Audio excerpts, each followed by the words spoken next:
keep you waiting. That is perfectly all right. My data indicates clear skies in the coming days. Current conditions for maritime travel, optimal. I'll be ready whenever you are. But are we really gonna set off without telling anyone again? Funny you mention it. You'll never guess who Paimon saw on the way over. Hey! You didn't seriously think we'd let you leave without a farewell party, did you? No chance. Yeah, come on, Traveler. We've already made all the preparations. And most importantly, how dare you try and slip away without first paying your respects to the almighty Dragon Lord! A little bird told us you'd soon be leaving for Nod Krai. So, we asked Paimon to give us a heads up before the date of your departure. You sure it's not time to think about changing that little habit of ours? Don't worry, we won't keep you long. Besides, everyone's there already. Shaska, Ian-san, Auroron, even the Pyro Archon herself. You're invited too, Anefa. Shilonen has a special gift for you. Accompaniment request accepted. Shilonen demonstrates excellent massage technique. My impression of her is exceedingly positive. Wait, so robots like massages too? Or is it just that Shilonen really knows how you're wired? Alright, enough with the chit-chat. Let's head to the venue. Woohoo! Party time!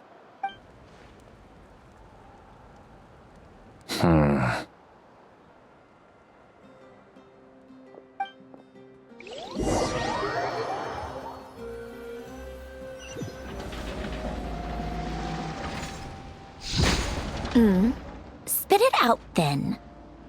They've set off. Just as my calculations projected. About time I met this variable in person.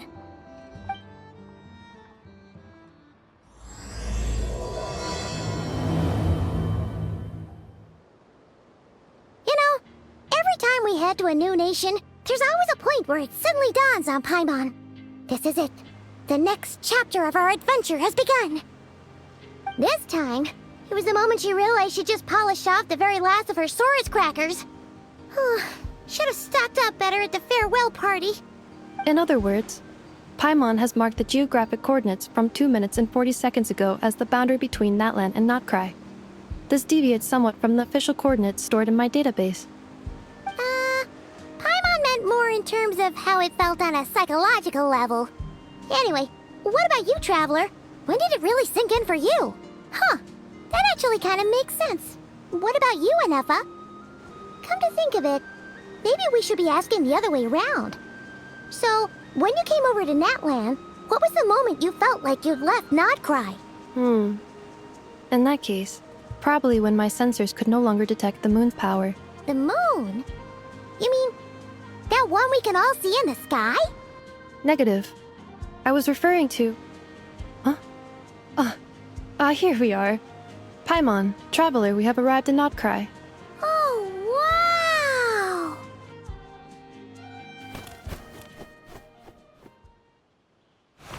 Paimon, Traveler, welcome to Nod Krai.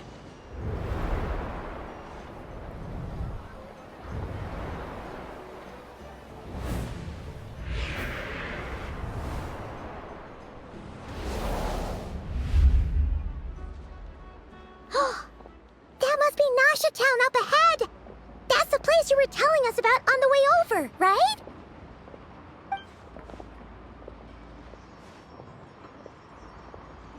That is correct, Paimon. It is also the most bustling commercial hub in all of Nod Krai.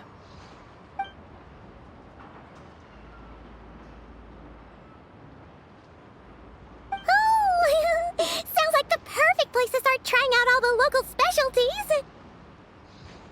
Huh? Is something up, Traveler? Paimon. This is where our spaceship landed when Ether and I first arrived in Tevat. Huh? Are you sure? But how come you've never mentioned that before? Seems pretty important to Paimon. Well, because Those memories are really hazy. All I remember is Ether waking me up and us leaving the ship. But just now, setting foot on this land, I felt something. The kind of power I sensed in those moments. Are you referring to Kuvaki? Kuva, what now? The locals refer to it as Kuvaki. It is a unique elemental force found only in Nod Krai, or rather, a pure, primordial form of elemental energy. That is correct. Another similar concept I have found in my database is the primordial sea. Legend has it that long, long ago, the moon that shines in the sky above us once rose from the land of Nod Krai. Modern geological surveys and meteorite studies conducted in the region have since supported this claim. So, when you mentioned being able to detect the moon's power earlier, you were referring to Kuvaki?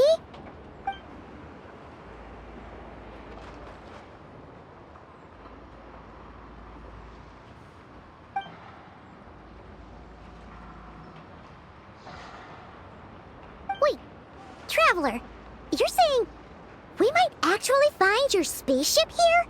Do you still remember where it landed? Nod Krai is surrounded by the ocean. In other words, it could have been anywhere along its coastline. Negative. Description still lacks sufficient detail to pinpoint target location. Hey, it's okay if you can't remember everything right away. After all, it's been a really long time. Let's just do what we've always done and keep searching as we explore. Besides, what have you got to fear with your sidekick Paimon still here? I'd be more than happy to help you out as well. Our pleasure. Anyway, just knowing that your spaceship's here in Nod Krai surely counts as a big step forward, huh? Like we've crossed another boundary? Paimon couldn't have put it better herself. You sure are a quick learner, Inefa.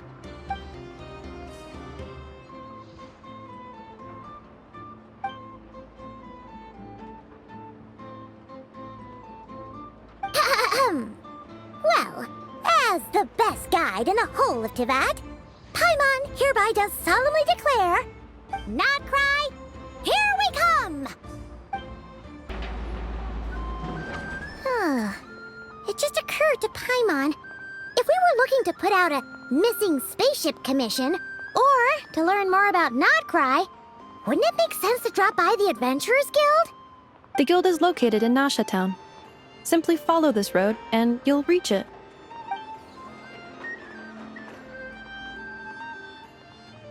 Huh? What in Tivat is that? Looks kinda like a Sealy, floating around in the air like that. That is a Kuhanki, a species unique to the land of Nod Krai. A Kuhenki? Does she have something to do with the moon, too? Indeed it does. According to the Frost Moon Scions, the indigenous inhabitants of this land, the Kuhenki, are said to be familiars of the moon goddess, leading those who walk in the moonlight's glow to things of great importance.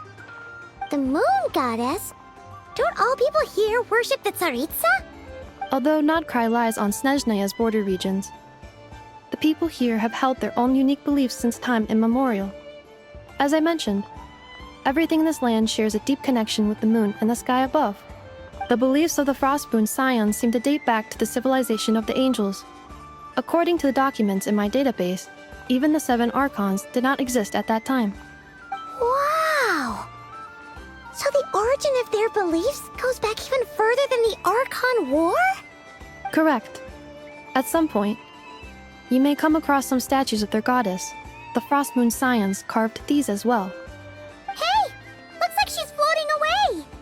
I suggest you follow her. The probability of an ordinary person encountering a Kuhenki lies in the single digits. Many here consider them heralds of good fortune. Is this a travel guide? Huh. It actually led us to something useful.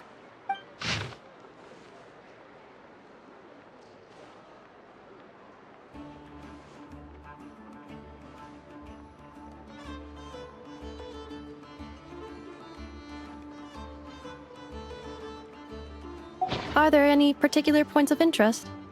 Oh, it all looks pretty interesting to Paimon. If we have time, she'd love to see, pretty much everything. Recalibrating route. If we keep following the current path, we will arrive at an area of scenic beauty. From there, we will be able to identify both the Adventurers Guild and several must-visit specialty stores. Yikes! Why is Paimon suddenly getting the feeling that if she doesn't step it up soon, Ineffa's gonna put her out of a job?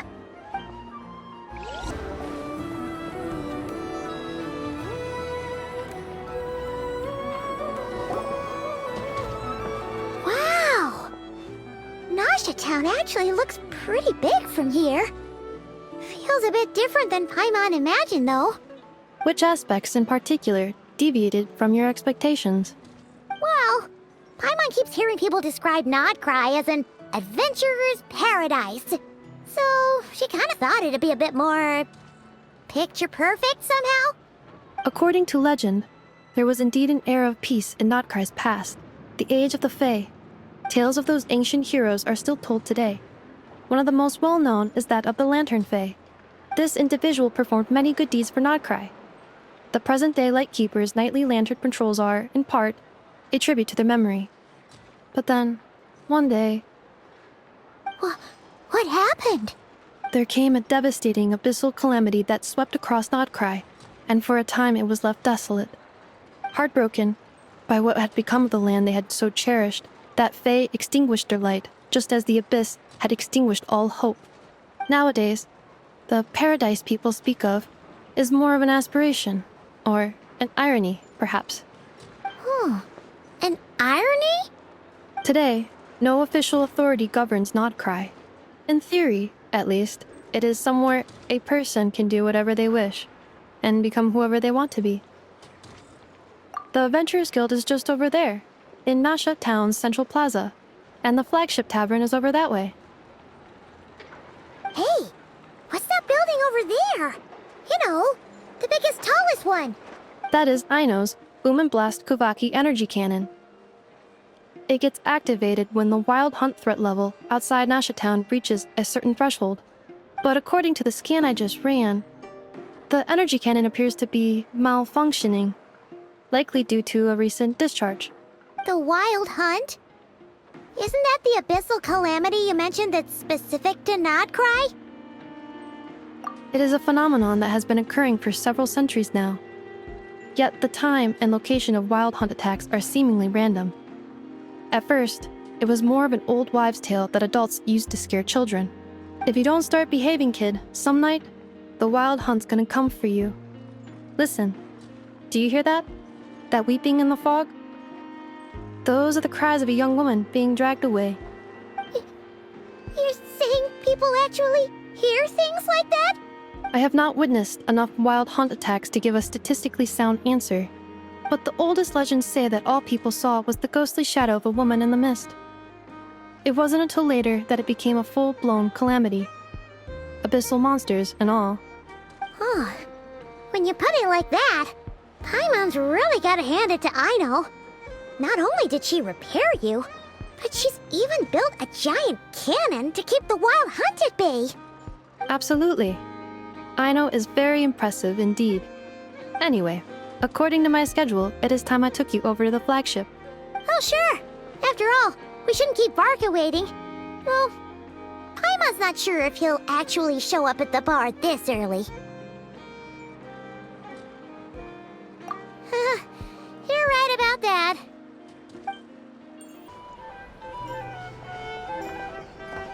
Here we are, the flagship.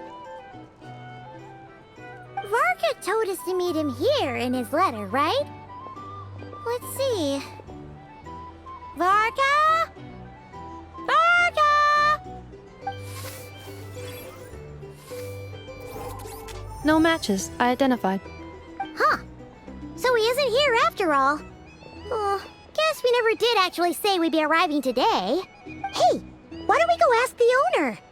If what they say is true, Varka's drinking prowess must have left quite the impression.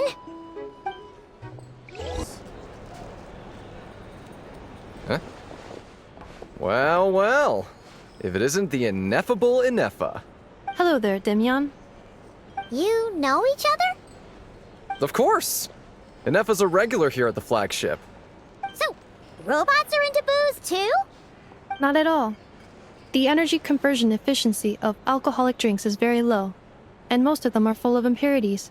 Still, I can affirm that your berries and fried meat deserve a solid 9.12 out of 10. It has Aino's approval too. Funny that you should mention that. While you were away in Natlan, Varka would come in here every day to pick up a serving of berries and fried meat for Aino. Aww. He must have been worried sick that she wasn't eating properly on account of being so hung up about Inefa being gone. Actually it's 'cause Varka found out that Aino went wild after Inefa left, gorging herself on snacks she normally couldn't get her hands on. So it was more worry that she wasn't getting a balanced diet. I think I might have just put my foot in it. Anyway, since you're back from Natlan, these two must be the ones Varka mentioned. The Traveler and Paimon, yes? Yep, that's us. So, from the sounds of it, you must be a close friend of Varka's too. Varka? Goes without saying. After all, he's the only one around here who's ever managed to stay standing after 10 rounds of the roulette special. Paimon can't believe he's made such a name for himself. Though, guess it's hardly surprising how. Right now? Must be somewhere near Anvantinjarvi. That's quite far from here. Huh? Where's that? It's a lake in the northern part of Nod Krai. Word reached him of trouble brewing around those parts, so he took his knights to check it out. Oh. So, we missed him? Varka knew you'd say that. So he specifically told me to make sure you stayed here and enjoyed yourselves. He sends his assurances that everything's under control. Well, if he's that confident, guess our only option is to accept. Anyway, it's not like there's any special cause for concern. He is the Grand Master, after all. Exactly. Plus, not only has he booked you into our finest room, he's paid for it in advance, too. Whoa! That's so generous of him! We might not have met yet, but Paimon's got a feeling that we'll get along with Varka like a house on fire. Oh, and by the way, he also asked me to serve up a portion of berries and fried meat for Inefa. That was prepaid as well. Thank you. No, thank you. I'm the one who should be grateful for your business. Traveler, Paimon, why don't you go ahead and drop off your luggage? I can use this time to go pick up some components that Aino asked me to bring back. Sure thing. Besides, now that we've got ourselves a map, once we're done unpacking, we might as well go for a stroll ourselves. Why don't we meet up again later? Oh. So you no longer require navigational assistance? No worries, we should be fine. We've got a rough idea of our way around town, so Paimon's reasonably confident we shouldn't get too lost. Thank you. This translates into an approximate time saving of 30%, meaning I will be able to see Aino about 45 minutes earlier than previously projected. Oh, right. You must miss her a lot, too. In that case, we better get a move on.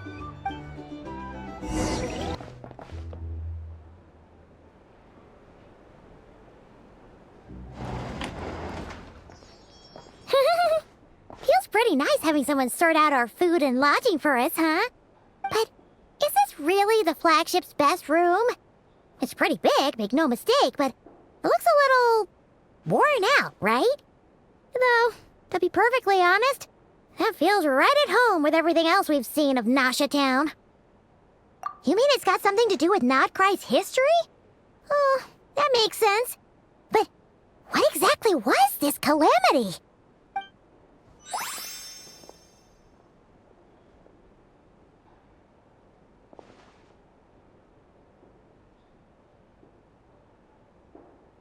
Oh, should we try the berries and fried meat too?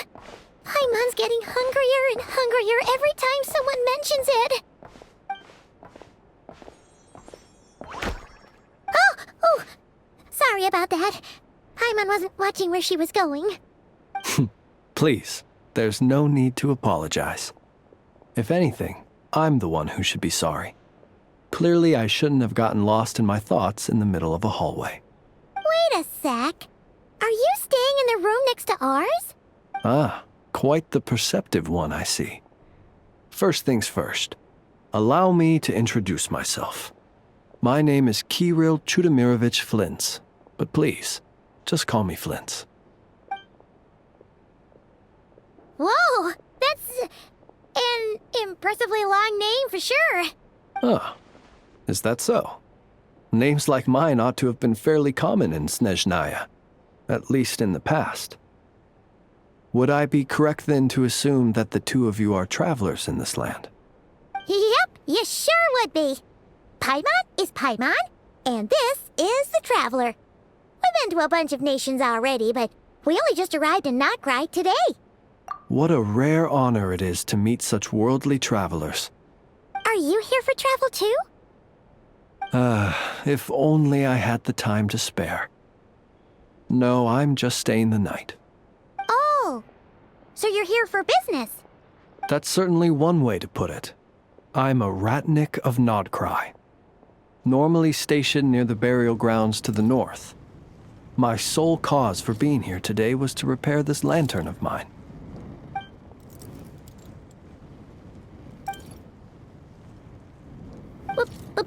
Burial grounds?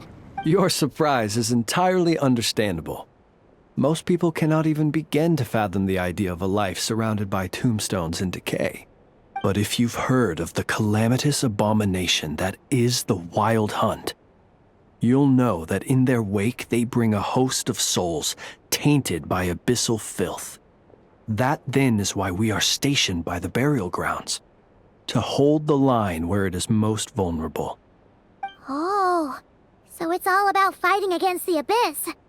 Oh, sounds like a tough job. I thank you for your concern. But in truth, I've long since grown used to it. In fact, I like to think it rather suits me. If anything, I'd say I prefer the peace and quiet of a graveyard to the hustle and bustle of urban life. Paimon sort of gets it now. But even so, she is still pretty sure she could never get used to living in a graveyard herself. For one thing, she'd be too scared to fall asleep at night. Oh, I assure you, there's no need to worry on that account. The kind of ghosts you find in cemeteries aren't too big on talking. But even when they do, they're usually far more discreet than the living. Well, would you look at that? Who'd have thought we'd end up chatting this long? Must have a lot in common, huh? Forgive me, but I must excuse myself, for the time of my appointment draws near. And in terms I'm sure you'll understand, a lanternless Ratnik is like a mapless traveler. A serious conundrum indeed. Oh, sure. In that case, you go right ahead. We won't keep you any longer. Not at all. Should the opportunity present itself, I'd gladly continue our conversation another time. You're always welcome to come visit my grave. The grave I stand watch over. Your visit would bring much-needed light to that place of final rest. Right. Well, if we get the chance. Then allow me to wish you a traditional Ratnik's farewell. See you by the graveside. Ugh. Jeez. What a weirdo. Not to badmouth him at all. In fact, he seemed pretty cultured, but at the same time, kinda spooky? Must be all that time he spent around graveyards. His lantern? No, not really. You mean, 'cause it was broken? Huh. Guess you've always had a nose for stuff like this. If you're worried, you can always ask him the next time we cross paths. Hey, don't you start spouting all that weird stuff too.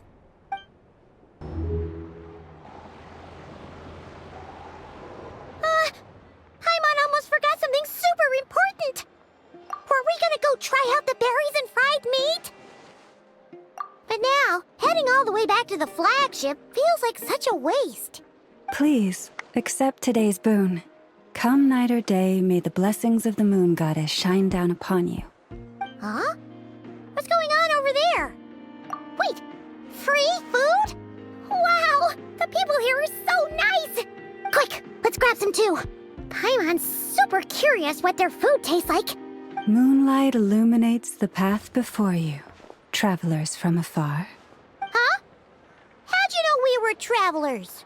Just now were a song the birds in the sky, singing of your wanderings. You are no ordinary guests, it seems. The birds and the... what now? Forgive me. I should not have laid the words of others out as a welcome mat for our very first meeting. You, too, must be wondering who I am. I am Lauma, moon chanter of the Frost Moon Scions. Please, as do our followers and other passers-by, accept today's boon. Happy to oblige. Paimon's name is Paimon, and this here is the traveler. Thanks so much for sharing your yummy food with us. We'll take one each. Think nothing of it. These fruits were the finest we found, delicacies gathered in the wake of the morning dew. It is my hope that partaking of them may lift your spirits to heights anew. The finest you found? Wow! That sure is kind of you, but wouldn't you want to keep those for yourselves?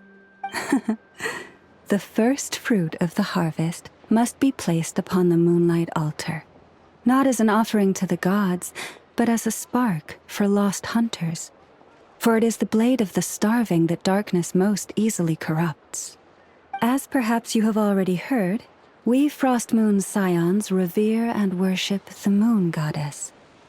We believe that together, virtue and compassion are the shining light that will lead us all out of the long, dark night. And now, with tides of haughty Fatui swarming into Nod Krai, driven by greed and greed alone, more than ever before, we must all unite under the banner of virtue. Huh, look who it is again. Those unsufferably kind-hearted Frost Moon Scions. Got enough for us too? That's right! 2 servings each! We're starving over here! The Fatui! After what you've been doing to our sacred statues, how dare you even show your faces! Wilhelmina, bestow today's boon upon our guests. You hear that? No slacking now. We'll have the very best you got. But, my lady, they... Please, you two, accept this meal. But remember this. Kindness is the first lantern left to guide those who stumble in ignorance. Come again? Let me finish. But should they still refuse to follow the moonlit path, then by our frosted blades shall we show them its shadow. You! Hey, look who it is. Whatever. Just you wait. We'll be coming for you next. Huh? Where's the meat? Who wants to eat this garbage? Those stooges really are the worst. Ever since they came to Nod Krai with all their weird equipment and built that so-called experimental design bureau, our lives have been turned completely upside down. Judging from how they reacted just now, it seems the Fatui already know who you are. Well, we have gotten in their way in pretty much every nation we visited, so we're probably at the top of their blacklist by now. I see. Then, on behalf of the Frost Moon Scions, I thank you for the goodwill you have shown us. Because if they had gotten ahead of themselves just now, I'm sure you would have stepped in to help. Just as the birds and beasts put it, your arrival heralds joy to us all. Besides, for a weary traveler far from home, what better respite than to bathe in the moonlight? You will always be welcome at the Frost Moon Enclave, the place we call our home. May we meet again in the moon's gentle glow. These are delicious! So refreshingly fresh! Those 2 Fatui wouldn't know a good thing if it came up and bit them on the shoulder. Looks like Anefa isn't done with her shopping yet, and the Adventurers Guild is still empty. where should we head next? Good idea. Wouldn't want to let the Kuhenki down after all. Let's see. Okay. Paimon's got our route all figured out. So, all that's left to say is, don't fall behind. This is Nuts and Nuts. It's mostly a fruit shop, but there's a crafting bench too. This is the Speranza, one of the travel guide's recommended restaurants. All the waiters here are kids. This is the Vesnici Prolecha greenhouse. Apparently, their flowers are all made of metal, so they'll never wilt away. And this is the Rossum workshop. If you ever need a weapon made, this is the place to go. And over here, they've got a super tall observation deck. Whoa! Take a look at that! You can see really far out into the distance. That way's north, and that looks like something built by the Fatui? And then over there to the west, that must be the place Lauma mentioned, where the Frost Moon Scions live. So, what'd you think? Even if Enefa kinda stole her limelight earlier, this just goes to prove that Paimon's own tour guiding skills aren't too shabby either, right? She sure is! It'd take hundreds of years of practice to beat the best tour guide in all of Tibet. Huh? Look! There must be someone at the Adventurers Guild now. There's already a line forming outside. Looks like we'll finally be able to ask about your spaceship. Oh, or was there anywhere else you wanted to stop by first? Where? Which one are you... Oh, now you mention it, Paimon's noticed it too. Ugh, better not be who she thinks it is. Anyway, where we go first is completely up to you. Either the Adventurers Guild, or that suspicious-looking shop. A word of warning, though. If we step into that shop, be sure to keep a very close eye on your Mora. Lucky us! The line seems to be gone now. Come on, let's go say hi to Catherine. Hey, Catherine! We meet again!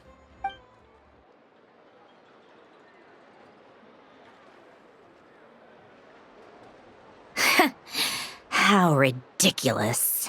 Huh? They often say that mortals, shackled by their own flesh and blood, may fail to perceive the truth of this world, even when it is right beneath their very noses. Yet I had not expected to have the pleasure to witness such heights of absurdity firsthand. But Paimon must have gotten the wrong person? At second glance, you do seem a bit younger than Catherine. And you certainly sound a lot less friendly. A creator might forgive ignorance, but being mistaken for one of my own creations is beyond all pardon. Look very closely, for standing before you is none other than Marionette, 7th of the Fatui Harbingers. A Harbinger?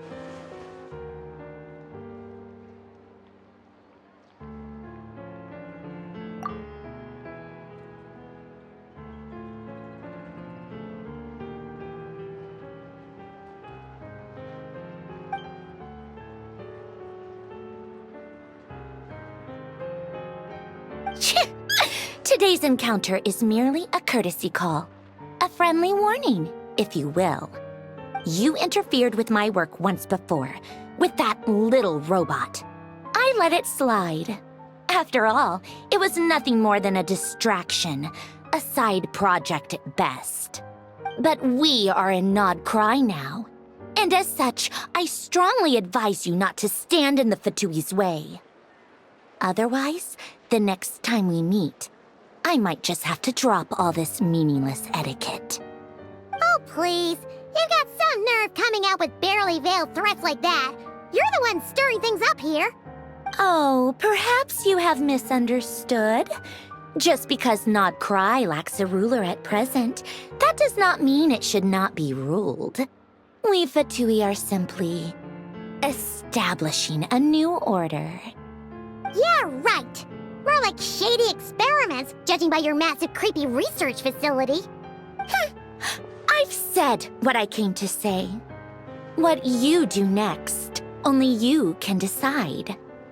So why don't you start by using your already limited processing capacity to calculate your even more limited options? And, being the refined young lady that I am, I shall indulge you just this once. Ad Astra Abasask. Welcome to Nod Krai, Dominion of the Fatui.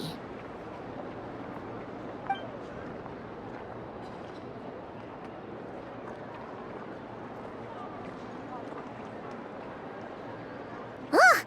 Paimon's so mad right now! How can anyone so obviously evil be so annoyingly self-righteous? But if a Fatui Harbinger is here to greet us in person, that can only mean one thing. We'll have to be extra careful from here on out. Paimon hates feeling like she's being watched. Hey! The real Catherine's back! Ad Astra Abyssosque. Welcome to the Adventurers Guild. How may I help?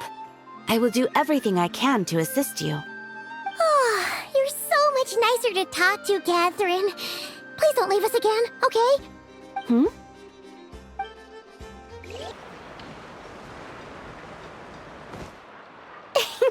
Please, here you go.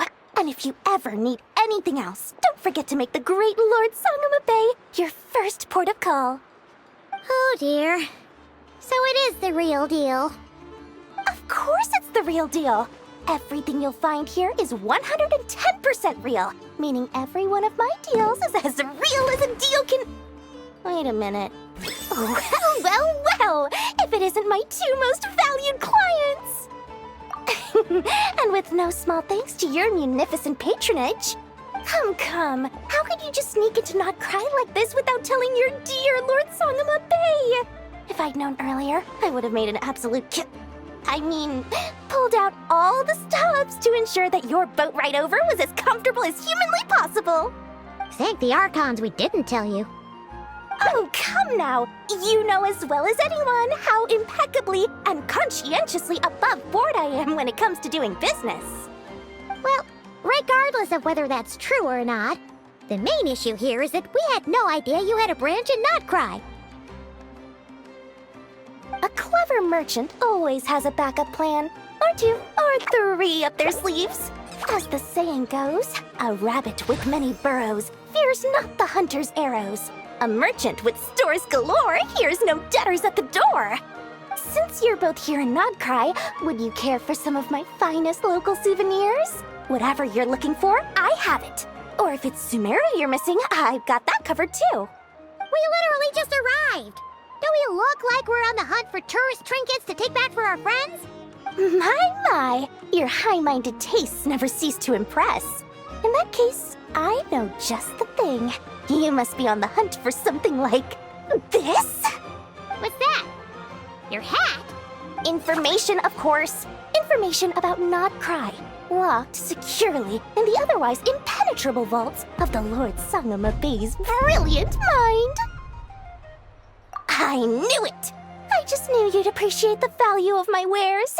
On the back of all our pleasant dealings in the past, I'll even take a hit by throwing in some insider info for free.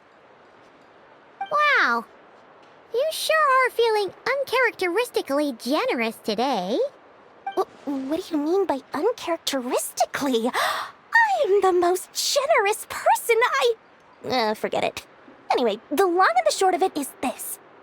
The moment I set up shop in Nod Krai, it struck me how many different factions there were, all competing against each other for power and influence. Well, as they say, there's no time for business like a crisis.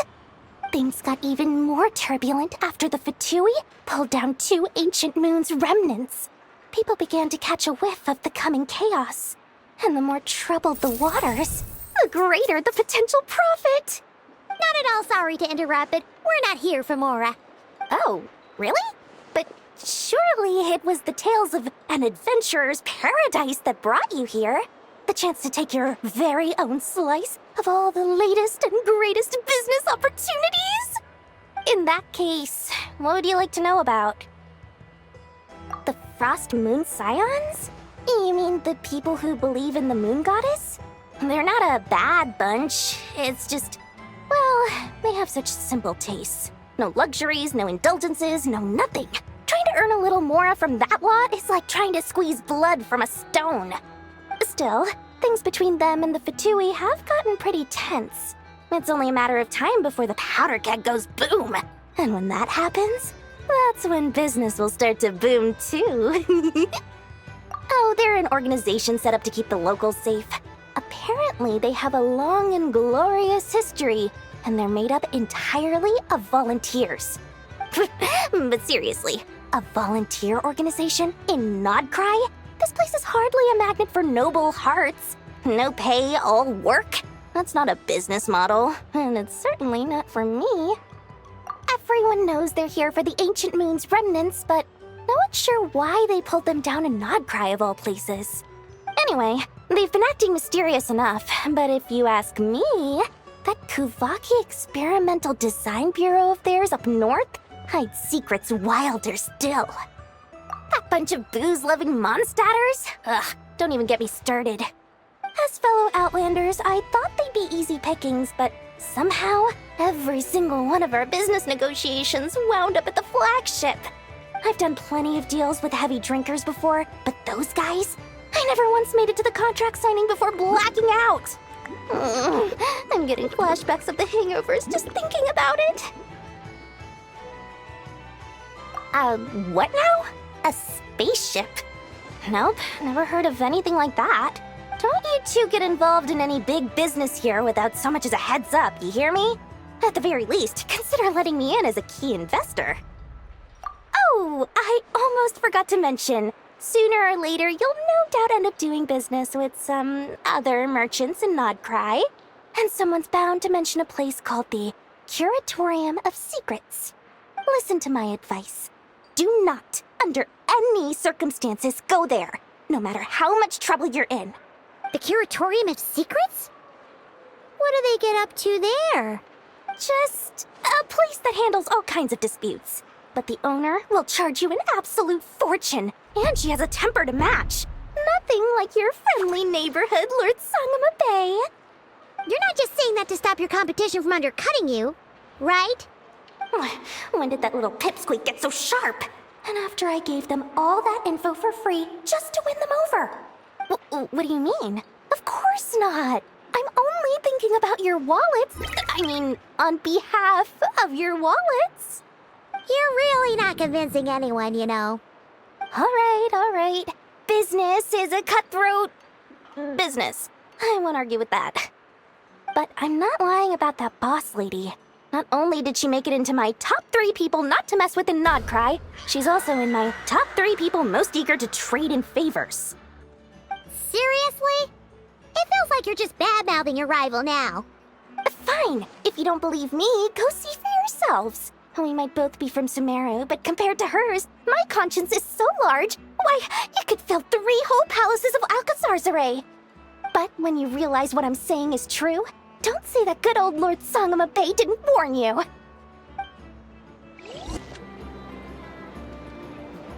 Inefa! Hello. I was just about to start tracking your whereabouts. Did you manage to get everything Aino asked for? I did. What about you? Do you need me to navigate or introduce any more places around town? Not for now. We've seen most of it already. We probably need some time to process everything we've learned, though. Any progress with the spaceship? No. Catherine came back just now, so we asked her, but even she hasn't heard a thing. One possible explanation is the vast stretch of time that has elapsed. Additionally, given the limited resources available in Nod Krai, it is entirely plausible that the wreck was scrapped for parts, or even mistaken for a pile of broken machinery. Aww. Understood. In that case, why don't we go ask Aino together? After all, she was the one who salvaged me. Ancient dragon technology and all. If there really are any unusual parts floating around Nod Krai, there's a high chance they've passed through her hands at some point or another. Good point. And Since you keep mentioning her, we're curious to meet this whiz-kid mechanic too. Understood. Then I'll handle navigation as before. ETA at the Clink Clink Krumkake craft shop. 34 minutes ahead of schedule. Oh no! There's a little animal trapped over there! Let's go help it out! Huh? That's weird. Why isn't it responding? The tides of Kuvaki affect everything in Nod Krai. So much so that many creatures have evolved a kind of dependency upon it, growing stronger or weaker as it waxes and wanes. This little animal must have been caught here unprepared. So you're saying we need to use Kuvaki? Paimon will leave it to you guys then. Don't be scared! We'll get you out of there soon!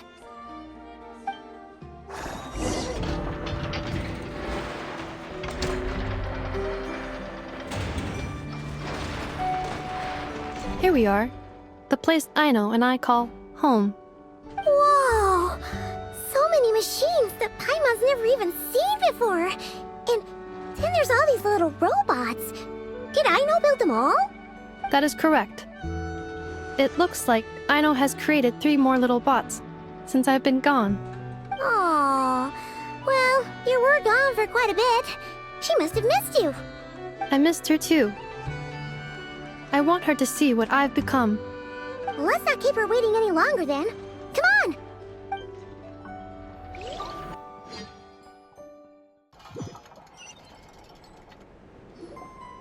I know. I'm back.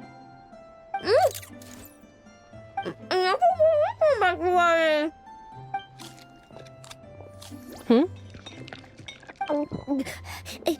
Ineffa? You're back significantly earlier than I expected. Like a whole 30 minutes at least. Everything went very smoothly, which saved me quite a bit of time, so I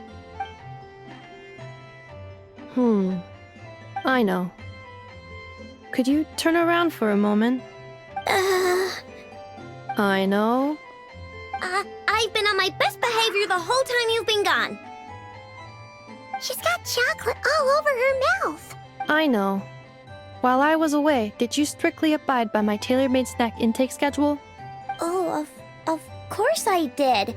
1 whole cake, 1 crumb cake, and 1 pack of chocolates a day, right? It was either a cake or a crumb cake or a pack of chocolates per day. Oh, shoot. When did you finish the snack stash I left for you? Literally just earlier today. Let me just go run a scan on that. I meant today, a week ago. And then you restocked an entire week's worth on your own initiative? 2 weeks worth. Why does Paimon feel like the roles in this household are pretty much the opposite of what she imagined? Calculation complete. Aino's recommended snack calorie intake for the next 4 weeks. 0. No fair! You're a meanie, Ineffa. This is what happens when you break an agreement. Oh, come on! Don't do this to me! I only ate a teeny bit extra every day. Just a teensy-eensy-weensy bit extra. That is objectively not a teensy bit extra. Oh, seriously? If you'd only arrived half an hour later, I would have had everything cleaned up and you wouldn't have noticed a thing. But now that I think about it, you even said you'd come back a bit earlier than you did, so I wouldn't have to worry. But then, you were away so long, and I was so worried about you. And that's the only reason I even... Oh... I know.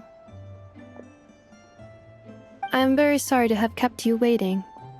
I'm back now. Welcome home. Oh!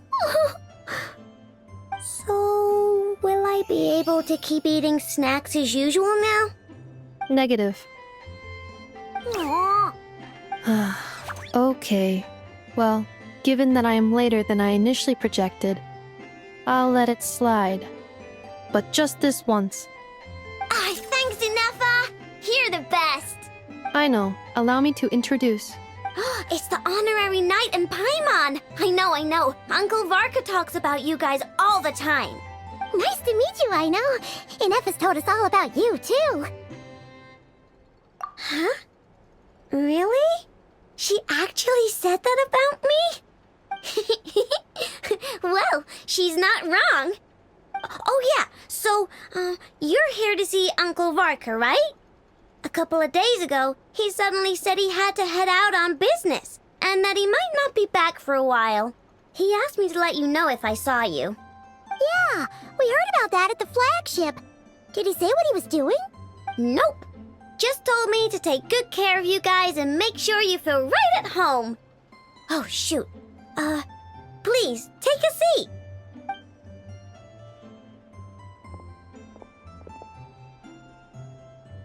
Do either of you need my help with anything? Anything at all? After all, I'm the head of this household.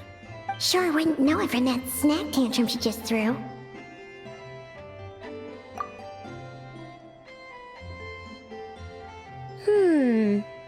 A spaceship, huh? From outside to that? Exactly. So, ring any bells? No. Oh. You sure? Nope means nope. Never seen the slightest trace of it. More specifically, by nope, I mean, I've never seen a single piece of tech in all of Nod Krai that might have come from out of this world. Not in any new machines or in any old ones either. Huh. What I know means is that your spaceship almost certainly has not been disassembled nor repurposed as parts for other machines. Oh, so that's what she was getting at. Yep.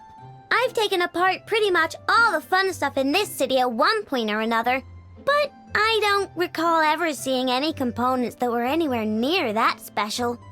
So, either your spaceship crashed somewhere it's never been found, or someone did find it and then hid it really, really well. But who would even do something like that? Beats me. Maybe someone who thought they could stash it away for a rainy day. Just like how I sometimes hide snacks in the... Anyway, long story short, I definitely haven't seen anything like that. Besides, sounds like it would practically be ancient history by now.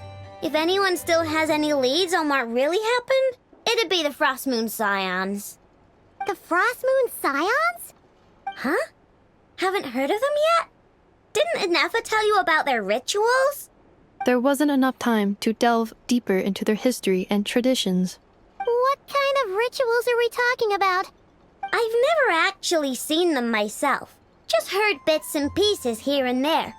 They say that each of their moon chanters has had access to an ancient relic that lets them see the true past. Not sure exactly how it's meant to work. I can't get my head around anything that can't be explained by either machines or science. And to tell you the truth, I don't like it much either.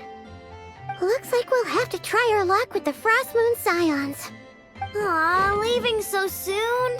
Sure you don't want to hang out a little longer? It's getting late, I know, and these two still need to head over to Hisi Island.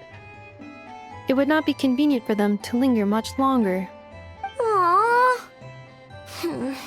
Alright then. Don't worry. We'll be sure to drop in on you as often as we can. Really? You promise? Sounds like my type of visitors. You're welcome anytime. I'll be staying to look after Aino today, so I won't be going with you. Hey, don't sweat it. We'll find our way just fine. I'm glad to hear that. Also, I must admit, I have very much missed the charging bed that Aino made for me. Oh, are you here to play with me? My name's Aino, and I'm an inventor. Me and Inefa live together. I could probably eat all the cakes and cookies in the world because I love them so much. But my favorite kind of all is Lackaberry Crumb Cake. Come visit my Clink Clank Crumb Cake craft shop whenever you want. Anyway, that's me. What about you? Tell me something about you, then we'll be friends.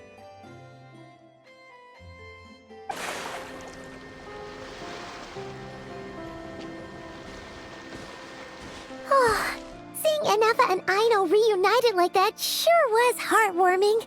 Mm-hmm. We should definitely hang out with them more in the future.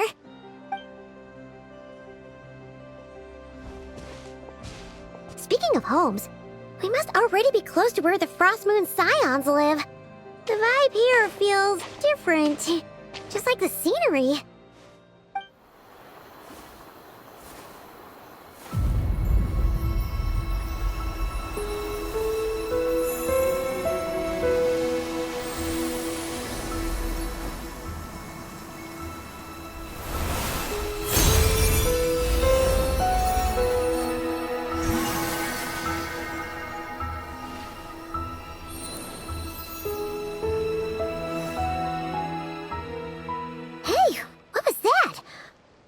Some sort of breeze blew by, and then the petals suddenly turned into...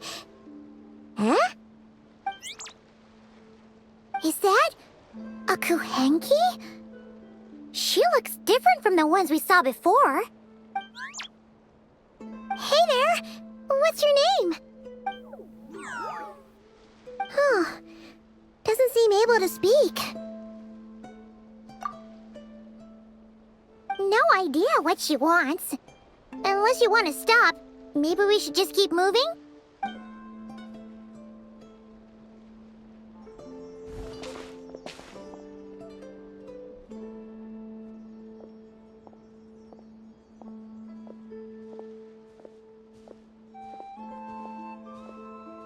She's following us! Go on. Go on now. We've got stuff to do. Best you find someone else to hang out with. Hey! Don't make it sound like Paimon's some kind of meanie. Paimon had no idea what she wanted, okay? Ugh. Anyway, next time Paimon sees her, Paimon promises she'll be nicer. Seeing as we're on our way over to meet Lauma anyway, we can ask her about it while we're there.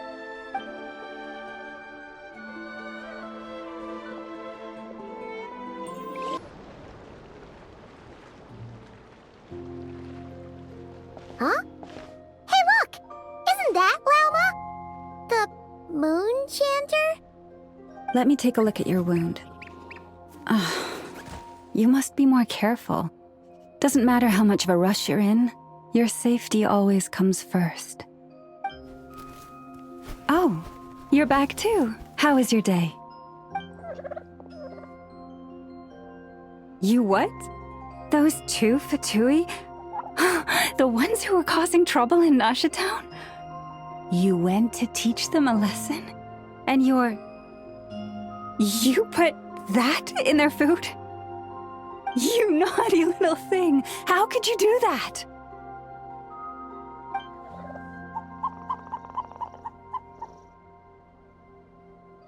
They didn't notice. That's not the point. You mustn't do that again, okay? Next time, at the very least, bring a few of your friends along too. You'll be an easy target if it's just you on your own. Hey, Lauma!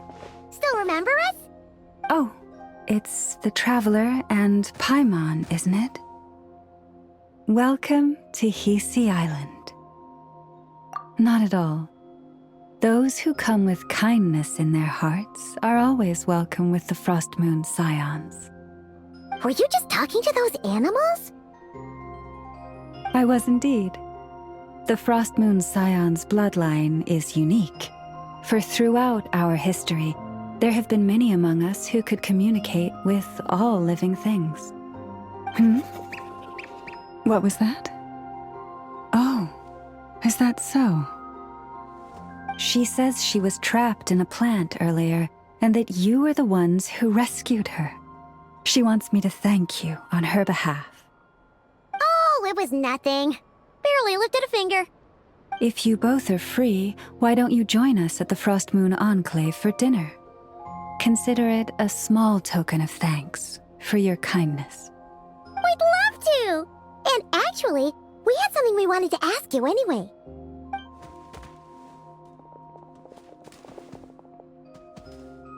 Oh, you're interested in the story of Kutar? Kutar? Yes, Kutar is our moon goddess. the Moon Maiden who guides us. But up close, this one somehow seems a bit different from the one in Nasha Town. It's like it's more... Natural? or like... more harmonized in its design. That is because ever since the Fatui arrived in Nod Krai, they have been modifying and defacing our statues as they please. These statues were made by the Frost Moon Scions who settled here hundreds of years ago, crafted from the very finest Lunasol stone. Not only is this stone exceedingly rare, but it also brims with Kuvaki. I suppose the latter must be what caught the Fatui's eye. For a time, we put up fierce resistance. But now, this is the only one left that still retains her original form. We heard they even pulled some ancient moon's remnants down from the sky. That's right. The two largest remnants landed in Nod Krai. One here on Hisi Island, and the other on Paha Isle. The Fatui built their research facility on top of the remnant over on Paha Isle. But they've had their sights set on the one here, too. Oh! It's that little Kuhenki again! Surely that can't be. Hey! We've been wondering what was up with it, too. It just appeared out of some petals and hasn't stopped following us since. No, that is no ordinary Kuhenki. These we name Luonnotar, beings born from the moon goddess's blessing. Can you understand what it's saying? We honestly haven't got the slightest idea why it's been following us. I'm afraid not. I cannot fathom its thinking any better than you can. Sometimes a long time must elapse before the moon goddess's blessings turn into Luonnotar. Perhaps you two were simply there to witness that transformation. Oh, maybe. Legend has it that the Luonnotar bring good fortune. Given that it seems to have taken a liking to you both, why don't you let it come along with you? Really? Then you can start by helping us find some more treasure chests along the way. Capiche? Twilight approaches. If you would hear more of the moon's story, then let us make our way to the Frost Moon Enclave. Beneath the gentle moonlight, I shall share this tale in full.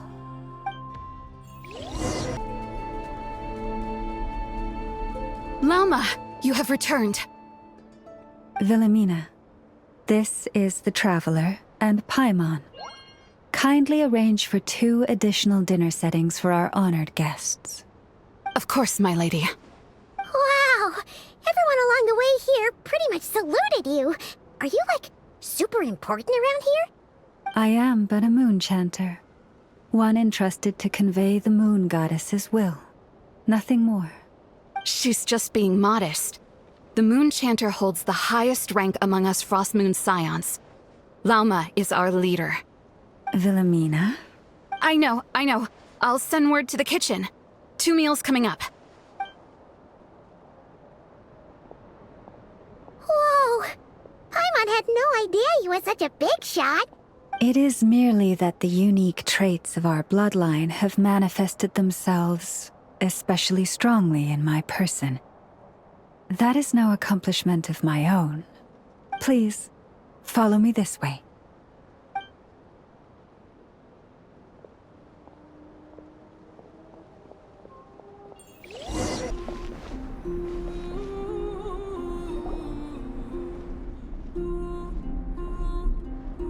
Even to this day, I am still trying to piece together the many fragments of our past.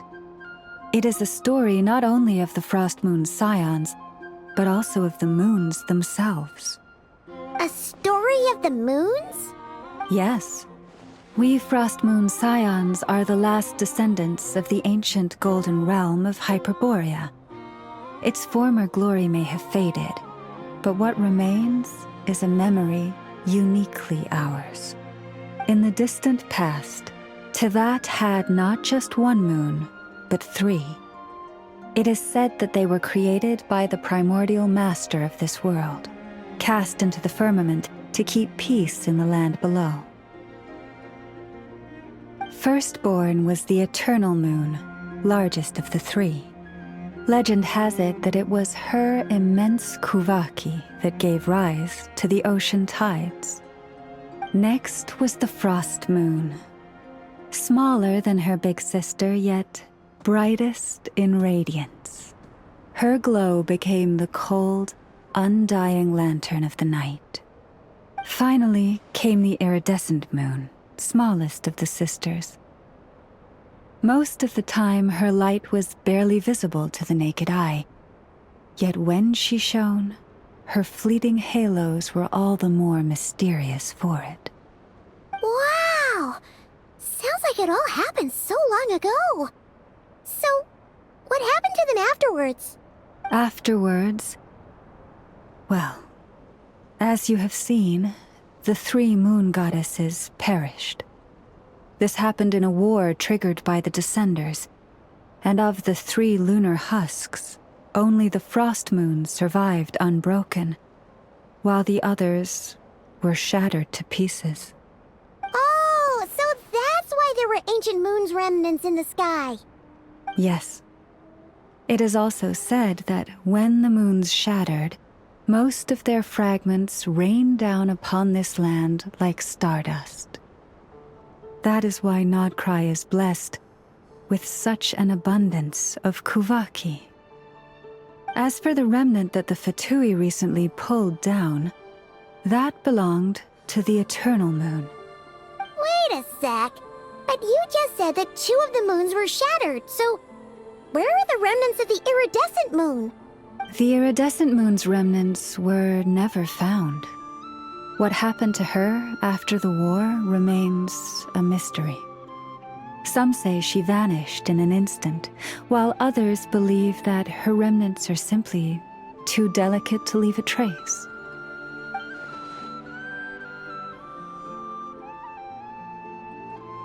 Yet, though the era of the 3 moons has long since faded into legend, successive generations of Frost Moon scions have always passed down a prophecy that one day the moon goddess would return.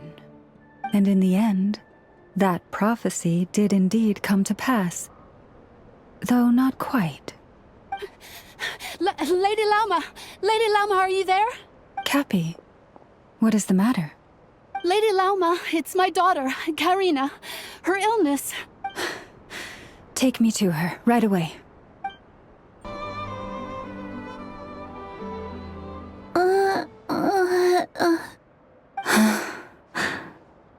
Her sensitivity to kuvaki is flaring up again. After her last treatment, did you follow my advice and seek medical help in Nasha Town?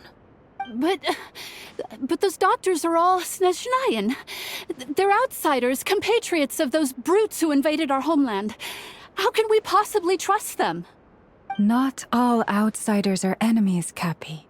They've been treating this condition for generations. They have the experience we lack. But we're Frost Moon scions. Should we not remember what the outsiders did to our moons? Surely the Lady Kutar will reward our devotion. But Cappy, Kutar is long...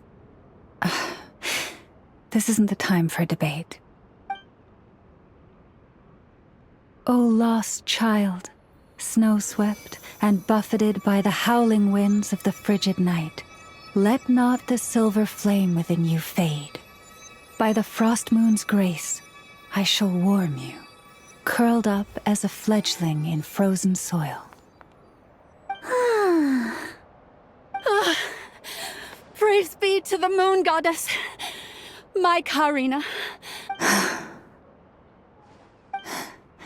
Remember, she must take powdered laka berries daily. It will ease her symptoms.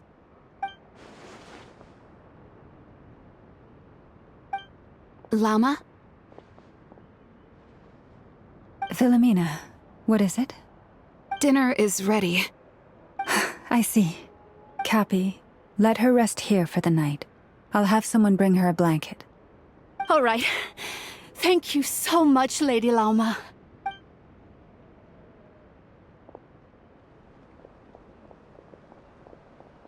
Will she be all right? Yeah. If there's anything at all we can do, please don't hesitate to ask. Thank you for your kindness. For now, though, Karina should be fine. She'll be feeling a lot better tomorrow.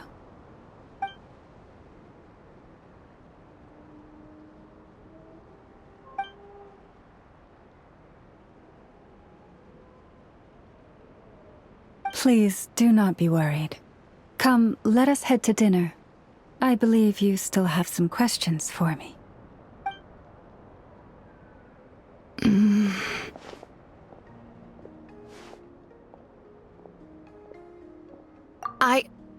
Oh, sorry. Yes, I'll be coming too. I was just thinking about something. Oh? Lauma makes such an unshakable moonchanter. Calm, capable, someone we can count on. Deep down, though, I know she's been quietly carrying the burden for the rest of us. Traveler, Paimon, believe me when I say that as a fellow Frostmoon Scion, I do worry about Lauma. It's just that sometimes it's hard to say it to her face. Could I ask you to look out for her? I can tell she really trusts you. I fear that would stress her out even more. Sometimes I really admire her strength, but at the same time, I can't help feeling powerless myself. Phew. Paimon's so full. That was even better than the stuff you gave us before. I'm glad to hear it. Thank you for accepting such simple hospitality. Hey, we should be the ones thanking you. Seriously, that was seriously scrumptious. How did you even manage to finish it? This slop's barely edible. Then again, I guess that's what you'd expect from savages. It's you! Those rude old Fatui we just met back in Nasha Town. My sincerest apologies. If you found the food we gave you earlier difficult to swallow, may I suggest taking a deep breath and joining us? These delicacies might change your mind.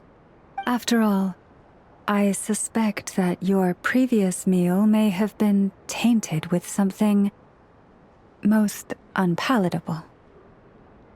Huh? What do you mean? Tainted with what exactly? With the bitter snobbery of those who call themselves civilized. Why, you? Looking for a fight? Sure, I'd be more than... Hold it. We're not here to brawl. Yet. We're here on official business. Orders from above. We're here to deliver the Frostmoon Scions a warning. Or rather, a final ultimatum. You have 3 days to hand over the relic and reveal the whereabouts of your so-called Kutar. If you fail to do so, the Fatui will immediately begin the cleansing of Hisi Island. Which, by the way, is the sovereign territory of the Tsaritsa of Snezhnaya. What insolence! Your demands are outrageous! For generations, this land has belonged to the— Dear guests, allow me to save you both time and trouble with a speedy reply. The Frostmoon Scions will never hand over anything to the Fatui. And to those who set foot on our land with ill intent, I say this. With your blood, we shall draw an inviolable line in the snow. That applies to you, too. Stubborn savages, the lot of you! You'll pay for this. Mark my words. Hey, if you're so tough, get back here and put him up! Huh. Guess all they're good for is running away. I'm so sorry. You've had to put up with far too much unpleasantness today. Come on, it's not your fault. We don't like bullies like them either. But still, they mentioned a relic and Kutar. What exactly could they be after? Oh yeah, so this might not be the best time to bring this up, but we kinda have a favor to ask of you, Lama.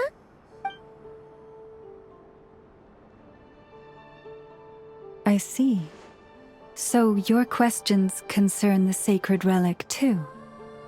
Please, do not hesitate to speak your mind.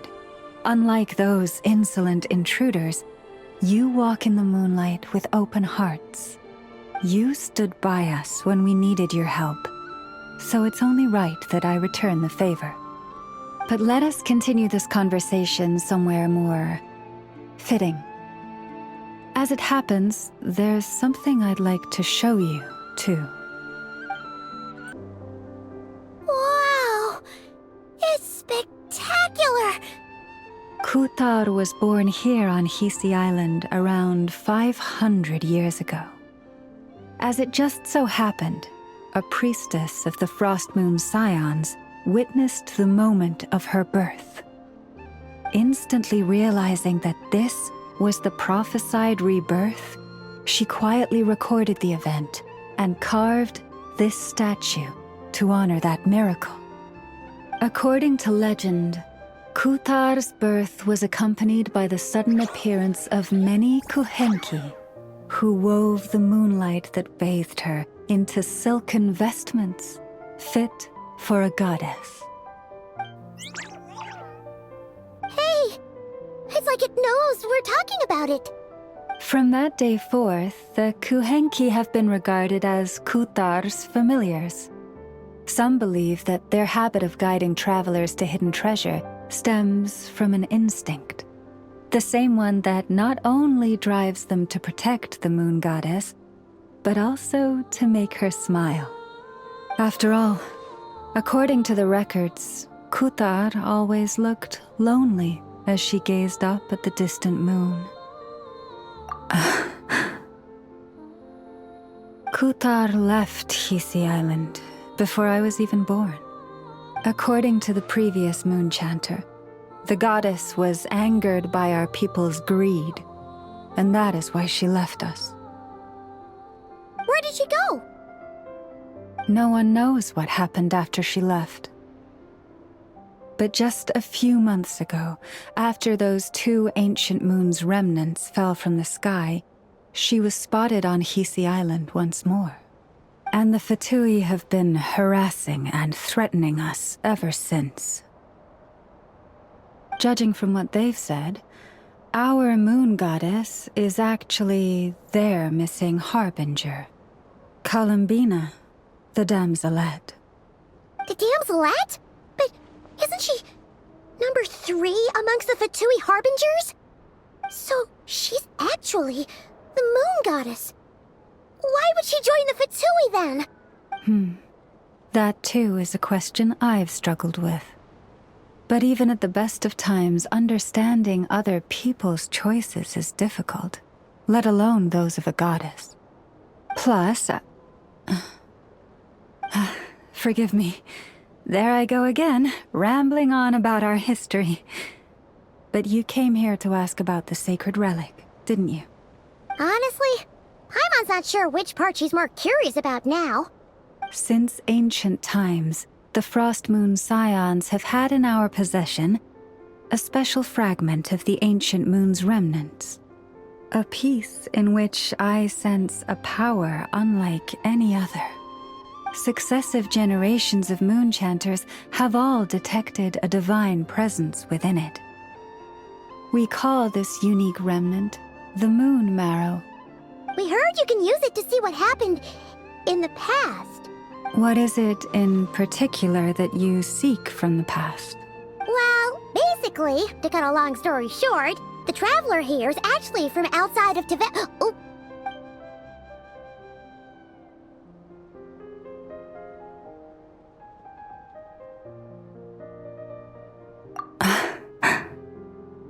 Thank you. Your honesty is a sign of your trust, both in me and the Frost Moon Scions.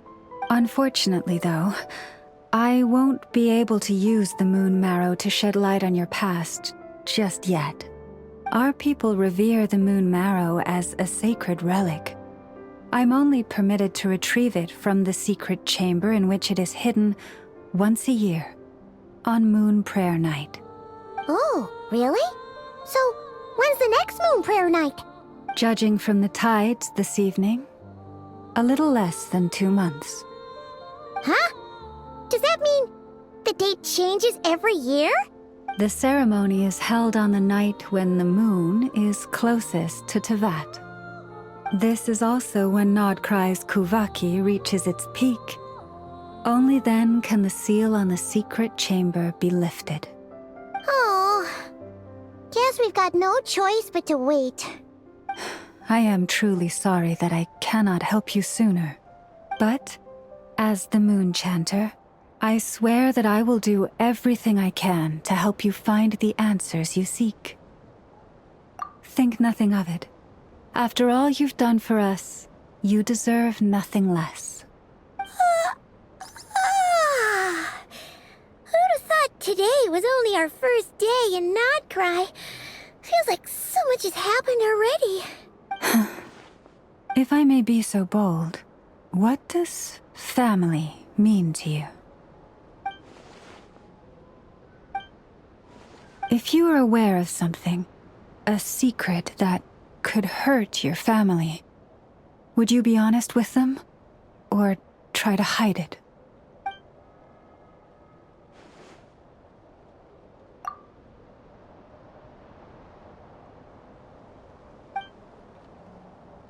Oh, I'm so sorry. That was a strange question. I didn't mean to put you on the spot. I guess I've just never met anyone with a story quite like yours before. I just suddenly had the urge to ask. It's getting late, and you two must be rather tired too. Would you like to stay the night here on Hisi Island? I can have someone prepare some lodgings. Oh, that's all right. We've already got a room back at the flagship as it happens. Speaking of which, if you ever need us, feel free to come knocking. Do you need me to show you the way back? No worries. It's quite a way, and you should get some rest too, Lauma. We'll make sure to be careful. Understood. Then I won't keep you. May your first night in Nod Krai pass in stillness and peace. So, what you thinking? Sure was an eventful day, huh? The good news is, we're not at a dead end in the search for your spaceship yet. We can always learn more about this place while we wait. The usual drill, huh? Paimon's really getting sleepy now. If she gets too tired to fly back, you carry her, okay?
Hey, what are you doing here? Oh, these flowers. I remember. When you first appeared, there were flowers like this all around you.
Who goes there? How did you get in here? I am but a passing traveler. I followed your song here. I'm very sorry if I've intruded. The Kuhenki. She brought you here.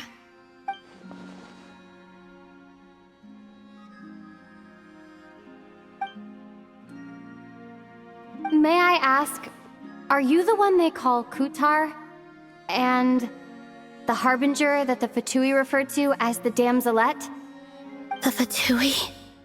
Are you here at their behest?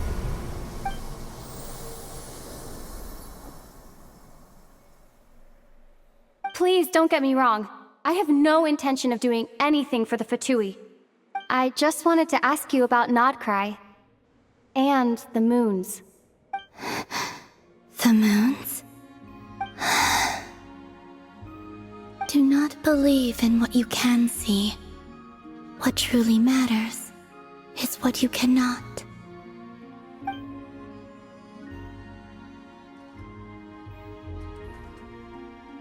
What do you mean?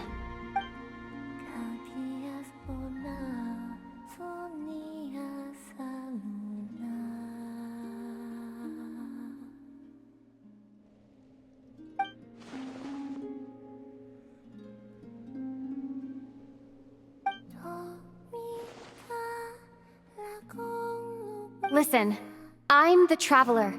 I'm on a journey through the nations of Tevat. Hello.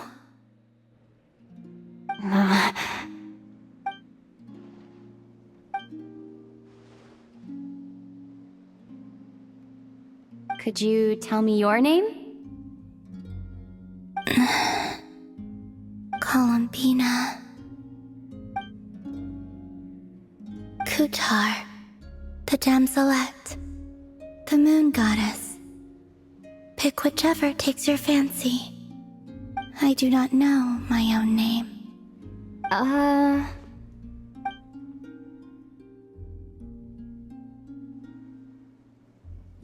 Then... Columbina. Hmm?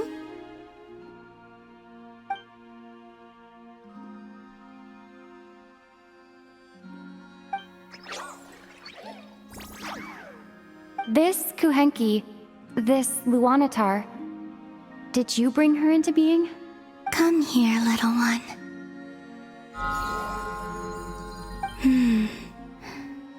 The trace of a blessing, but not one of mine.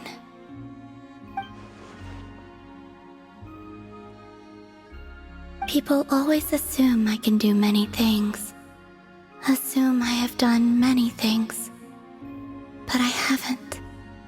All I ever wanted was to.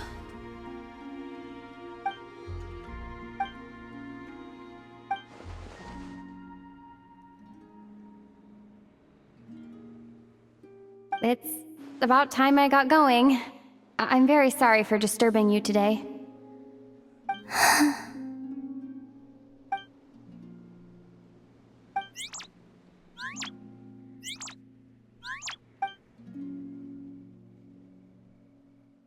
Columbina, That Kuhenki... Oh, you're leaving?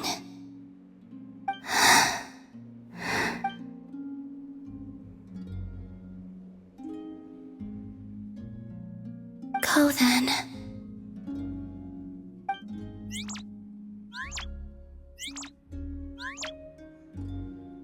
Goodbye. Take care. The moon can be treacherous.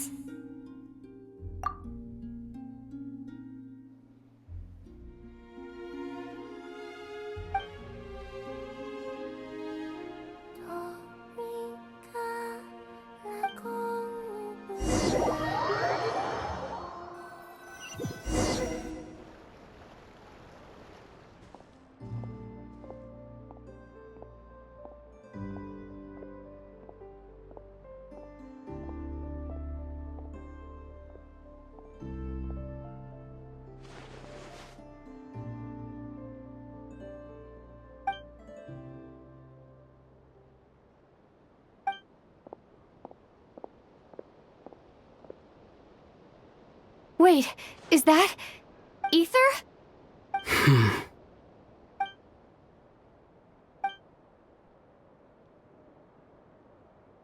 Ether! Ether! Lumine, it's you.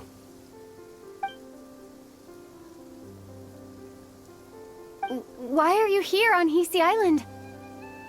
If I told you I was here in search of the Frost Moon Scion's sacred relic, what would you think?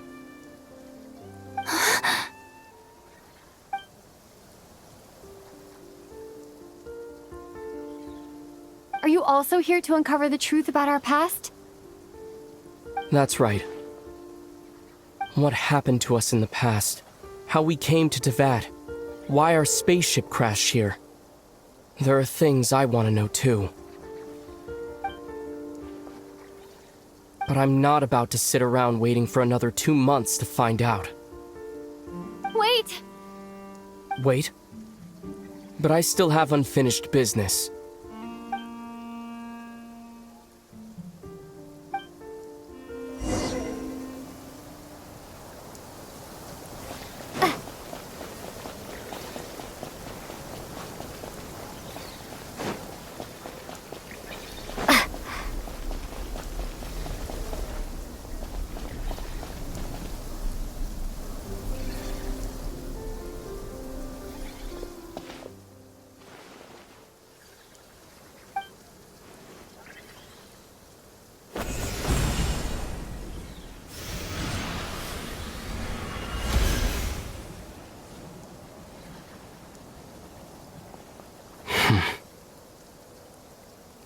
Hold on a second.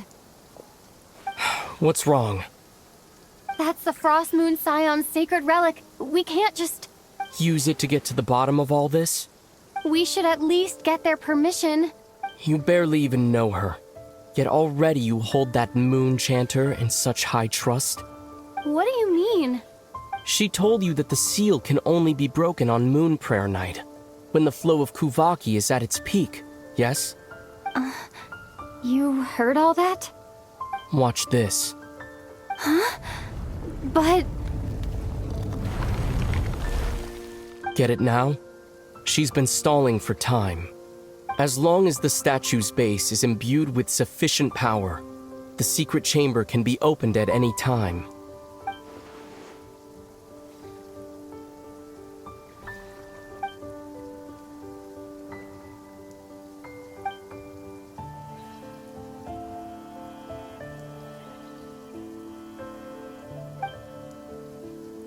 Is it such a sin when I don't put all my cards on the table for you, but not when someone else is doing it? It's not like that. Is it? Ether, you've got it all wrong.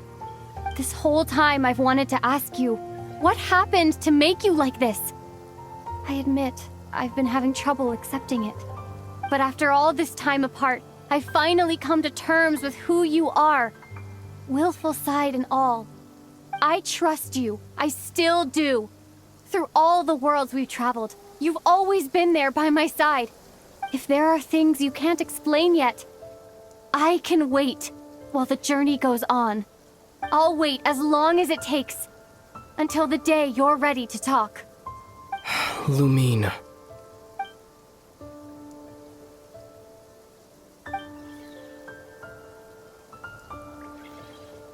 I'm not looking to borrow the Moon Marrow simply because of our past.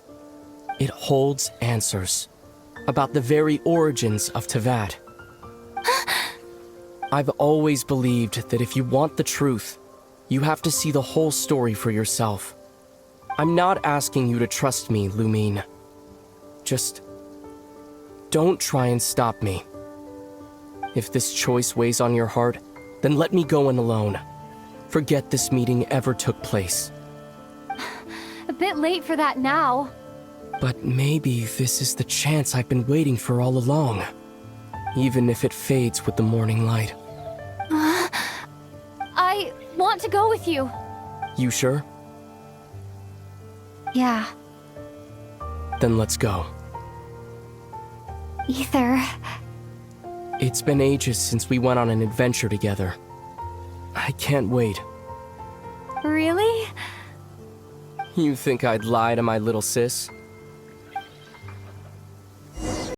From what I understand, the path ahead is likely to be full of trials and challenges. A deterrence against intruders, and a test for those who truly seek entrance.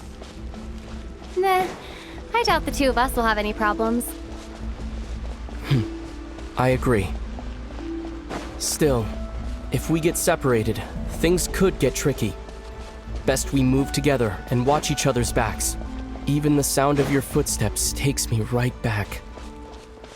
As a warrior, as a traveler, as my little sister. Looks like this is the first trial.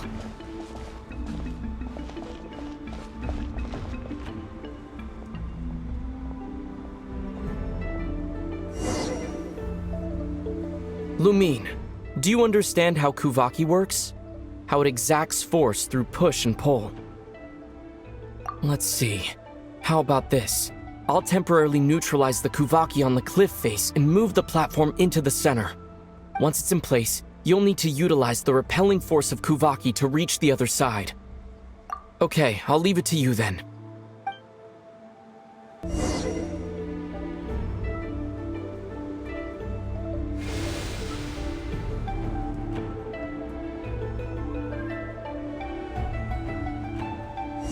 We make a pretty great team, huh? Just like the old days.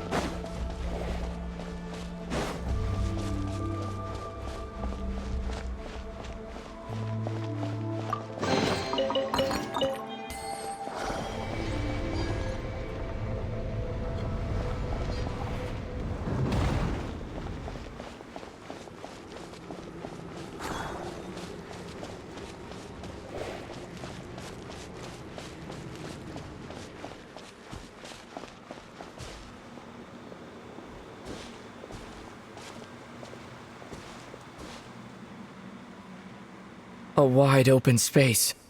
Must be in for a fight.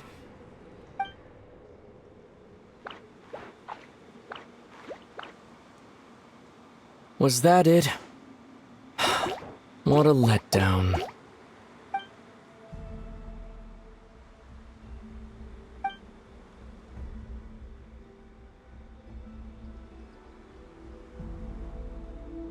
Lumine. What is it? Why are you looking at me like that? Those enemies were weak, were they not? Maybe it's because the trial's only just begun. Actually, I've got an idea. Why don't we have ourselves a little friendly competition? Let's see if your journey has made you rusty. You're on.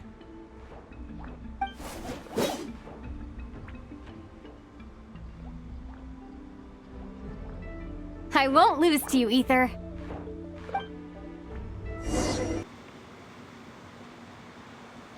Fine, you win. Didn't feel like you really wanted it anyway. Going all out in a place like this? Sounds like overkill to me.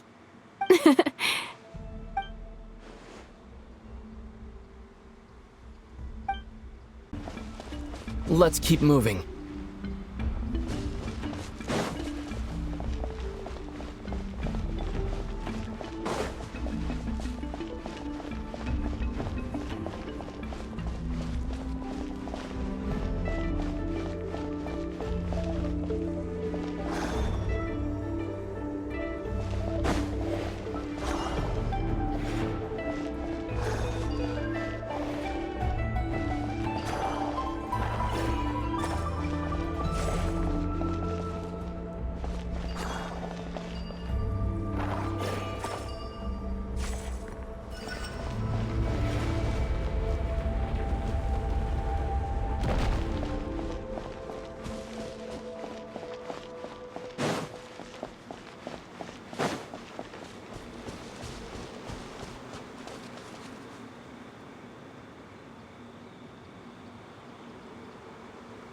What is this place?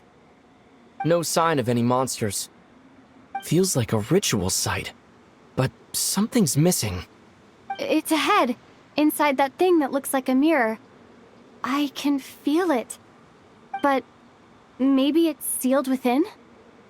Can you open it using Kuvaki? Apparently not.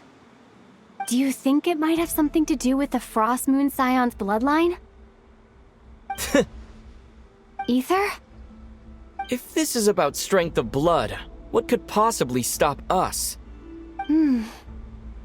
Let me give it a try.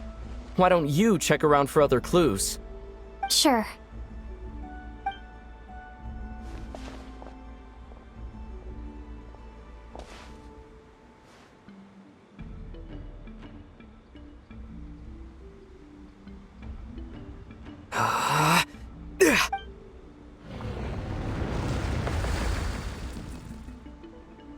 Found it. This should do the trick. Okay.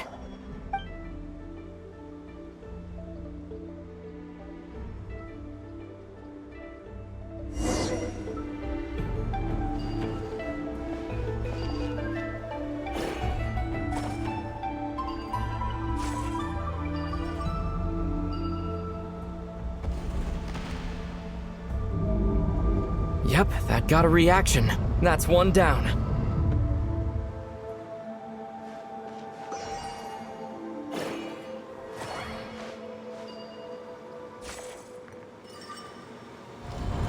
Nicely done.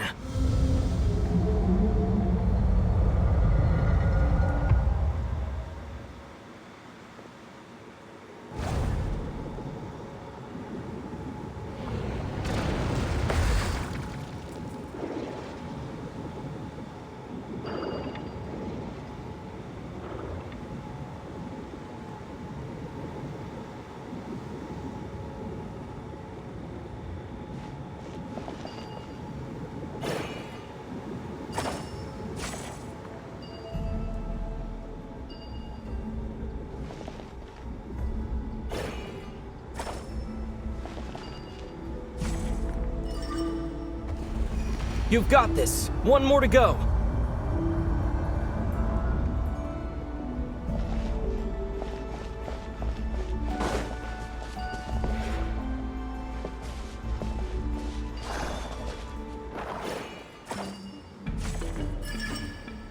Good work, Lumine.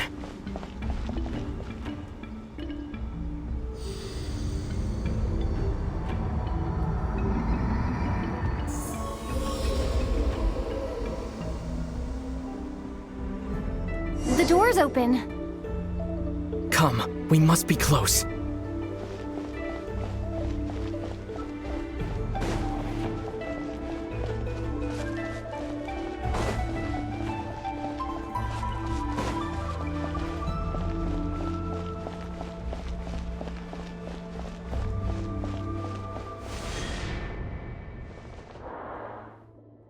Stay on your toes now. Have you considered that I might be the more experienced between us? Is that so?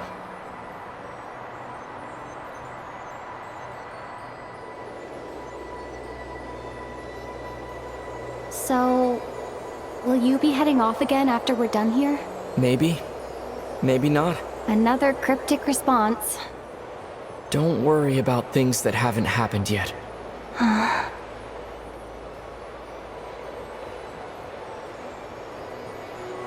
At the end of all this, what do you think we'll find? Whatever it is, we can handle it. What about the end of our journey? That's not something we need to worry about right now.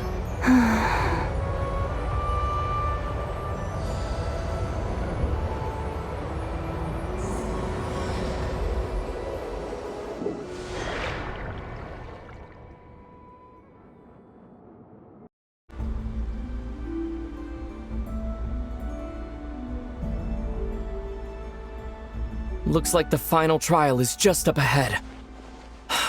Ready for battle? When have I ever not been? What's wrong? Going on an adventure with you side by side, it's been so exciting. But at the same time, it just feels surreal, I guess. Maybe because it's been so long. You know, this is only the second time we fought together since the day we both woke up in Teyvat. Maybe that's it. Lumine, let the light of our blades come together once more, just like they did in the past. Ether. This is a night of miracles, an adventure that belongs to us. Let's not weigh it down with worries and regrets. This is our adventure.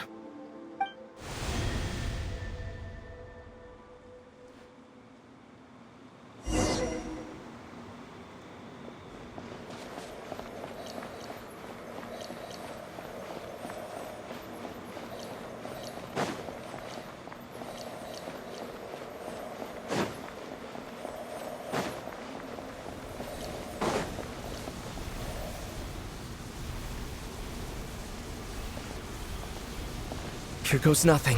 Prepare for battle.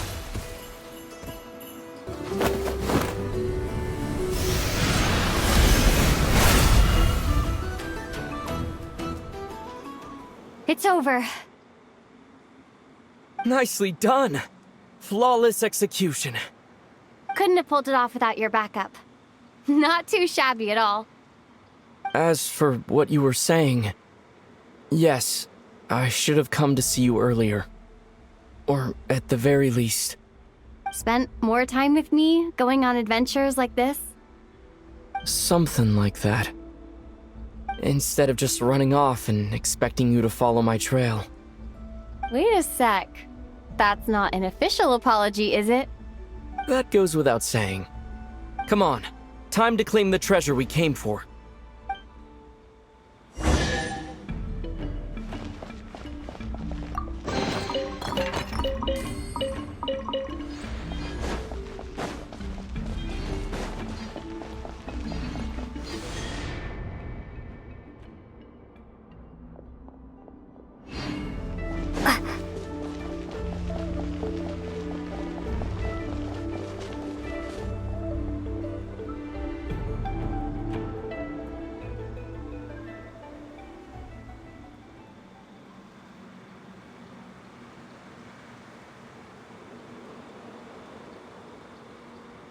So this is the Moon Marrow, the treasure we've been after.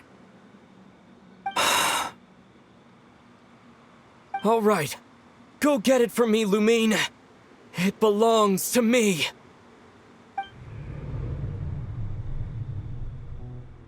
What's wrong, Lumine? After everything we've just been through, you still don't trust me? Don't you want to know the truth too? Just like I do? Rest assured, I'll share the truth with you afterwards. Now go, bring it to me.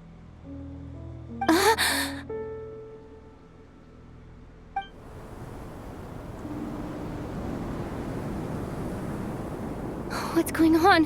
Where did this fog come from? Ether!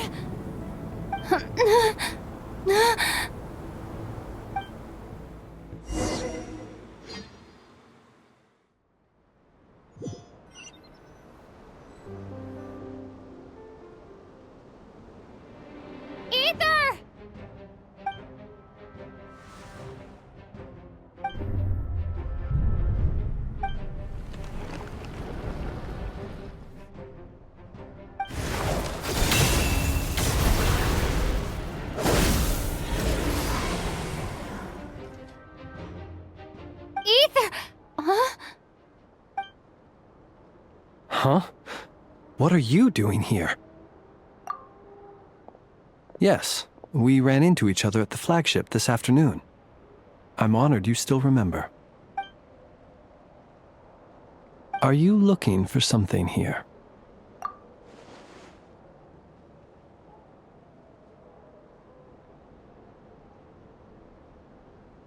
And you just happened to end up surrounded by the Wild Hunt. Sorry, I did not intend to come off as pointing fingers. Indeed, perhaps our courses of action do not differ so greatly. Not exactly. We Lightkeepers are accustomed to patrolling at night. A long-held tradition, you understand. I was just passing by when I noticed that the Wild Hunt had struck. So I simply did what I am duty-bound to do. As a matter of fact, I just saw someone leaving in quite the hurry. Was that your companion?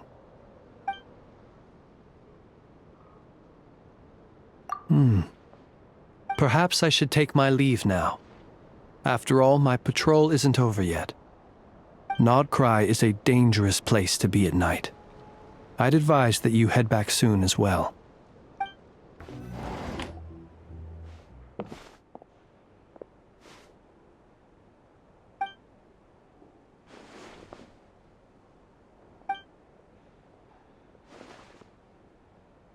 Paimon woke up and saw you were gone, so she made you a cup of berry juice to help you sleep.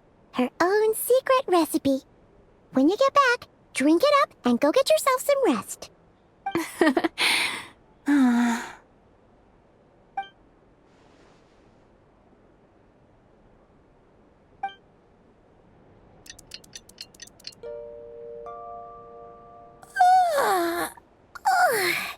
Good morning? If now still counts as morning. When did you get back last night? Did you sleep well? Good to hear. So, where'd you wander off to on your midnight stroll? Anything interesting to see in Nod Krai at night? Oh, really? Come on, don't leave Paimon hanging. All right. Guess we'll have to feed your stomach before we feed Paimon's curiosity. Let's go grab something to eat while we talk.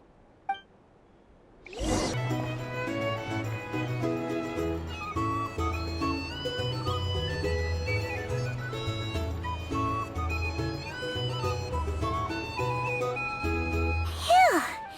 This is just the best, huh? Free food, free lodgings. This bark is friend for life material, that's for sure. Hey, did you hear what happened?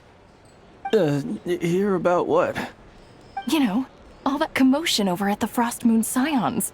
Crazy, huh? Huh? What happened? See what I mean? Completely oblivious to what's going on around you.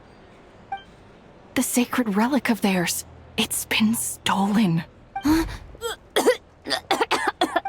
slow down! Paimon knows you're hungry, but you don't have to worry about her stealing your food. At least, not today. What? Was it those Fatui? No idea, but the news has already spread right through Nasha Town. What did their high priestess... what do they call her again? The moon... something... Anyway, what did she say about it? What could she say? She's the one who discovered it was missing. She was in Nasha Town first thing this morning, hoping to launch a joint investigation with the Voynich Guild. Whoa! Did you hear that? Lam and the others, their sacred relic's been stolen! Who in Tivat would even have the nerve? Paimon bets it was that bunch of good-for-nothing, rule-breaking, troublemaking Fatui!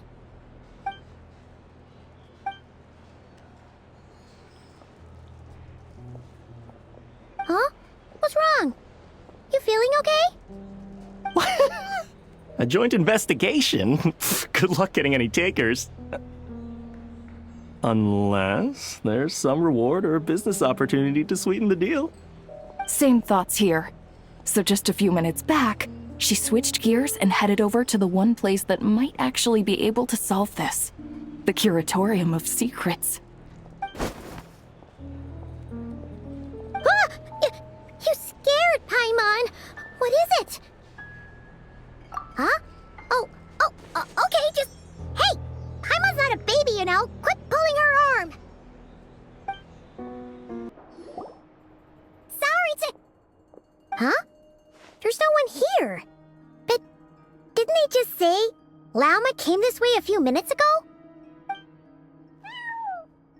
No one except for a cat watching over the front desk.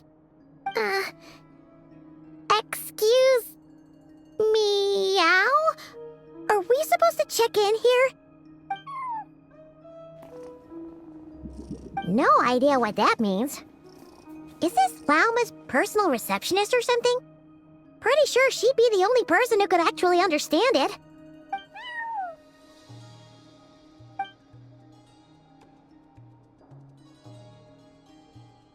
Huh? It's heading into that room! But why not? Like I told you already, that's just... Huh? Another client.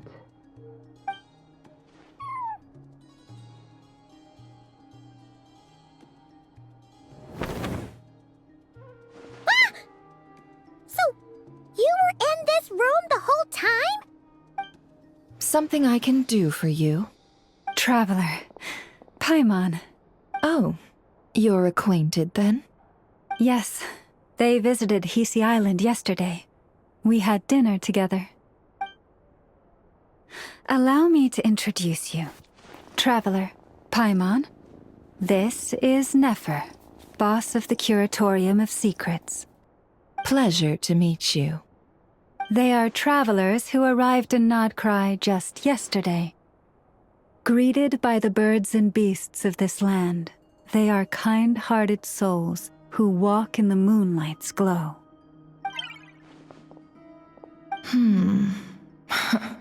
Interesting. Thank you, Lauma, but you need not have introduced them. They are great heroes, renowned throughout the nations beyond our borders. Oh, really? Do not forget, I deal in information.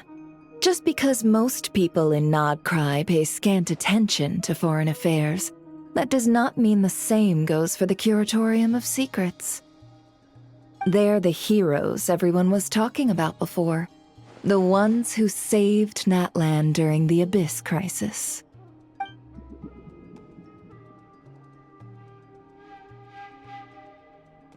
I see. We Frostmoon Scions seldom leave our domain, so I had not heard of your heroic deeds. Please, forgive my ignorance. It's no big deal. We were hoping to keep a low profile anyway. If we had to list all of our titles and good deeds, we'd be talking till sundown, and then some. Huh? What's wrong? Still not feeling great? So, what brings you both to the Curatorium today? Oh, so basically, we were just eating when we overheard people talking about how the Frostmoon Scion's relic had been stolen, and then she dragged Paimon over here. I see. Ah, I see. So you came over here because you were worried about Lauma. A combination truly befitting of great heroes. Strong at arms and pure of heart. In that case, Lauma, I've got a suggestion. Why not ask these battle-hardened heroes to take the commission for you? Honestly, it's a little beyond the means of such a modest establishment as ours. Your modest establishment? Unable to handle a commission? You just don't want to take it, do you? You're right. I do not. What kind of commission is this? Surely it's not to recover your stolen relic? Yes, that is it. Recovering the relic is both my duty as a moon chanter and a step toward fulfilling the promise I made the traveler, to help uncover the truth of the past. But Nefer has already declined our commission multiple times. And yet, just as it always has, the moon will continue to illuminate the sky above the Curatorium. Come night or day, may the moon goddess keep you. Enough of that.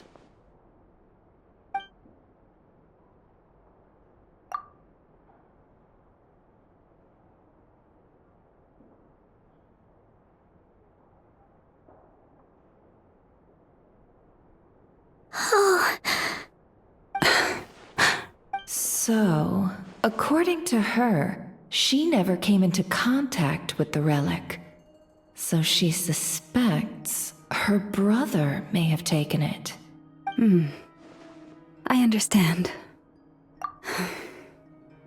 The Frost Moon Scion's secret chamber has remained hidden from the world for generations. But the reason outsiders are forbidden entry is not only to prevent theft. Within the chamber lie ancient trials, challenges designed to test the worthiness of those who enter. To intrude without rightful cause is a most perilous act indeed. So please, don't be too hard on yourself. The fact that you made it through those trials proves your right to stand before the relic. To put it simply, the moon marrow itself has deemed you worthy. No. Your honesty tells me everything. You never sought to take the moon marrow for yourself. As for what happened at the end, I suspect the chamber's protection mechanism may have been activated. Among those who entered the final chamber, there was either someone with impure intent, or else an abyssal presence. The Abyss? Perhaps that's why, then.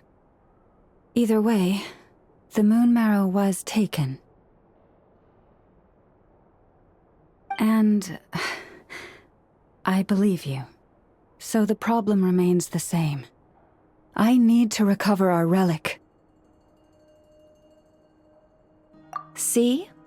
Didn't I tell you it would all work out in the end? But before everyone starts celebrating, forgive me for asking just one more thing. Are you absolutely sure your brother took the relic? What do you mean? Weren't they the only ones inside at the time? Who knows? Think about it. After your brother broke the seal with abyssal power, what was to stop someone else from following you in there? In theory, nothing. And as it just so happens, I received a tip-off from one of my sources earlier this morning. Word is, today of all days, the Fatui suddenly called off their search for the relic. What? Huh? Why? Well, either they woke up this morning and suddenly decided they'd lost all interest, or... Exactly.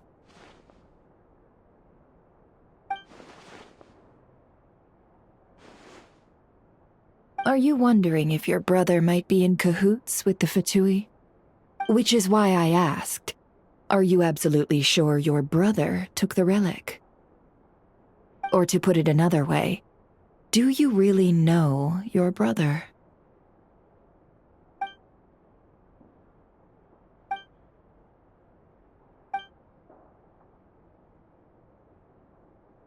In other words, it's highly likely that the Fatui already have the moon marrow.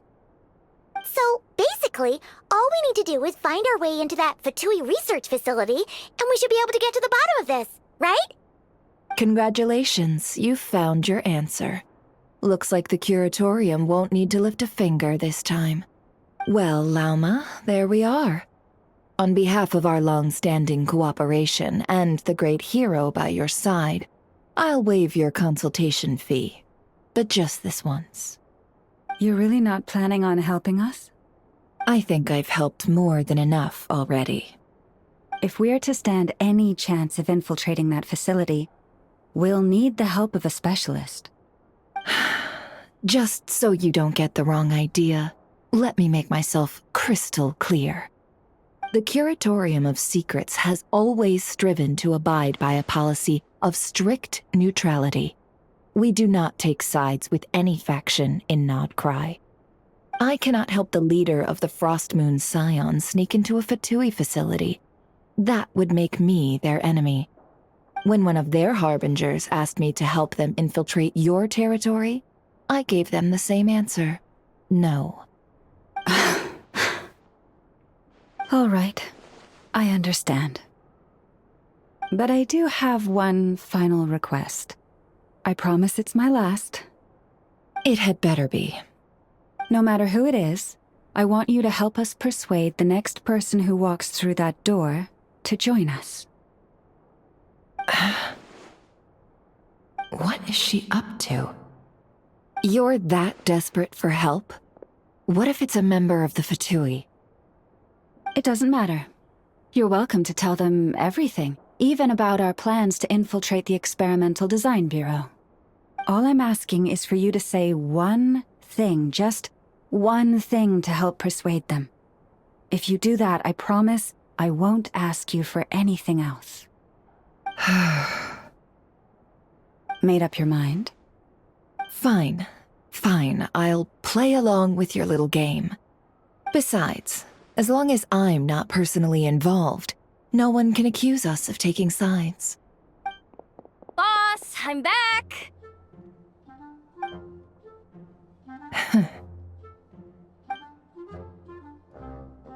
You won't believe the luck I've been having today. Remember you sent me to find that runaway cat, yeah? And you said I'd only be back after dark? Well, guess what? Right after I left the house, this big ibis flew over and the missing cat was right in its claws. And once it got close, it loosened its grip and... Boss, you're meeting clients. I'm so sorry. I'll get out of your way.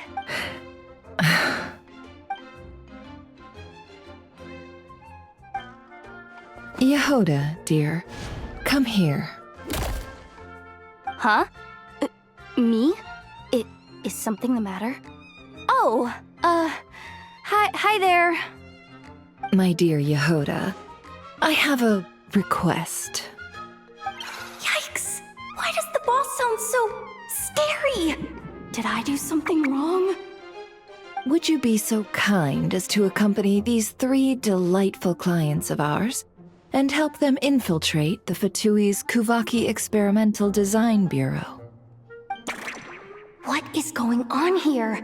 Boss usually just says things like, hey, go do this, or you, go take care of that. Why is she being so scarily polite? And wait a sec, the Fatui's research facility? That's basically a death sentence. Made your mind up yet, my dear? What is up with Boss today? Am I supposed to say yes to this? Or maybe it's because the mission's too risky, so she's actually looking out for me? Why is everyone looking at me like that? Is this some kind of test? I can't let the boss down. Can I? Have you made up your mind?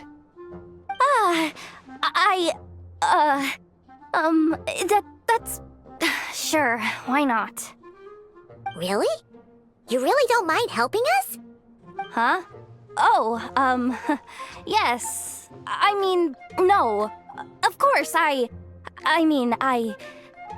guess I do? Oh, thanks so much! We owe you big time! On behalf of the Frostmoon Scions, too, thank you, Yehoda, for your help. What the? Seriously, what just happened? Why does the boss look so fed up? Oh no, was I supposed to turn them down? All that mentoring, time spent teaching her how to deal with different factions. In one ear and out the other. Never. You got what you wanted. You promised that was it. I know this goes against your principles, I won't forget the favor. Trying to get me to change my mind now? Of course not. I just wanted to say thank you. So, thank you. Oh. Yehoda, we'll leave the planning to you. Let's discuss the details elsewhere. Huh? Oh, okay. Oh, what have I gotten myself into? Oh, by the way, Yehoda, before you go, What is it, boss? you're fired. Huh? Effective immediately. As in, this exact moment. The curatorium will take you back, of course, but only once you've completed this commission for our 3 clients. What? Is there some issue? Well, here's the upside. Without me taking a cut from your commission, you'll earn more. Seriously? Can someone explain what's going on here?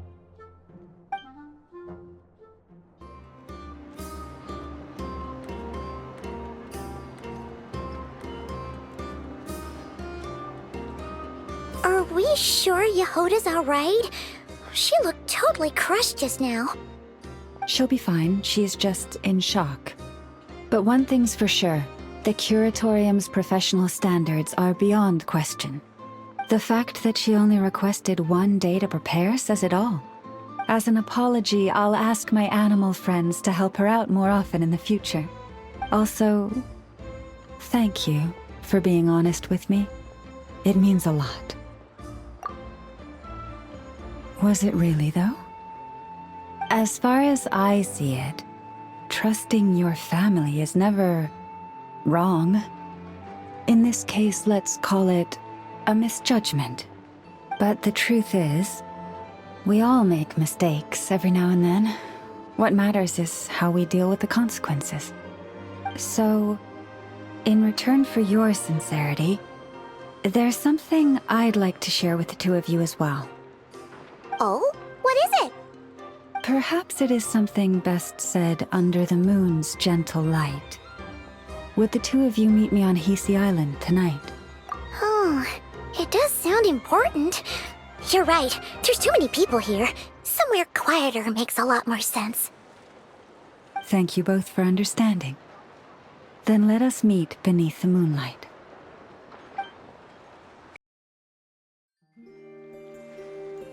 Lalma, we're here! Huh? Lalma, are you praying? I am indeed. For the moment I was born, my people exclaimed, "Behold, eyes like the moonlit tide, antlers like the crescent moon, and blood that glimmers silver as the moon's reflection." From as far back as I can remember, I was revered as the Frost Moon's emissary and the Moontide Maiden. The first words I ever learned were prayers to the Frost Moon. The first gestures, those of our sacred rites. Wow, that must have been tough. Back then, I didn't know any better. It all just seemed so natural. The Frost Moon Scion's bloodline has long since begun to run thin. Nowadays, even those of us with antlers are few and far between, let alone those attuned to the power of Kuvaki. But I...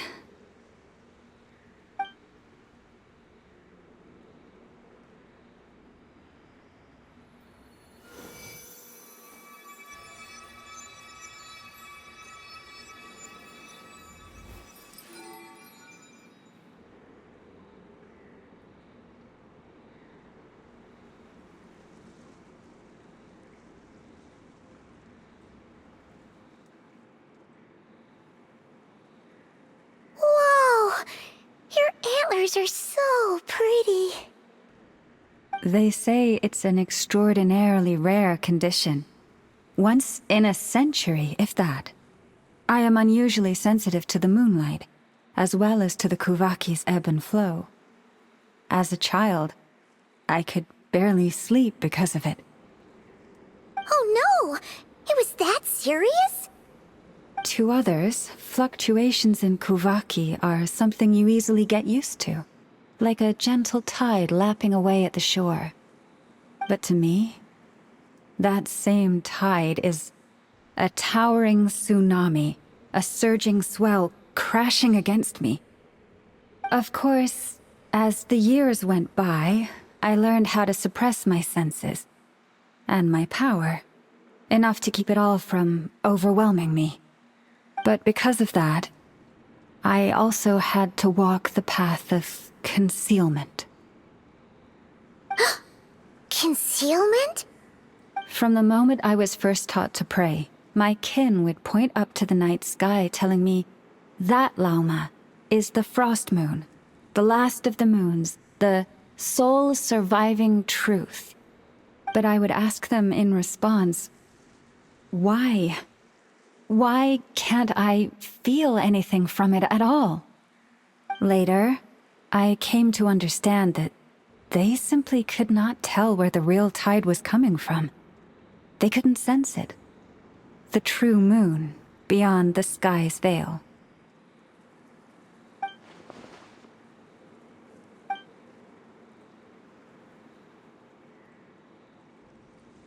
The moon is false. I reached that conclusion long ago. But there was no one I could tell, not a single soul. At least, not until now. Am I the one who's wrong? Is it the moon that is false, or my own senses? I asked myself such questions time and time again.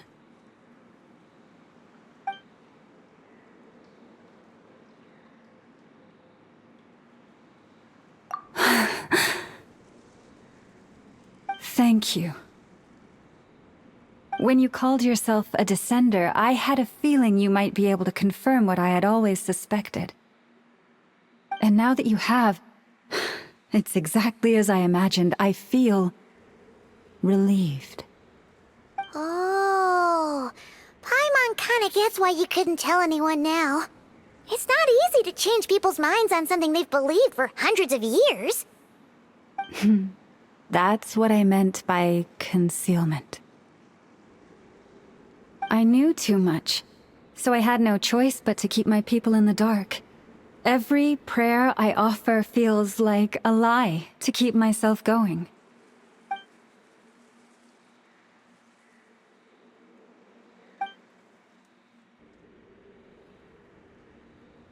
You've already met our Kutar, haven't you?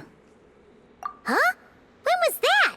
And, more importantly, when were you planning on telling Paimon? Ah, no wonder. What did you think of her?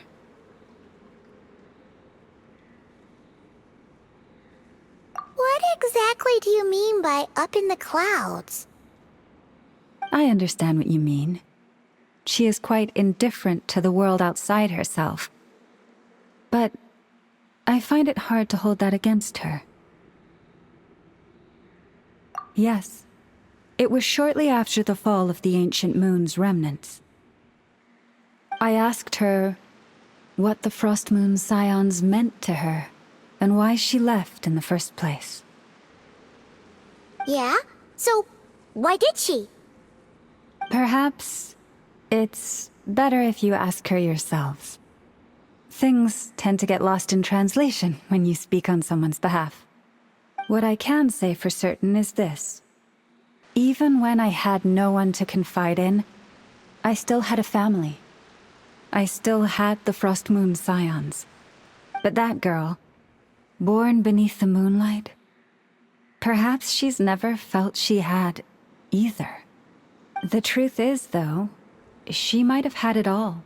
If only the Frost Moon Scions hadn't let her down.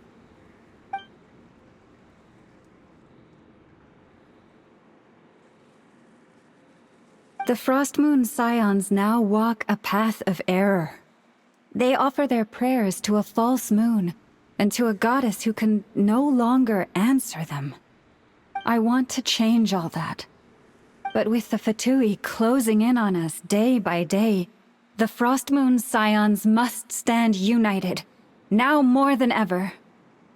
I just need to wait for the right moment. Lady Lauma! Lady Lauma! Cappy? Has Kadana's condition deteriorated again? Traveler, Paimon, we'll have to continue this conversation later. We'll come too!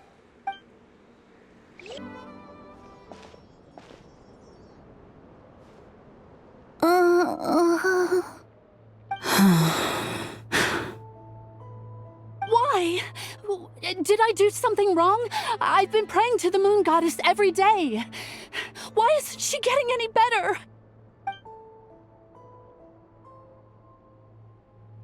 Cappy, I need you to wait outside. I'm about to start her treatment.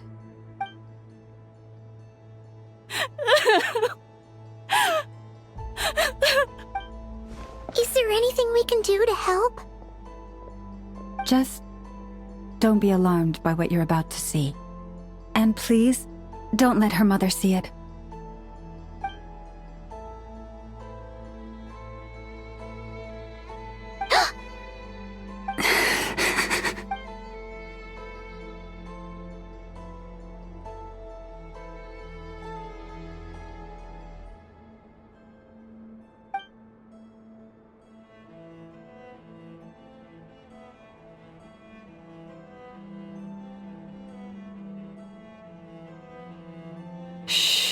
Please, help me keep this a secret. She looks much better now.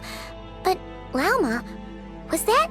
A medicine prescribed by a local doctor. For ordinary people, my blood has the power to counteract any adverse reactions to Kuvaki.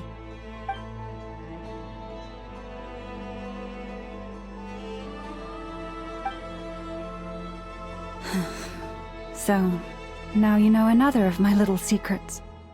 I had hoped to guide the Scions out of error before Karina's illness reached this stage, but clearly, I was too late.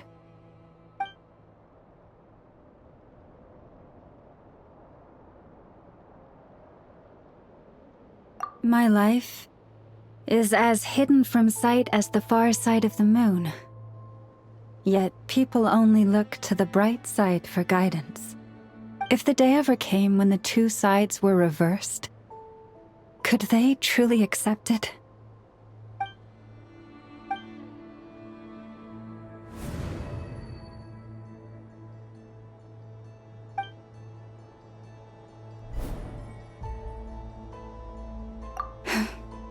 Hearing you say that puts my heart at ease. And if there's anything we can do to help the Frostmoon Scions, just let us know. Our priority, right now, is reclaiming our relic from the Fatui.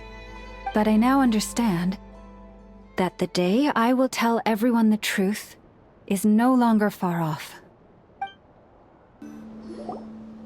Wow! Paimon would never have guessed Lauma had all that bottled up inside. Hey! Watch your step! Ah! What's wrong? Oh, you scared Paimon. You scared me there too. Almost stepped right into one of my traps. A trap? Why would you leave a trap somewhere like this? Well, it's not like this is a main path. And besides, we Frostmoon Scions would recognize it instantly. Alright. You don't seem like you're with the Fatui, so I guess there's no harm telling you. Lauma asked me to set up these traps to keep the Fatui at bay. Oh! Come to think of it, their 3-day ultimatum is almost up now. Yes. Hopefully they'll back off when they realize we won't go down without a fight. Oh, you've done a lot for the Frostmoon Scions too, just like Lauma. Philomena?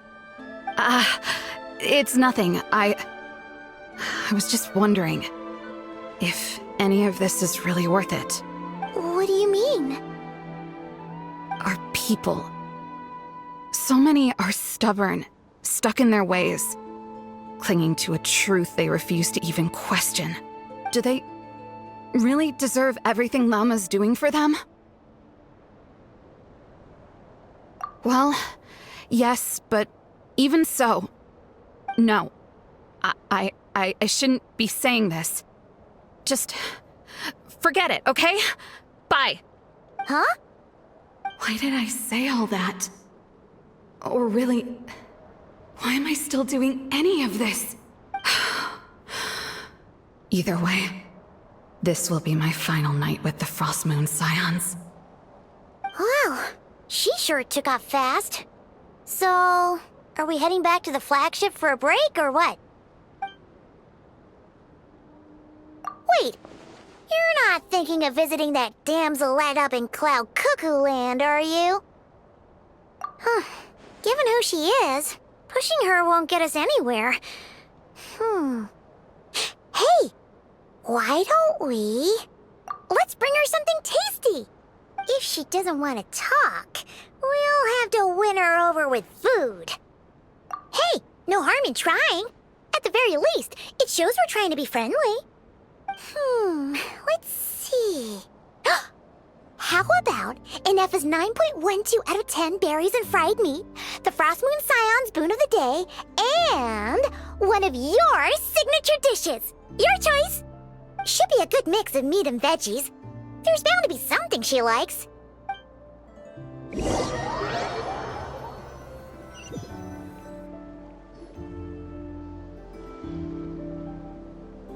Alright, food's packed and ready. This is the place, right? Why does it feel like we're going to visit a patient? Oh, no. Take this seriously, Paimon.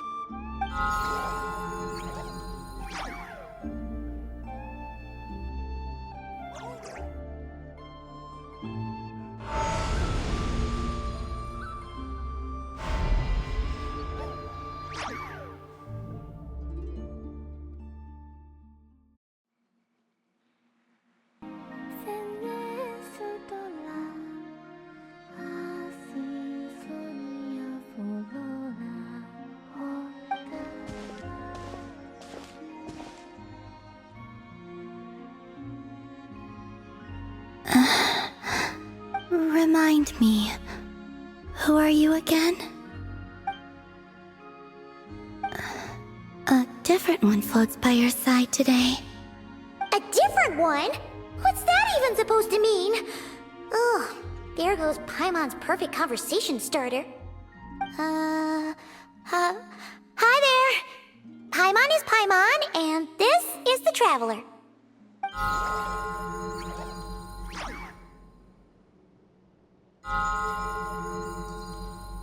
Oh, there you are. Between the two, I suppose you're cuter. Wait, what do you mean Paimon's less cute than that floaty thing? Columbina. What is it? What's your favorite kind of food? Is this a treat? Or an offering? Let's go with treat. Anyway, this is all the Traveler's cooking, so please, help yourself.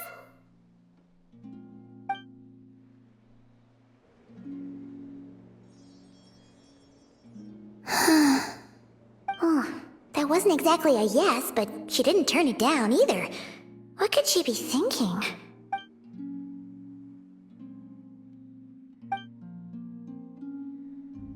So, what do you want to ask? Hey, she's actually playing along! Quick, now's our shot! You know the moon in the sky isn't real, don't you? I know there is only one moon in the sky. It is simply that some can see it, and some cannot. What does it mean to you? The missing prologue. What?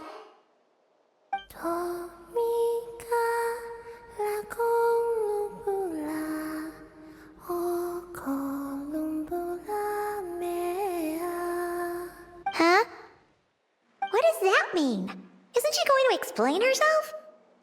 Can you tell me more about that melody? You were humming it last time too. It must be important to you.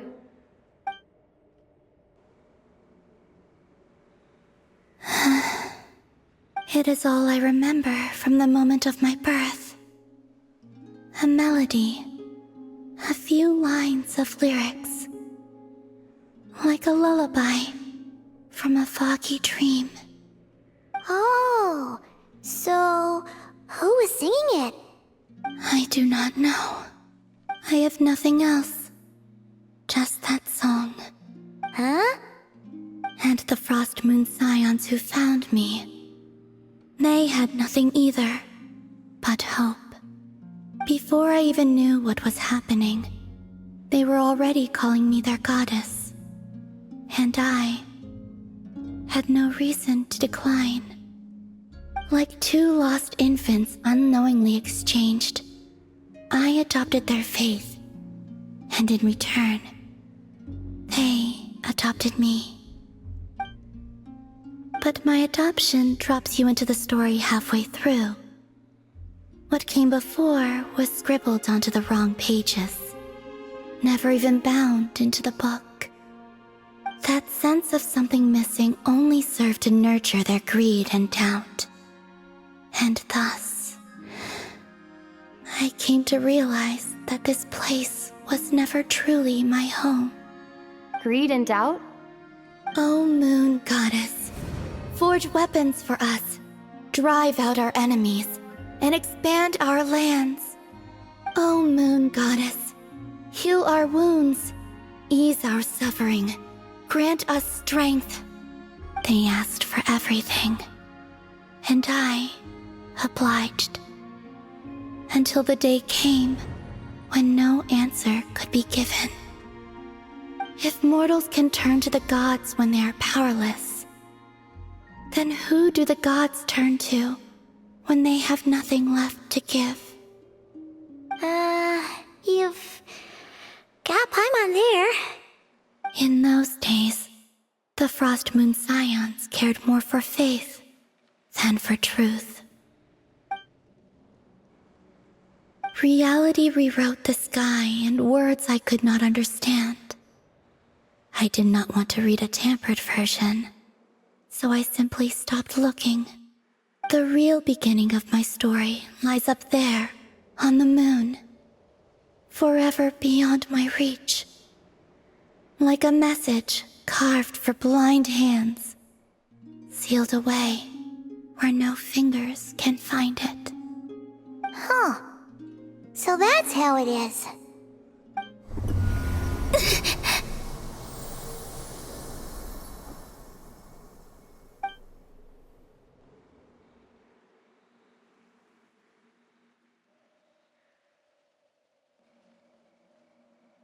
What's wrong?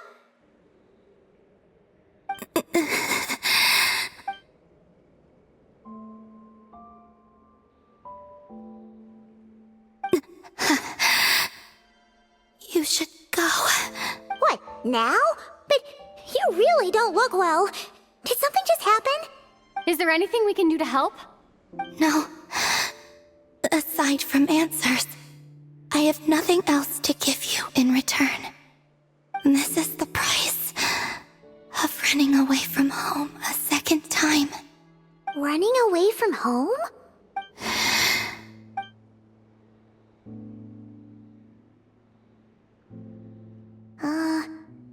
Is she heading towards the food?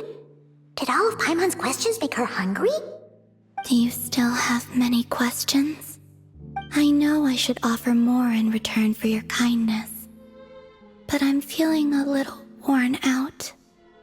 Oh, we're so sorry about that. The Tsaritsa was right. Freedom always comes with a price. She said I could treat the Fatui as a second family, a second home. But in the end, they were no different. All they wanted in truth was my power as the Moon Goddess. I'd rather not dwell on such unhappy memories.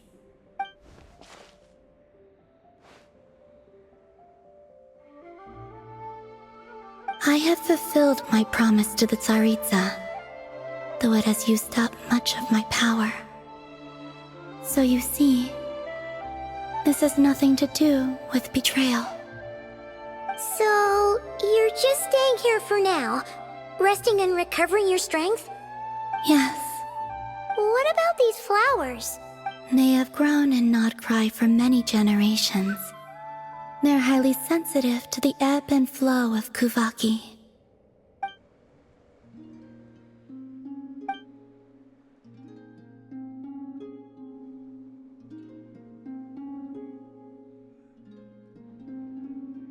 At times, I thought about using that relic the Frost Moon Scions had hidden away. I could sense the power within it. But going out is such a hassle. People might see me, and I promised Lauma I wouldn't show myself to anyone. Besides, I know it's gone now anyway. Really? Lauma asked you to stay in hiding? Uh-oh, she's looking back at the food again. But Paimon's still got some little crumb cookies here. You could have these for dessert if you wanted. Lauma said she wishes to change the Frost Moon Scions, which is why she asked me to stay out of sight. I don't really understand what she meant, and to be honest, it's not something that concerns me. But I wasn't planning to see anyone anyway. If they found their way here themselves, that's hardly my fault.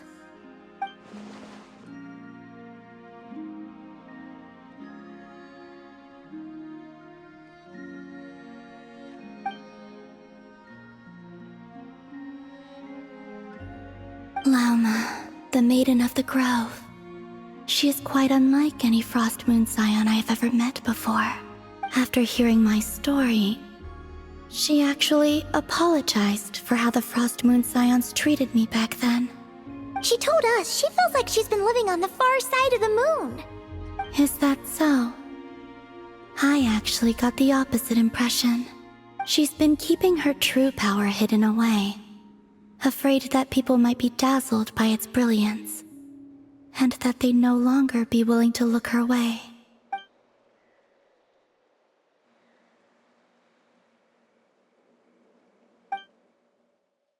So, what do you wish for now?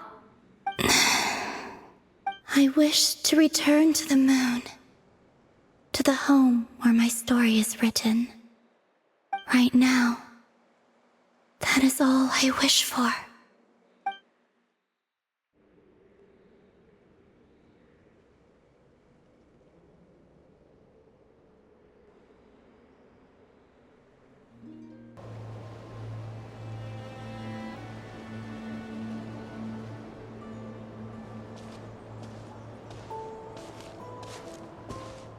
Huh? How come you're here by yourself, Lauma? Where's Yehoda? I haven't seen her.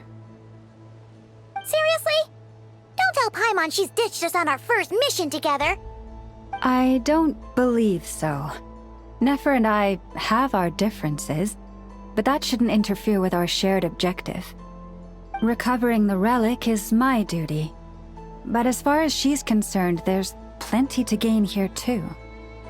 In Nod Krai, it's common knowledge that the Curatorium has a nose for profit and opportunity.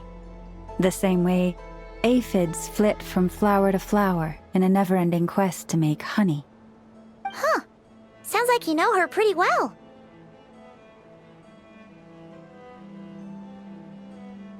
Still, Yehoda sure is taking her sweet time. Hmm?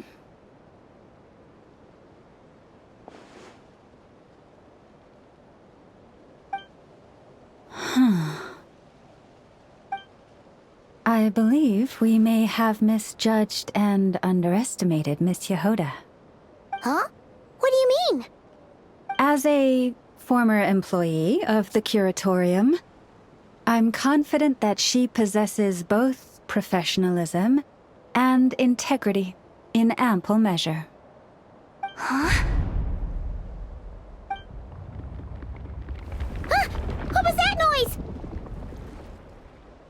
The sound of a wavering conscience, perhaps?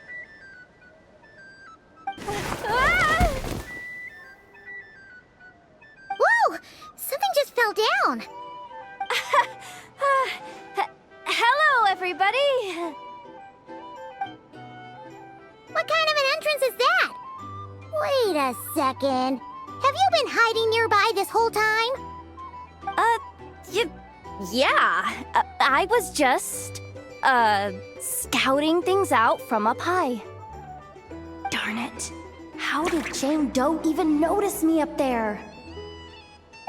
I can't believe I'd only realized I'd run out of smoke bombs this morning. What if something goes wrong inside? How am I supposed to make a quick getaway now? Thought I could just hang back and wait for the clients to get cold feet. But nope. Turns out they're all completely fearless. Don't they know how scary the Fatui are? Really sorry, everyone. Truth is, just as I was heading out this morning, I discovered I'd run out of a super important, completely essential, absolutely indispensable piece of equipment. So, what are we gonna do? Well, as I see it, there are two options. Plan A is we take a detour to Nasha Town to restock, though who knows if any shops will still be open this late.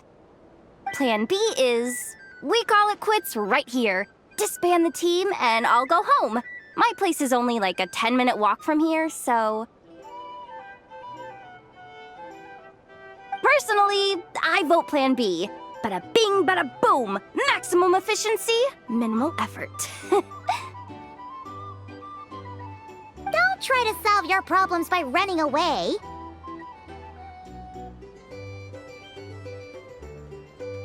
Not a fan of either? Then I guess our only option is to fall back on Plan J. That's J for Yehoda, by the way.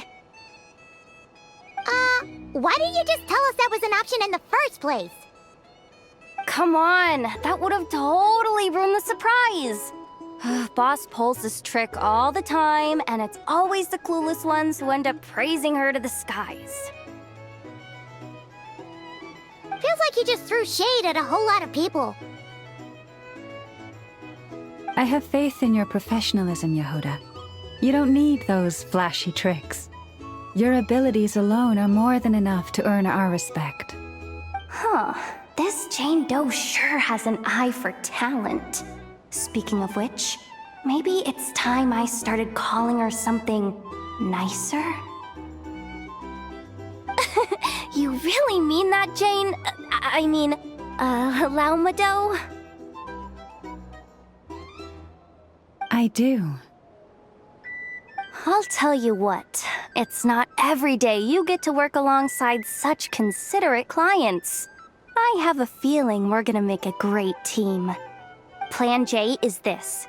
We find our way in through the freight access on the facility's east side. It's tucked away from view, and security's lighter at night. I've prepared some special gadgets too, so we should be ready for anything. If we want this to go without a hitch, we'll need to work together every step of the way. So everyone, stick close behind me. Now that finally sounds like a real pro talking. Hey, you saying I didn't before? Kinda, yeah. You... Ugh. Never mind. A top-tier treasure hunter like me never lets the naysayers get to her. Alright, let's go over what we agreed on yesterday. The goal of infiltrating the Kuvaki Experimental Design Bureau is to locate and, if possible, recover the relic that the Fatui stole. We also need to figure out why they built the facility in the first place. I'm worried that they've set their sights on the ancient moon's remnants on Hisi Island too. Well, now that we've got a plan, time to get this show on the road.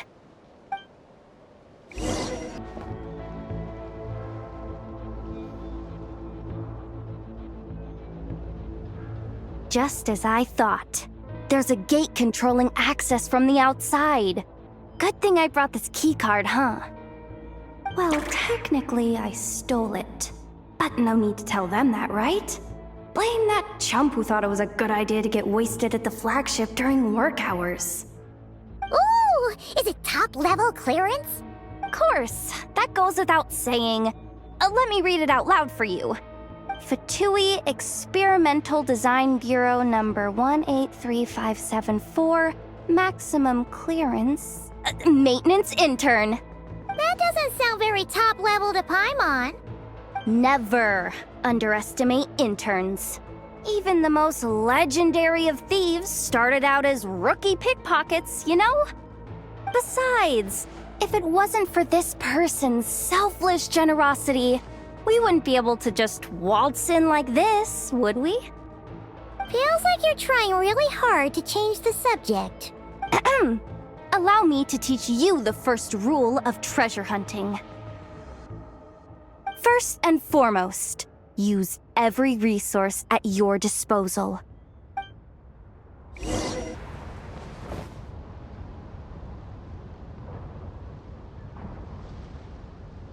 I get it now.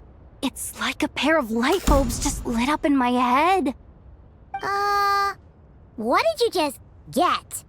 The blue light, aka Plan A, is telling me to take the path along the left side. It'll be a lot stealthier, but that might mean a bit of a detour.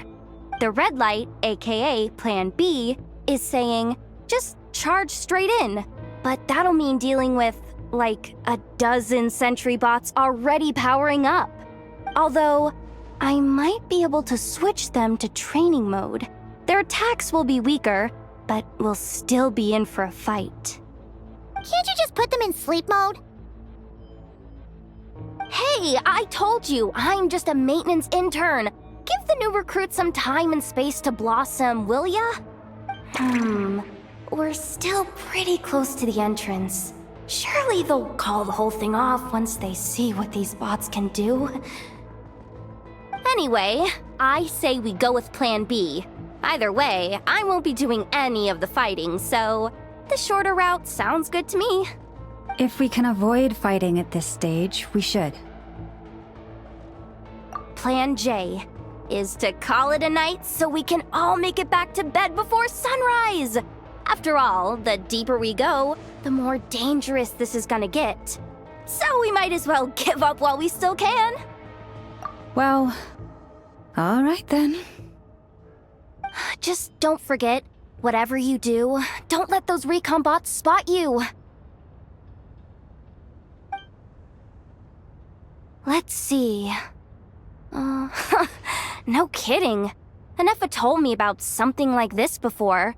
I can't believe that dumb robot actually helped me out for once. All you gotta do is this, and the recon bots will be reassigned to another position. That way, when it's time to move forward, the path will be clear. Which reminds me, it's about time I taught you the third rule of treasure hunting. Go with the flow. What about the second one? You skipped that one. Huh? Did I? Oh geez, must have gotten muddled again. I mean, the second rule is exactly the same as the first. Guess that's what you meant by going with the flow, huh?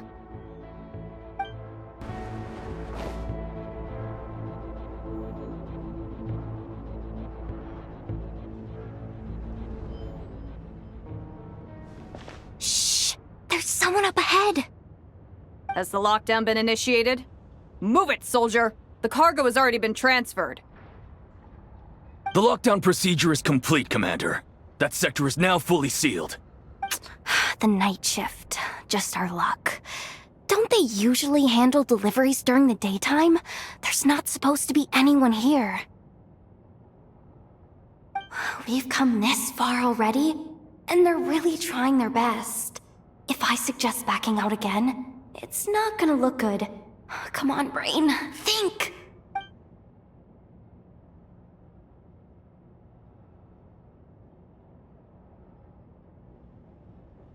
Got it! The freight shaft to the upper levels. We might have a shot there. Let me see. Huh?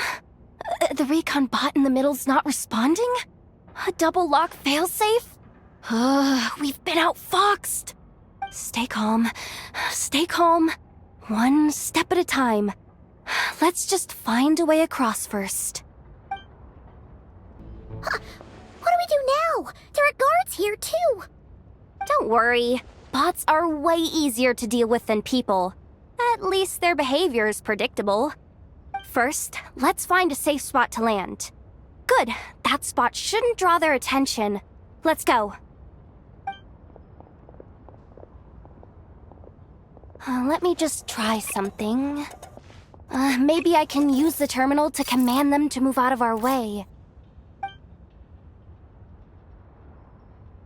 Security verification? With 10 questions? Are you kidding me?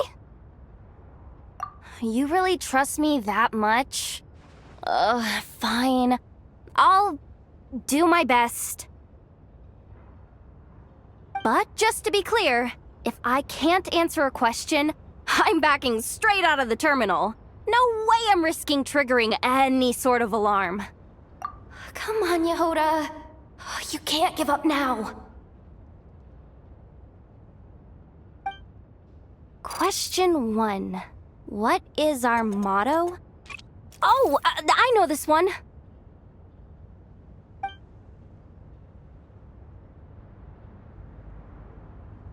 Question 5.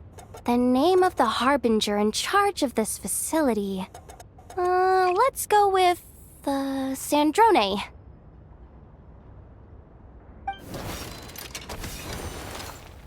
This one should be the Pale Star Edict. I've heard one of Boss's informants mention that before. Final question. Enter employee ID. And it's timed? Okay.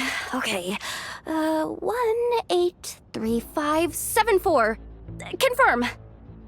I actually got them all right? What a miracle. Not bad, Yehoda. Not bad at all. Guess you're an official maintenance intern now. Hey, that could be my personal plan B if I can't get my job back. Just kidding. The Fatui are awful. The bots have taken the command. They're moving off. Let's get going while the coast is clear.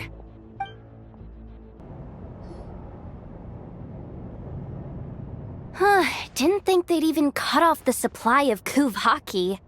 They're being really cautious. If we can somehow divert some emergency power into the system, we might be able to force boot this thing. What do you mean by force boot? How do I explain this?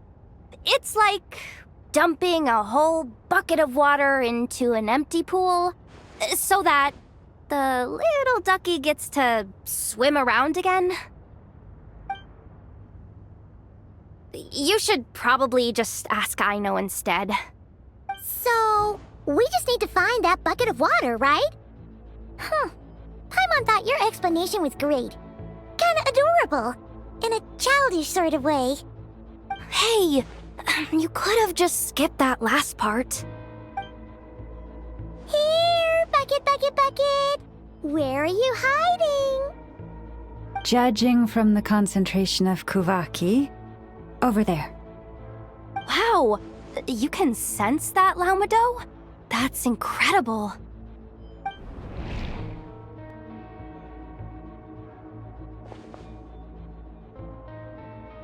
Let's move the recon bots above them out of the way first. Oh, it's so dark in here. Well, it is a cargo crate after all. No point in being picky about lighting at this point. Something sharp and pointy just poked me in the back! Sorry. That was probably just my antlers. It's pretty cramped in here, so I had to crouch down. Oh, having antlers must be inconvenient at times like these.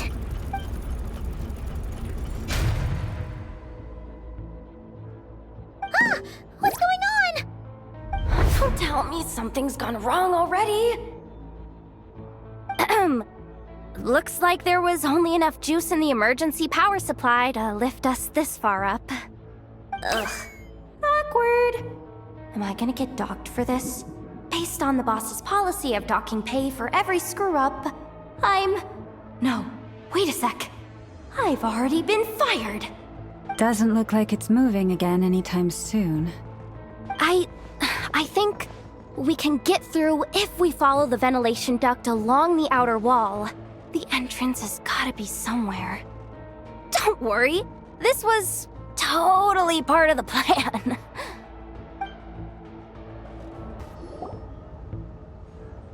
Huh?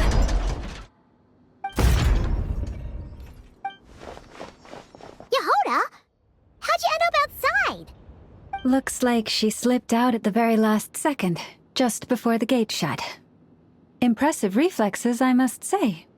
Though I'd expect nothing less from a former employee of the Curatorium. I'm so sorry. That was pure survival instinct. I didn't mean to ditch you. Anyway, you guys just stay where you are. I'll figure something out.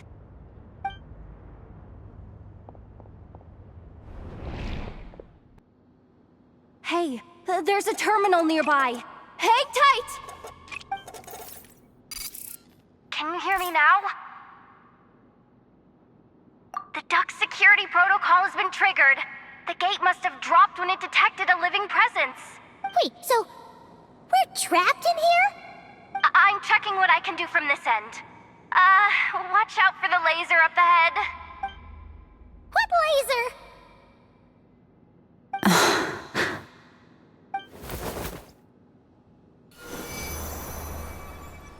Oh, we see it now. Good thing we didn't move. Got it. I think I understand the situation.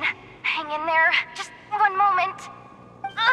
This is killing me, but I think I've got it. I can try adjusting the direction of the Kuvaki flow inside the duct.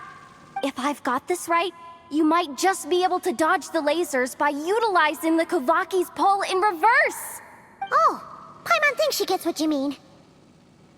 But I can't see where you are from here, so I'll need your constant input. Just tell me what to do.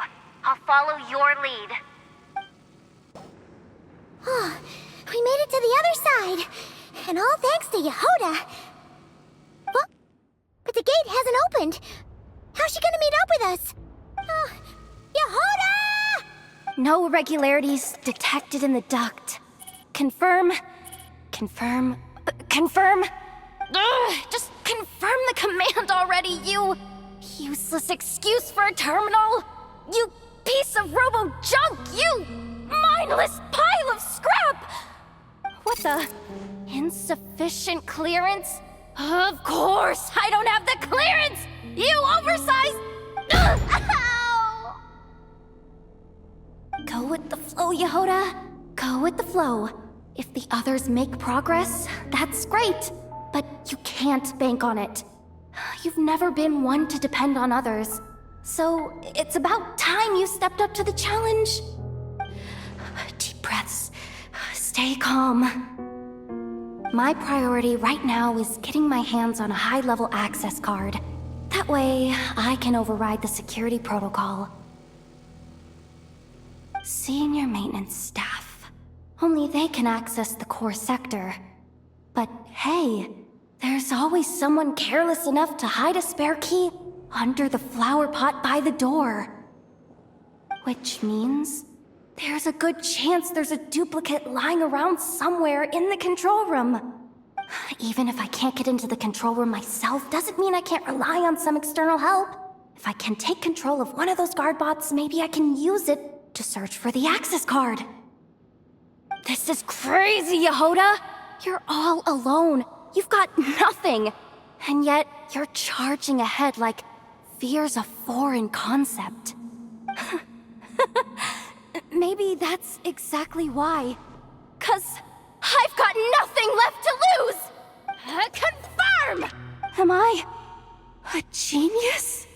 Whoa, this feed's super clear. Oh, this is gonna be a piece of cake.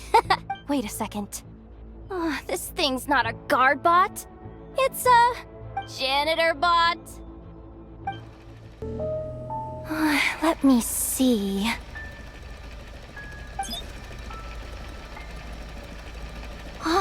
There it is! Hey, why'd you stop?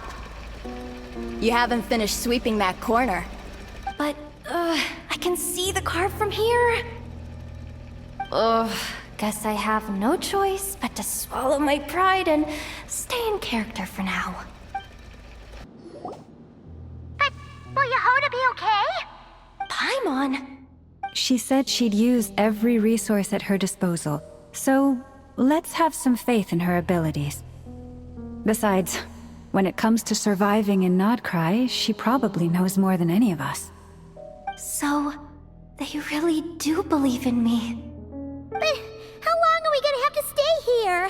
Paimon doesn't want to get caught by the Fatui either. Does Paimon mean the two Fatui in that room? Let me see if there's a way to distract them. Wait, did you hear that? Huh? The alarm? What's going on? Let's go check it out. This looks like somewhere important, but there's nothing here. Hey guys! It's me! Yehoda, are you okay? I'm fine. I managed to swipe a high-level access card and triggered an alarm to draw the guards off. But we don't have much time.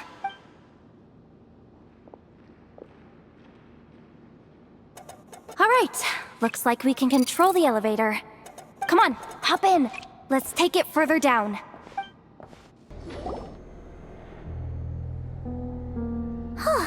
There's no one here!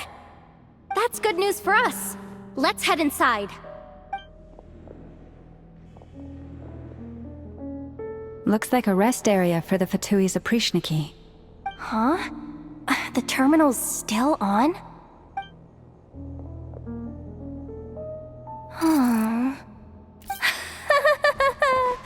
Looks like that good news is now half good news, half bad news. What do you mean? Well, it seems like that alarm I just triggered was so high level that even the guards in the rest area went to investigate. That's the good news, by the way. And what's the bad news? The bad news is that once they realize it was a false alarm, they're bound to circle back and check this floor. And then we're toast. So we've got to move fast here. If you need me to run a quick search, say the word. Analysis of Kuvaki extracted from the moon marrow suggests that its energy core bears some close relation to the power of the former Three Moon Sisters. It is suspected that there is a link between the Frost Moon Scion's hidden relic and the shattered remnants of the Eternal Moon. Come on, none of this is important right now. Just tell us where you hid the darn thing. Access denied. You do not have permission to view this data? Even with a high-level access card? Who does have permission then? Good idea. Pulling it right away. Wow. What's with that huge hollow structure down below? That might just be it. Secluded, out of the way. Exactly the sort of place they might be keeping the relic. 264 pages! What is this? A novel? Can we just skip to the end? I'm flipping through it as we speak. Kuvaki. A weapon. Seems like the Fatui and Snezhnaya are trying to harness the power of the Light Realm to build some kind of weapon. The target of which is... Seriously? Insufficient clearance? Again? Looks like that's about all our current clearance gives us access to. Based on what we know so far, it seems like the rest must be hidden inside that massive hollow beneath us. I could sense something beneath the water down there. Something unsettling. If they've gotten their hands on the moon marrow, Odds are, it's hidden down there, too. And here I thought we were almost done. But nope, we're going deeper and deeper into the danger zone. Chin up, Yehoda. Once this job's done, you're buying yourself the biggest Nod Krai hot dog in town. Deal's a deal.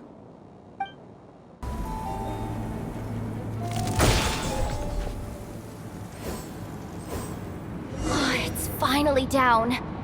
Quick, let's hurry down to the lower level before we're spotted.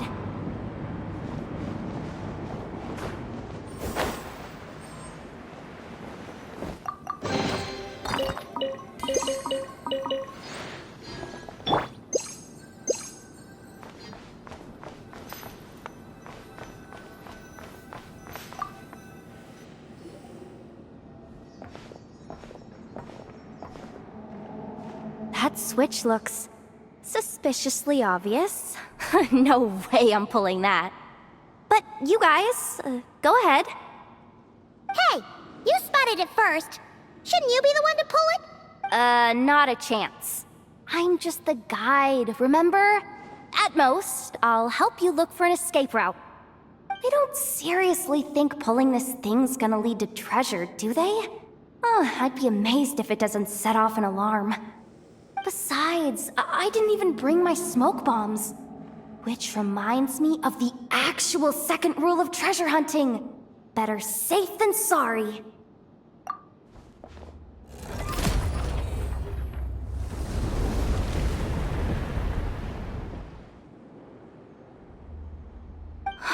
The ground, it's shaking.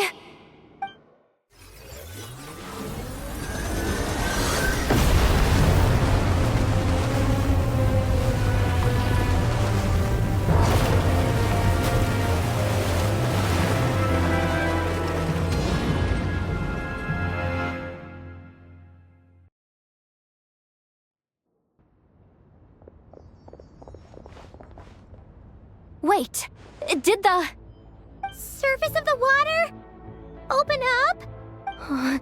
This is bad. This is really bad. I'm getting put on the Fatui's blacklist for sure. Don't worry, Yehoda. You've helped us so much. If they try anything, we'll protect you. Aww. Come on, I was just kidding. I'm tough, okay? Just haven't had the chance to show off my fighting skills yet.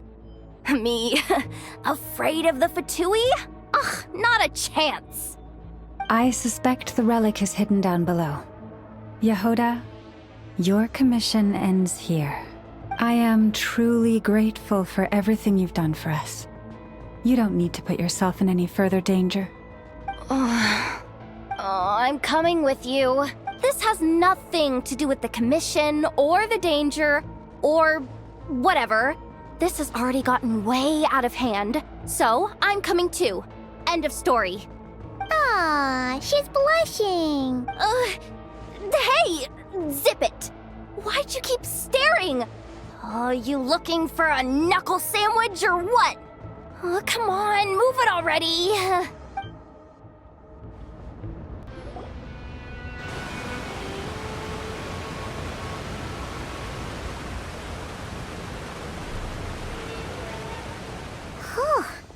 It's really deep down here.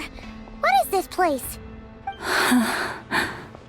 We're standing on another fragment of the ancient moon's remnants. So this was the source of the Kuvaki I sensed earlier.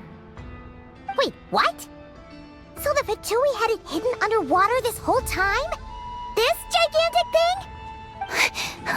Yehoda, you've been kind of quiet since we got down here. What? Me? Have I? It's nothing. Really. We're doomed. How are we even supposed to get back up from here? Oh, my grappling hook's not nearly long enough. And if someone spots us here after all that commotion, we'll be sitting ducks. Oh no! That door's opening! Please don't say it's the Fatui! No, please, no. We finally made it here, and we're so close to getting the job done! I didn't risk my neck just to die before I've even had a chance to spend my reward!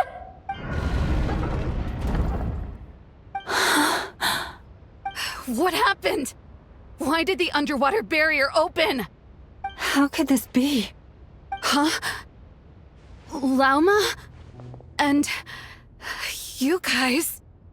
Wilhelmina? What's going on here? Looks like... there's no point trying to hide it anymore. What are you talking about? I thought you might come, but I didn't expect to see you here so soon. Forget it. The Moon Marrow isn't here. You... joined the Fatui? Yes. When? The day I could no longer bear to live a lie. At first, the Fatui wouldn't accept me. But then, one of their harbingers noticed me and said she'd give me a chance.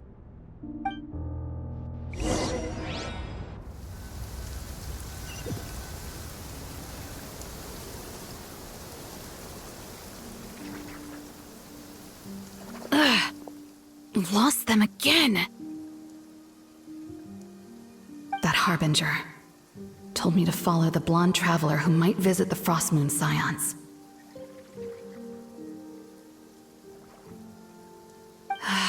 Easier said than done, though. The animals are on alert at night. If they see me, Llama will catch wind of what I'm doing sooner or later.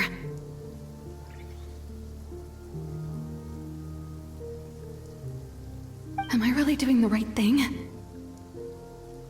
No. It's too late to turn back now. The empty prayers, the stubborn displays of faith like Cappy's today. This isn't the life I want. Huh? Is that... Ah, the Traveler's back. I won't let her slip away this time. Wait, who's that with her? They look so alike. They seem to be heading towards the statue of Kotar.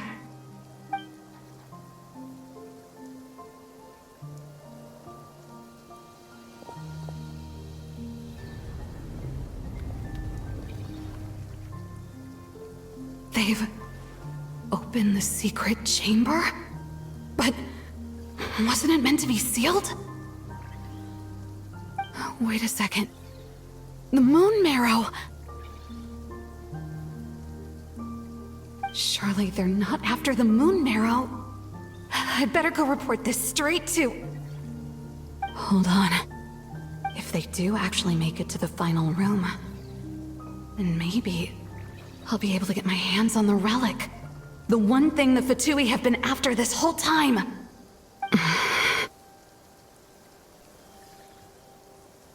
If someone's going to take it, it might as well be me. This could be my ticket to joining them.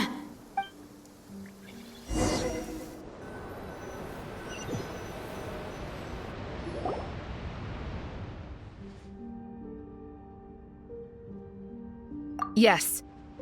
And in your final moment of hesitation, I took the chance. And then you gave it to the Fatui? But when we talked to you before, you seemed so genuinely worried about Lauma. Because I thought she was as fed up with the Frostmoon Scions as I was.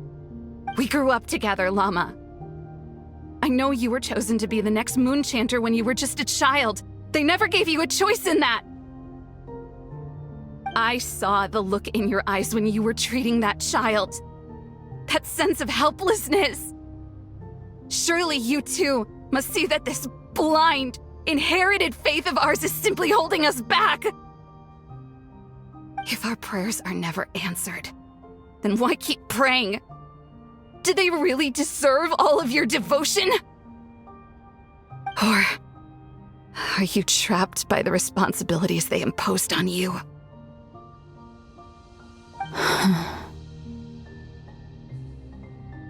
So those are your reasons for wanting to leave the Frost Moon Scions? Isn't that reason enough? When we pray to the moon, we do so to show our gratitude for the life it granted us long ago. It reminds us to strive for something higher within ourselves. But I know that's not what you want to hear. You're right, Philomena. I have indeed kept secrets from you.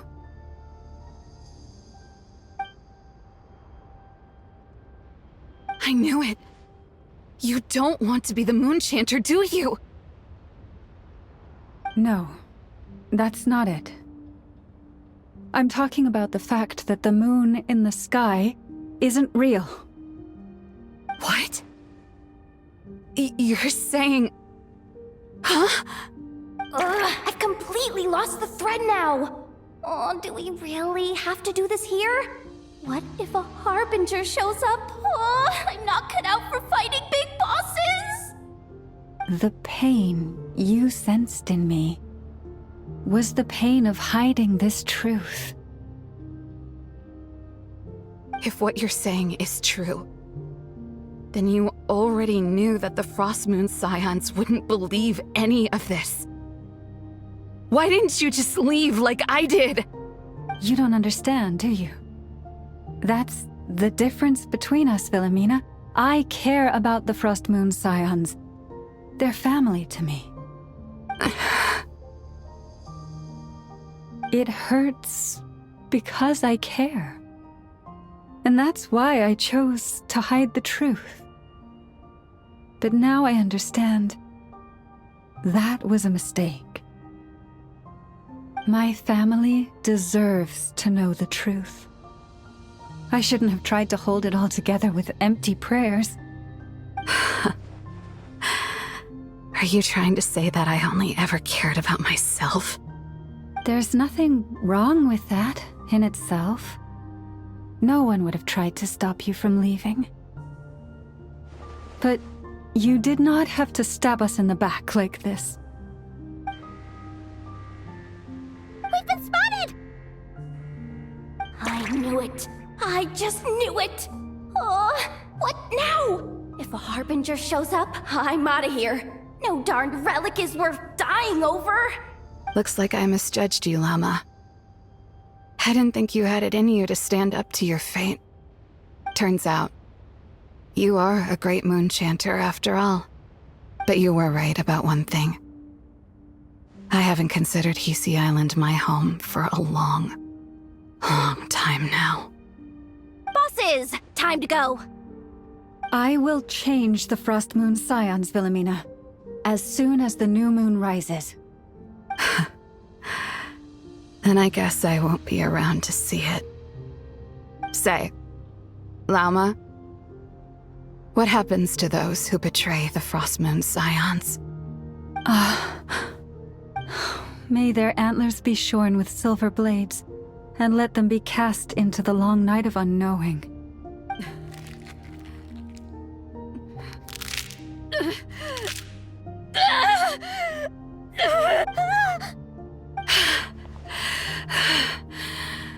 I have honored the ways of the Frost Moon Scions one last time. Think of it as a gesture of respect, Llama. There they are!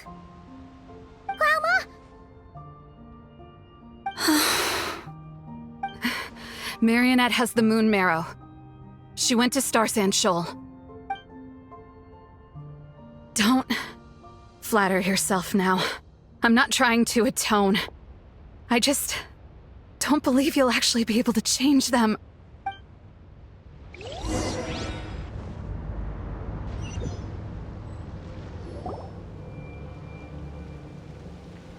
An alarm coming from the Experimental Design Bureau. Interesting. Hey, wrap things up and get yourselves ready. Looks like we might be having some guests. Yes, milady. Perfect timing. This job's been boring me to death. Time to test some hypotheses.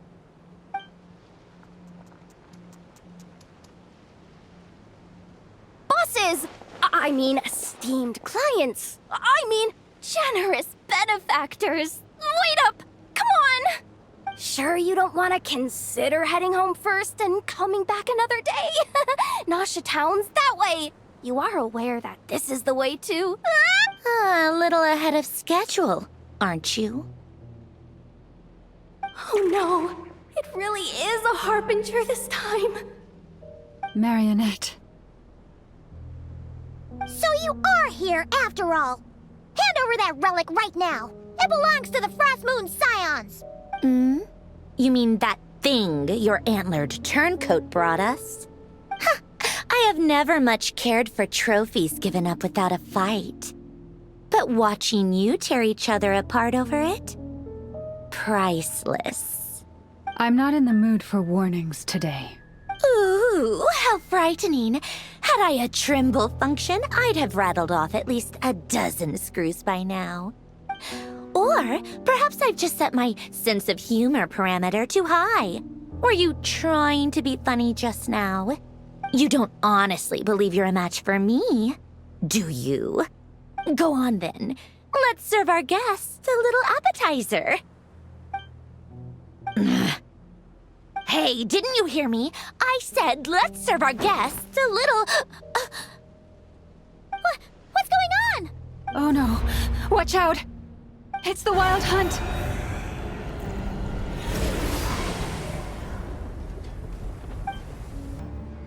Is that it? Oh, at least that's what the Lightkeeper's handbook says. Careful. It's not over yet.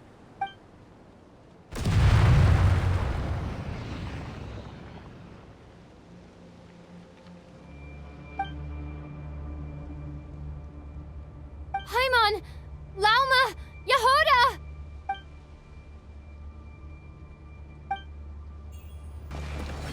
Lumine!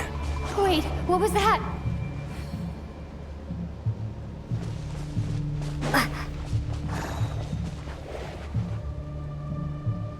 Lumine, over here! Ether! Quick, grab my hand!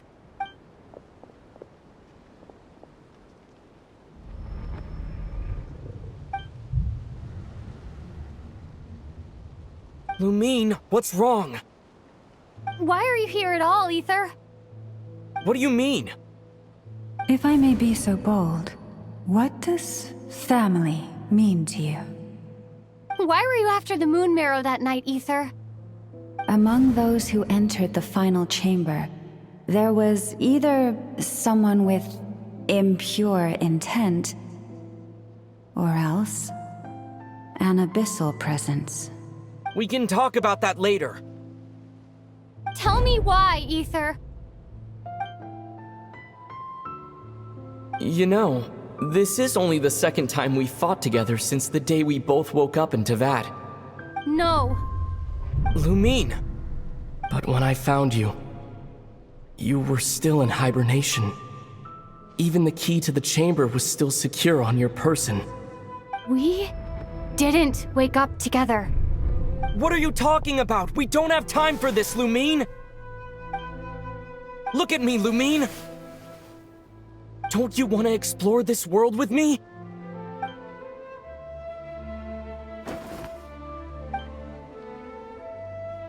You think I'd lie to my little sis?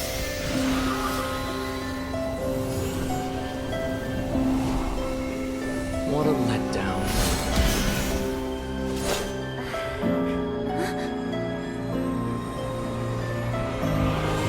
Go get it from me, Lumine!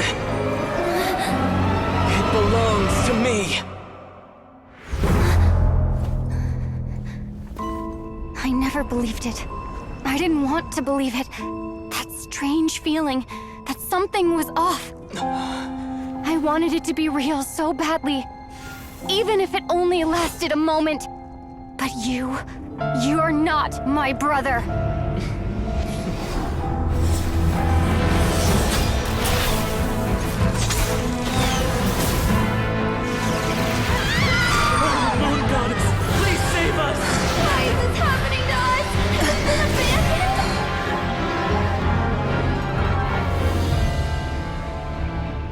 cold night should be our blessing, yet only confusion and sorrow remain. The truth may yet lie beyond the sky, but must we become lost because of it? Standing before you, as a scion of Hyperborea and the Frost Moon's emissary, I say this.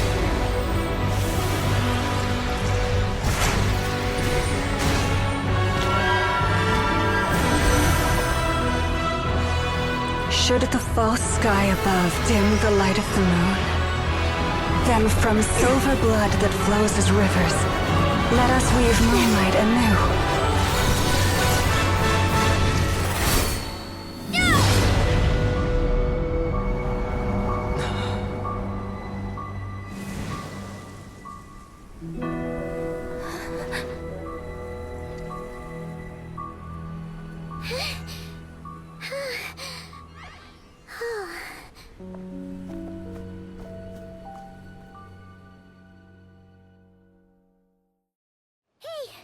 Is everyone okay? Think I saw my life flash before my eyes there. Oh, good thing Laumado was there to save the day. Are you all right, Traveler?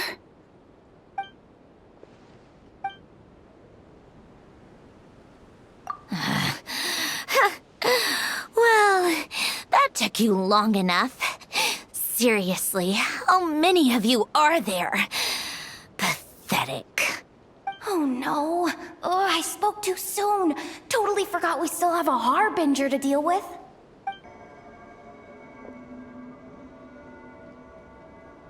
Hey, is that the moon marrow?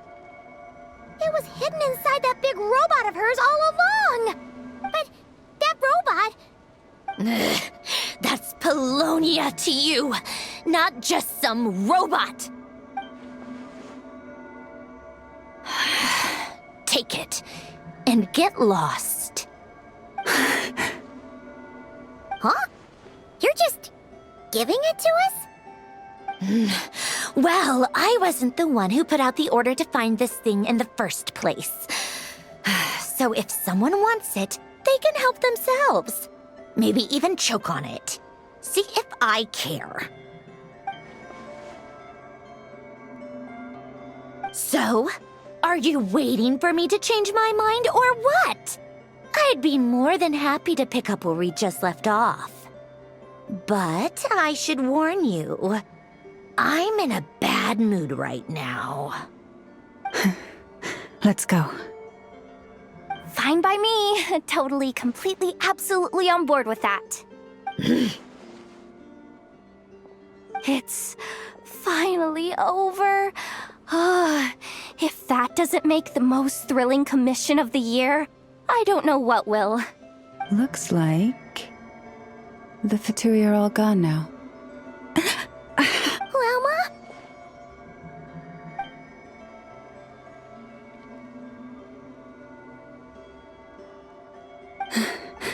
I'm all right. It's just been so long since I truly felt the power of the moon. I thought I sensed the wild hunt nearby. Don't tell me you've already taken care of it. Hey, it's Flynn's!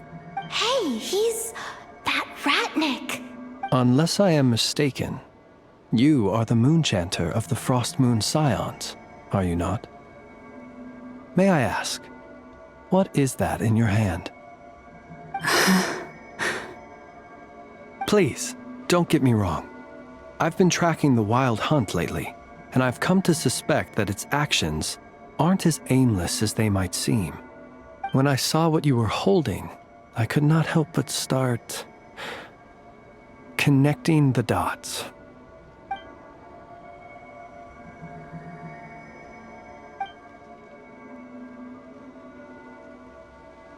You better be extra careful, Flint. It seems like the Wild Hunt is capable of impersonating people now. Oh, is that so? Funny that. I just showed up completely out of the blue, yet you seem to have no problems trusting me. I apologize. I shouldn't be making jokes like that right now.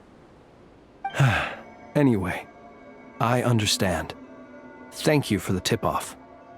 It seems that the wild hunt has somehow changed in nature. I'll have to report this to HQ right away. For now, let us part ways here.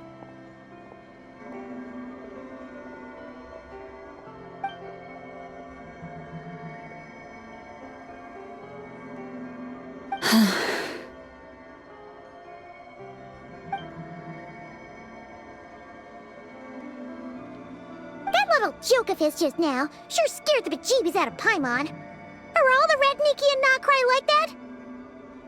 They're usually stationed in remote areas and tend to keep to themselves. So, it's not surprising they end up a little eccentric? No, he's different. Really? How so? The animals. They've told me they're afraid to even go near him.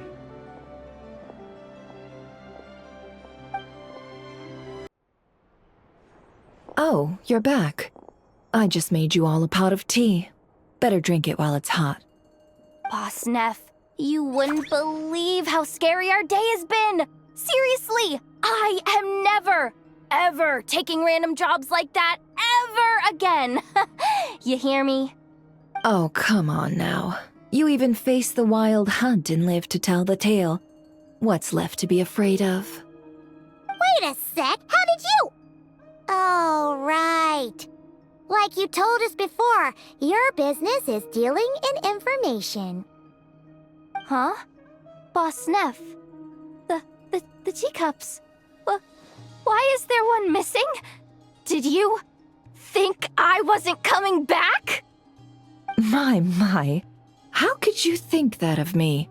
You know the rules. If a member of staff wants tea, they pour it themselves. Your cup's sitting safe and sound right there, in the cupboard. Member of staff? Does that mean you're accepting me back? Wasn't that the deal? Boss Neff! You're the best boss ever! You never change, do you?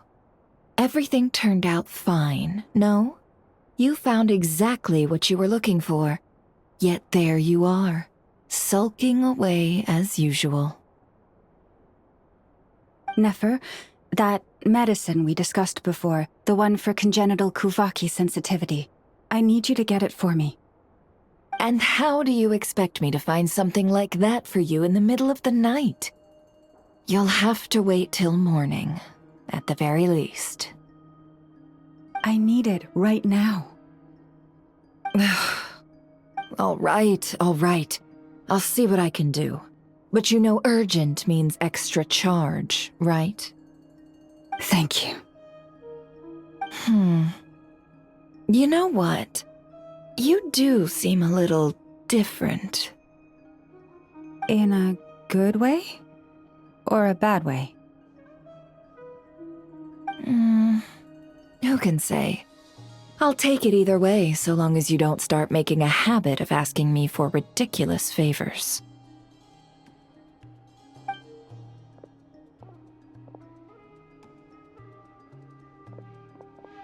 Traveler, Paimon, a lot has happened these past few days. I don't know what I would have done without you. Hey, don't mention it. That's what we're here for.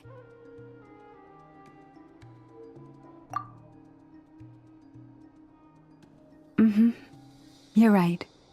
And tonight, I'm planning on telling them everything. Tonight?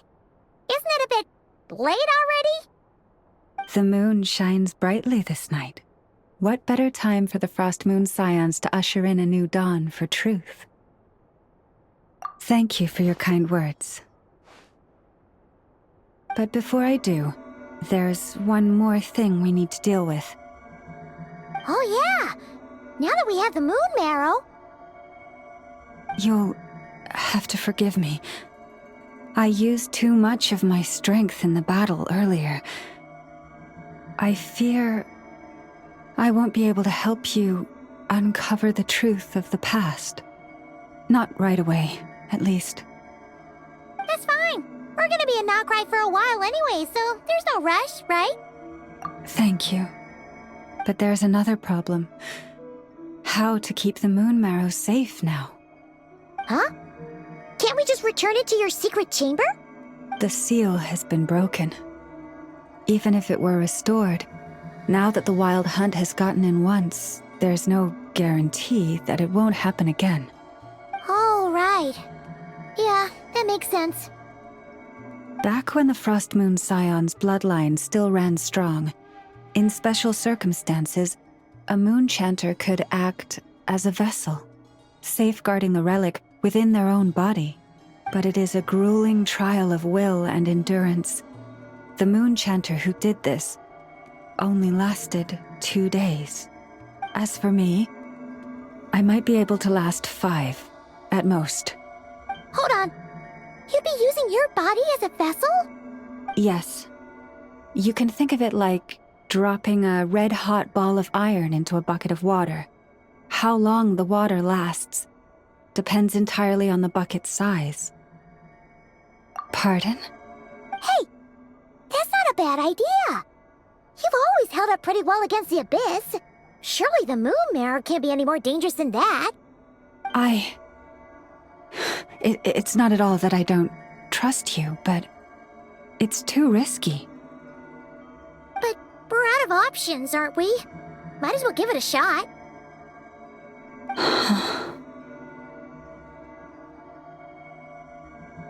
All right. Well, I'll be right by your side. If anything feels off, please tell me immediately.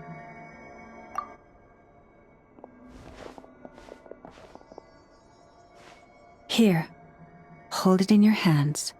Feel its power. Imagine you're a lake, a cluster of stars. Let the moon become a part of you. Whoa! It went into your body! How is that? Are you feeling any discomfort?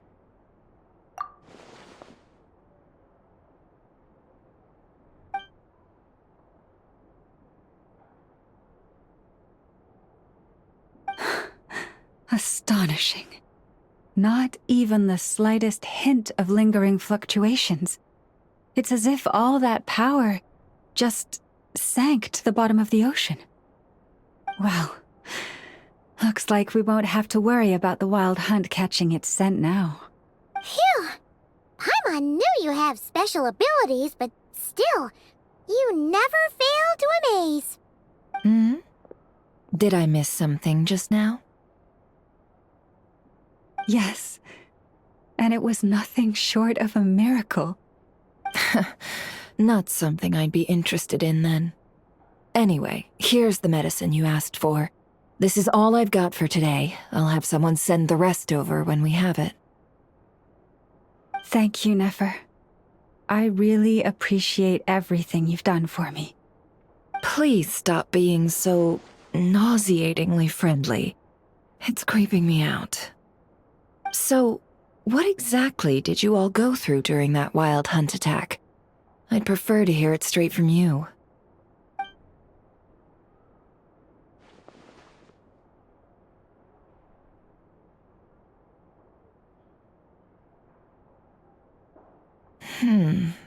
A phantom that can mimic the appearance of others. Quite different from what we've seen before. Yeah, and both times it appeared, its goal was pretty clear. It seems like it was after the moon marrow. And on both occasions, it was accompanied by the wild hunt, too. It appears there must be some close connection between the two. I must say, I don't often see you look this serious, Nefer. Too late in the day for thinking, that's all. We'll pick this up again later. You all feel free to keep chatting, though. Just don't forget to lock up when you leave. On that note, Traveler, please keep the moon marrow stored within your body for the time being. We'll take it back off your hands as soon as the wild hunt's been taken care of. Once and for all. Of course. Anyway, if the two of you will excuse me, I'm heading back to Hisi Island now. It's time I came clean with the Frost Moon Scions. Hey, we're coming with you! Though, guess we won't be able to do much more than cheer you on from the sidelines. That alone means more to me than you could ever know.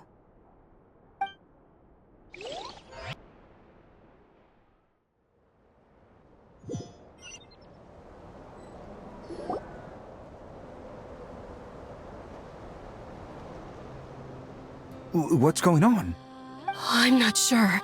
It seems like the Moon Chanter has something important to tell us. I heard the relic's already been retrieved. That's our Lady Lauma, all right.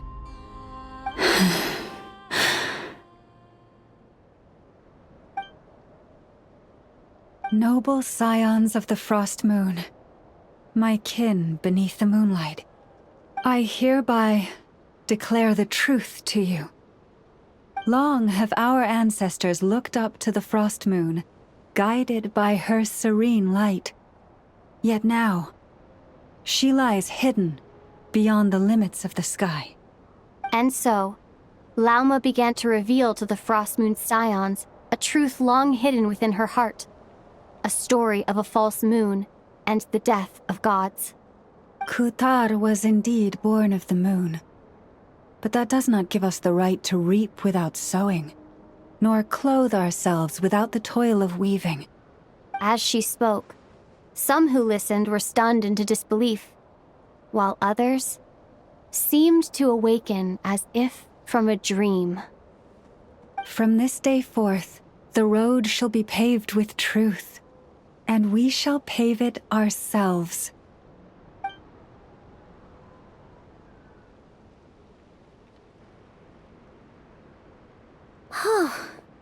After everything Lauma said last night, Paimon wonders how everyone's adjusting.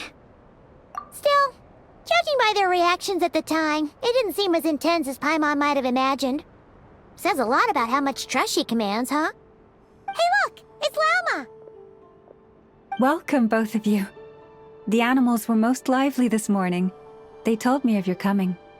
Nothing too dramatic happened, did it? No one took it so hard that they went on a binge-eating rampage and ended up cleaning up the whole pantry? Or something? Hey! Paimon's just trying to lighten the mood. Thank you for your concern. Change doesn't happen overnight, and new ideas need time to take root. But nothing as extreme as that has happened, no. Although... Although what? Well, just as I thought might happen, some have chosen to leave the Frost Moon Scions for good. For them, losing their faith was like losing their home.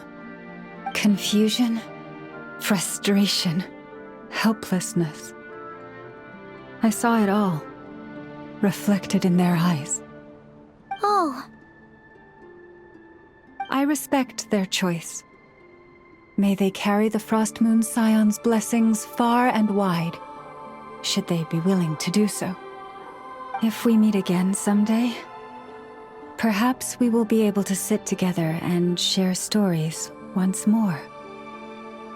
Others sought me out afterward, though, and thanked me profusely for sharing the truth with our people. They said they used to see me as distant, even somewhat unapproachable, whereas now I seemed much closer to them. Like a friend, or even a family member. Sounds like a win overall! Paimon thinks you did the right thing, Lauma. Thank you. Though, I wanted to ask, do I really come across as distant? Well, maybe just a little. To people who don't know you, you are kind of tall, especially if you consider the antlers. I see. That's a bit of a hard one. My antlers tend to grow under the moonlight, so I can't quite help it.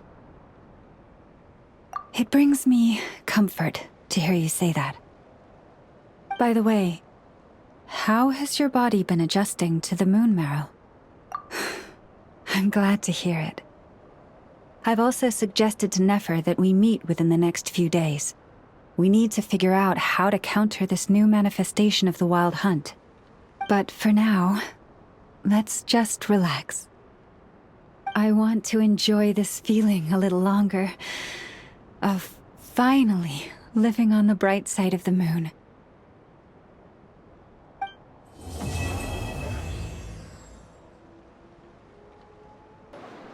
The Wild Hunt assault on Star Sand Shoal, you mean? Huge wave. First I've ever seen of that size. Good thing it was so brief. No, I mean there's been another, to the north of Nasha Town. What? How many does that make in the last couple of days now? What are the Lightkeepers playing at? Can't be helped. There are only a handful stationed on our side in the first place, and the cannon hasn't been fixed yet either. They've been strained to breaking point for a while now, I'll bet. I'm bugging out if this goes on much longer. And here you all told me this was a good place to do business. Fool me once, I say. Hey now, this could be our big break. My second eldest brother made his fortune off Wild Hunt attacks, you know. Come on, let's get moving. There won't be anything left for us if we're late. Left for us to scavenge? I did hear about an overturned cargo vehicle over there. Hey.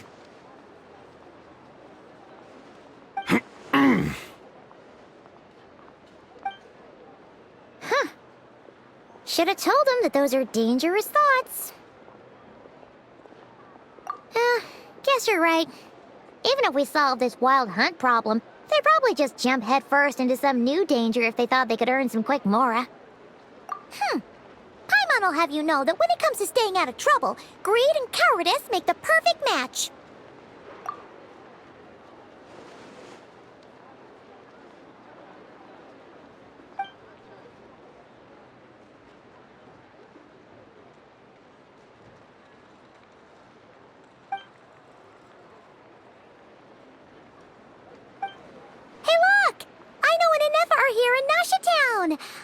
Oh, considering what those people said earlier, do you think they're here to fix that cannon up? Dying to know something, aren't you? You totally zoned out just now. What? No! Paimon doesn't want to spend her days running from that thing. Anyway, let's just go, shall we?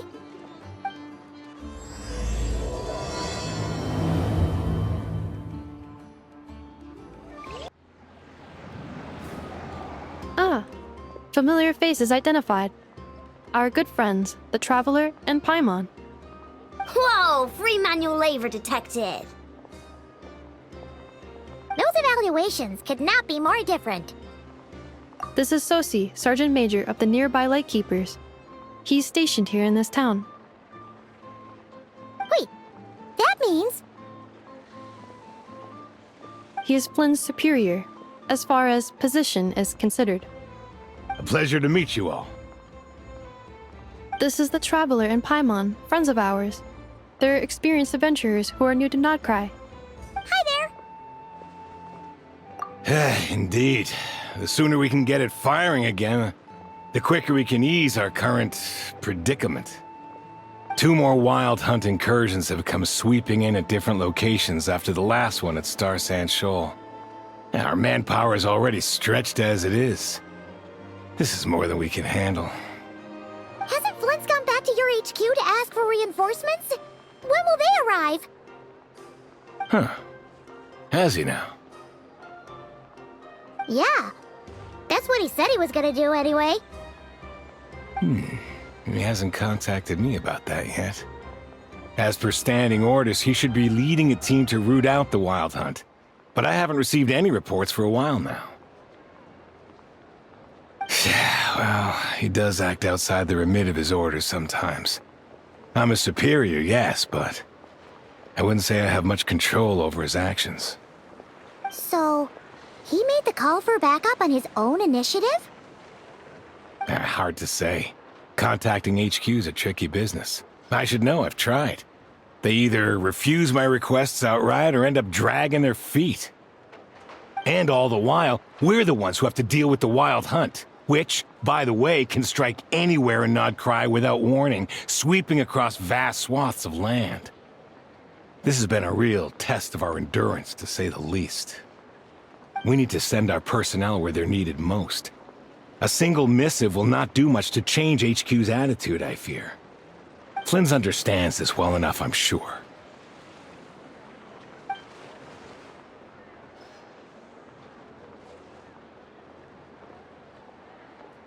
We usually sort our foes ahead of time into ones that our rat Nikki will take care of, and ones that we'll target using the cannon. I finished the preliminary dispatch work already, but this cannon... Okay. Hurry up, I know. Fix this, I know. You fix it if you're in such a hurry. That, or bring me some snacks. This is tiring work over here. Could you at least tell me how long we'll be delayed? We're way past our scheduled firing time. Well, that's your fault for firing too often recently. Machines get overworked too, you know. You could try thinking about their feelings for once, maybe. Sorry, what? A machine's feelings?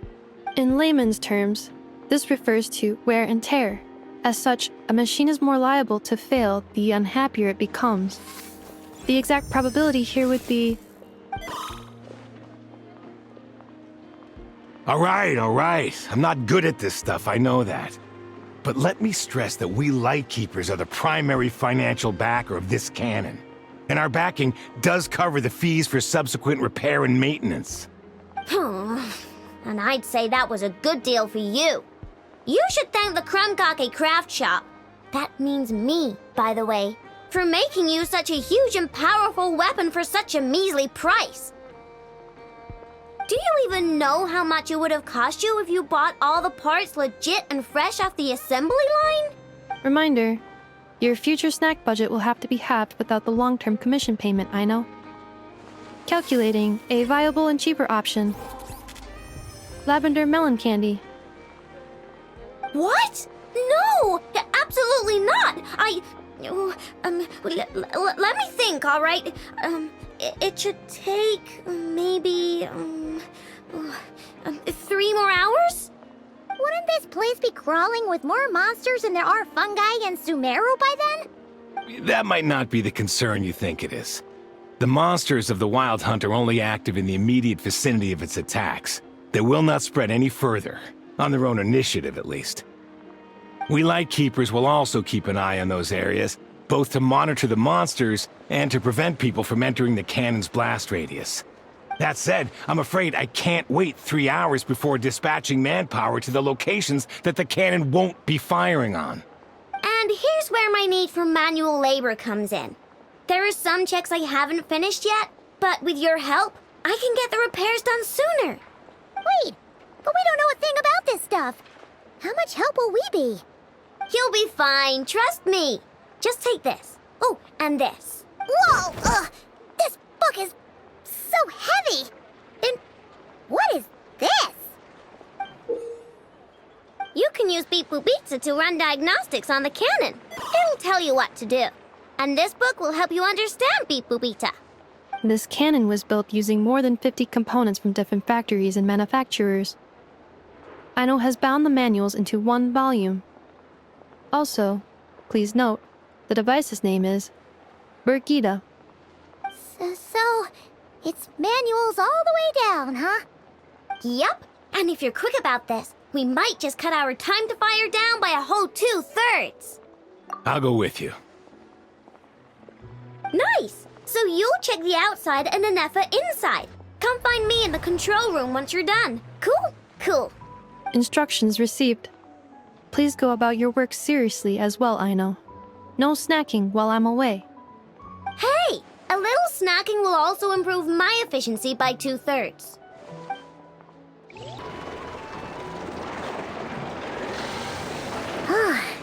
Aino's explanations for things that don't interest her are a bit meh, aren't they? Or is that just how geniuses are? Isn't Beep Boopita just following us around? Sure doesn't seem as smart as she said it is. How are we even supposed to know what to check?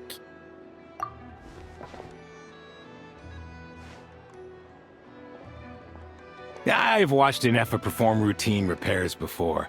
It seems some sort of maintenance port must first be found, and then this small robot will automatically interface with it. Ah, so you're in the know. Nice. What? Oh, what does that port look like? Now that I'm not so sure of. Let's search around together and see what the robot reacts to. Works for Paimon.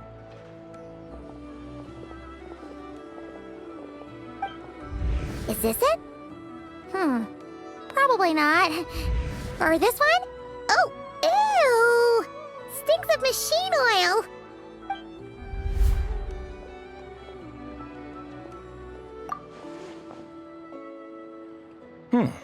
That thing over there looks promising. Where? Oh, yeah! It does! Let's try it out! Whoa! It's flying! Does that mean we got it right? So, what do we do now?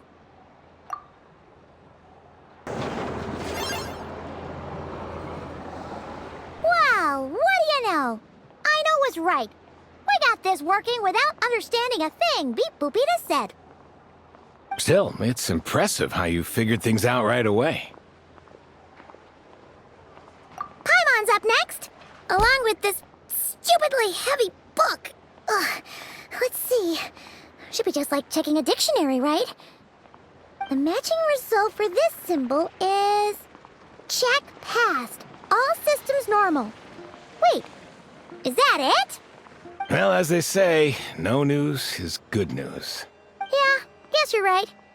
Just feels like we did all this stuff for nothing, that's all. On to the next spot, then.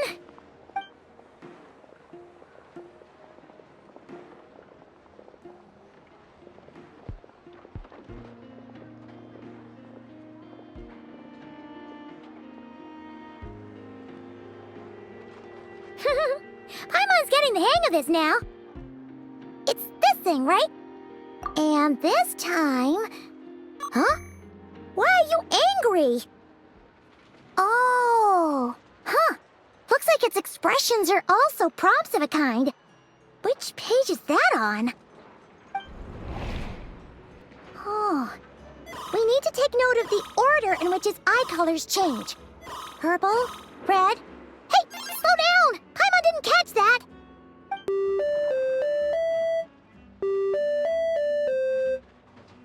What? So now we've got musical prompts too? Weren't you only supposed to be a beep-boop machine? Alright, one final stop.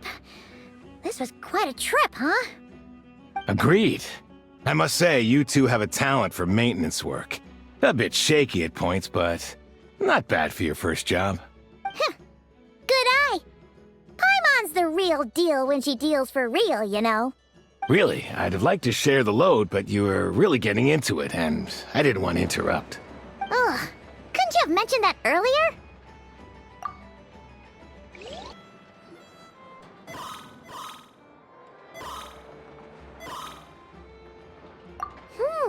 A pictorial prompt this time. Don't worry, Paimon's just about gotten the hang of which prompts are listed where. We gotta take note of the flashing patterns. 1 yellow flash, nothing for 2 seconds, then 2 yellow flashes means the components here are overdue for regular maintenance. Maintenance is a high priority task. The device will be rendered inoperable until it is complete. Switch Beep Boopita to input mode to send out a signal to unlock components. The description of input mode isn't on this page. Ugh, more page flipping.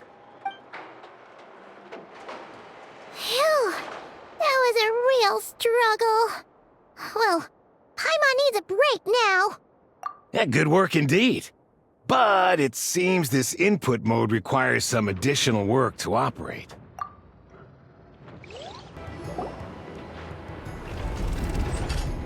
Well, looks like we're all good. We can remove this thing now. No clue, frankly. But whatever. I got a feeling we've all given up trying to figure this cannon out. I'll go get the replacement component. We should be done once we pop it in here. What do you think? Maintenance work's easier than running errands, wouldn't you say? That's for sure. We're counting on you, Sosie.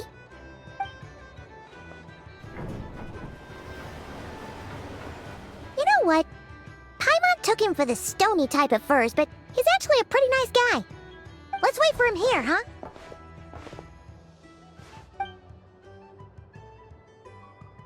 Are your tasks complete? Yep. Sosie's gone to get the replacement component. We'll be done here once we put it on. Allow me to check against the recorded data. Yes. This component is approaching its replacement deadline. The cannon will generate immense recoil when fired. If this is not controlled, the firing platform will become misaligned. This part is designed to anchor the cannon and ensure accuracy when aiming. Huh. So, if the cannon isn't fixed in place, will it start spinning around like some kind of massive firework? A novel analogy, but an apt one. The large-scale damage that might follow would be undesirable by anybody's standards. This component is currently easily damaged. The materials are not up to par, and there are still some design flaws. But Aino and I are working to improve it. Estimated waiting time remaining: 7 minutes. Would you like a crumb cake? Yeah! Dessert's just the best after a hard day's work. Certainly. It will be ready shortly. Observation. Freshly baked crumb cake results in the most efficient improvements upon human happiness indices. As such, I activated an internal heater before starting repairs. Thanks for the treat. Aino's lucky to have you. Thanks! Things went great over here, too. So, as we agreed, I'll have the cannon up and firing in no time. Understood. I will inform the inhabitants of Nasha Town and have them make preparations for the shock and noise that will inevitably ensue. And I'll inform the Ratniki stationed around Wild Hunt anomalies to make sure they fall back in a timely fashion. Thanks for your kind assistance. I better make a move. Ratniki from other sites should have sent reports back here, and I'll need to sort them out promptly. Righty then. See ya! Bet this huge cannon's a real sight when it fires. That is correct. A huge crowd tends to gather on its own accord on such occasions. Pure, bright energy rays have never failed to inspire obsessed admirers. If you are interested, you can come back later to behold it in all of its glory. Sure. We did help fix it after all. It'd be weird if we didn't want to see it in action. Oh yeah. Wonder where that strange phantom went. Never mind what it's doing. Let's try our luck at the flagship. See you later, guys! Just be sure not to miss my masterpiece in action. Is it just Paimon, or are there more people here now? Oh, just as well, since we're sniffing for intel and all. And maybe, just maybe, let's get some of their berries and fried meat too, huh? We still haven't had it yet. Oh, come on. Why so uptight? Excuse me, are you guests? If you wish to return to your room while the banquet is on, please use the side door. No, we're not heading back to our room. Are we not allowed in here right now? That is correct. Only those invited to the banquet may enter. Our goal is to ensure that our regulars can enjoy peace of mind and comfort, so that they can speak freely with one another. Familiar with our ways already, I see. But here in Nod Krai, channels hold equal value to Mora. I am but a lowly employee, so you'll have to forgive my inability to help in this matter. It's fine. Can't be easy being you. Looks like we'll have to switch channels then. Never, right? The Curatorium does seem to already have an amazing intel network up and running. But if we ask her straight up, she'll likely squeeze us for all we're worth. Ooh, Paimon's got a plan! Lauma got Nefer to help her prep some medicine, right? We'll be heading to Hisi Island later anyway to ask Lauma to help us use the moon marrow. Couldn't we deliver the medicine while we're at it? If Nefer doesn't mention a payment, we can cash her services in as a favor. If she does, then we can use it to haggle. The thought of Mora made it worth the effort of thinking up. Come on, let's go! Hey, Black Cat, we're here! Oh, it's you this time. Hello, you two. What's up? Not much. Just here to say hi. Also, we'll be going to Hisi Island later, so we can deliver the medicine to Lauma for you if you need. How thoughtful of them. Bet they want something from me in return.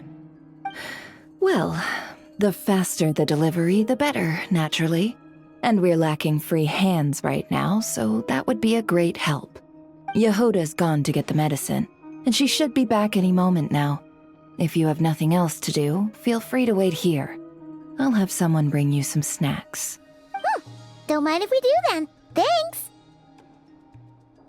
Oh yes, I'm sure you've all heard about what's going on.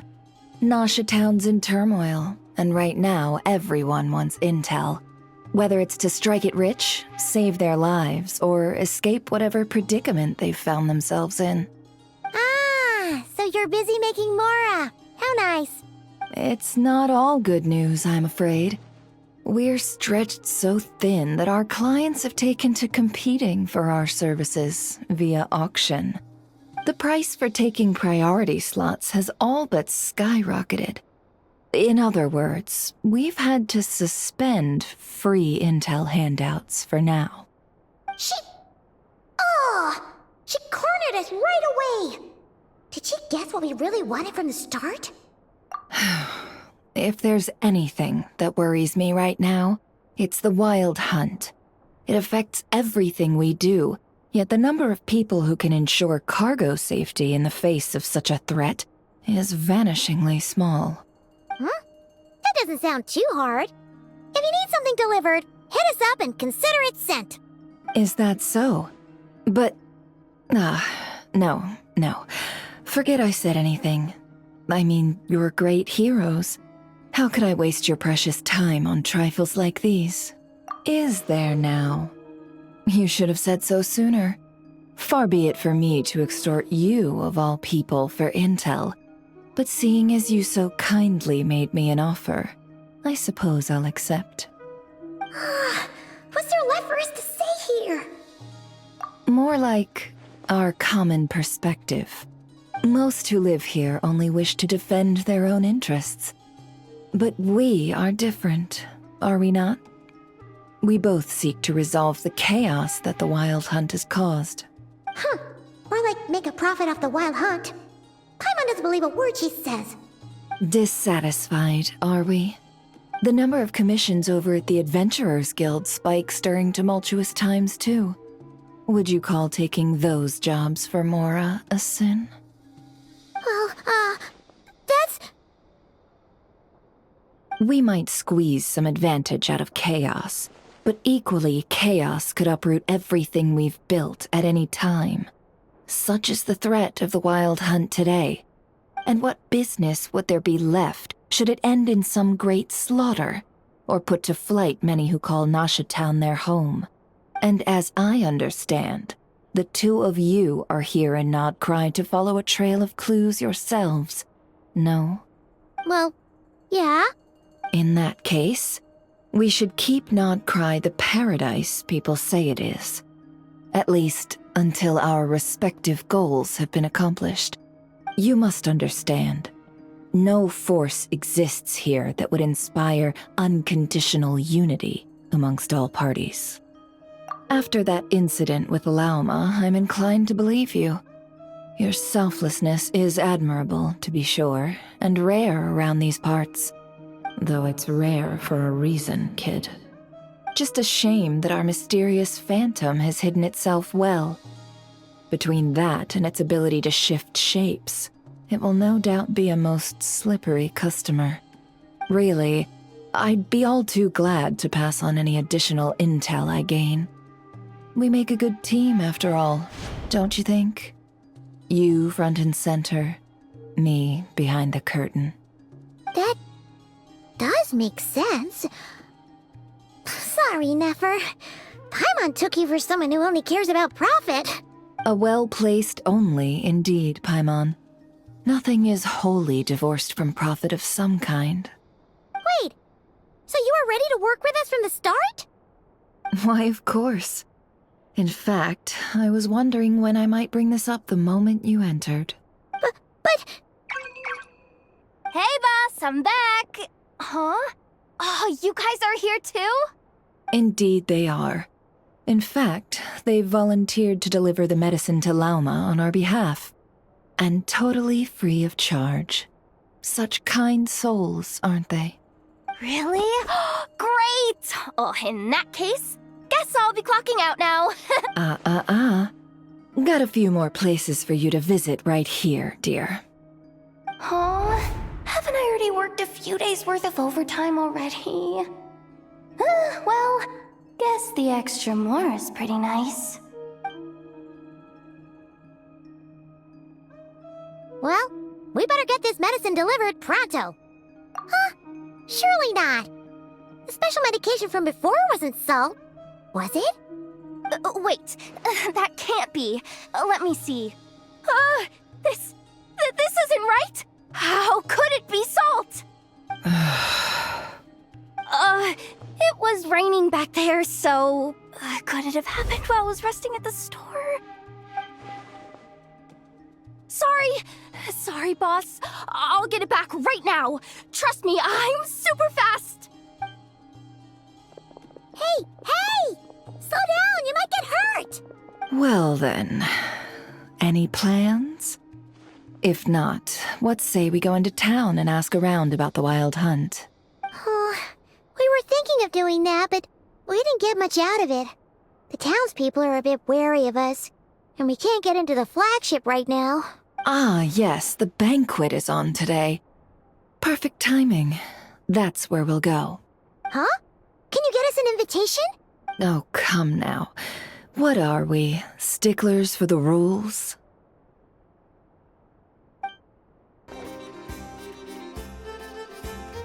Lady Nefer, a pleasure to see you. Oh, and our guests from earlier, I see. That's right. My apologies. Consider it my fault for not having explained the banquet's rules to them beforehand. Oh no, it was no trouble at all. Please, do come in. Yeah, sure, thanks. Not even an invitation check? Oh, Paimon didn't realize Nefer was such a big shot. Yes, channels really do take you places.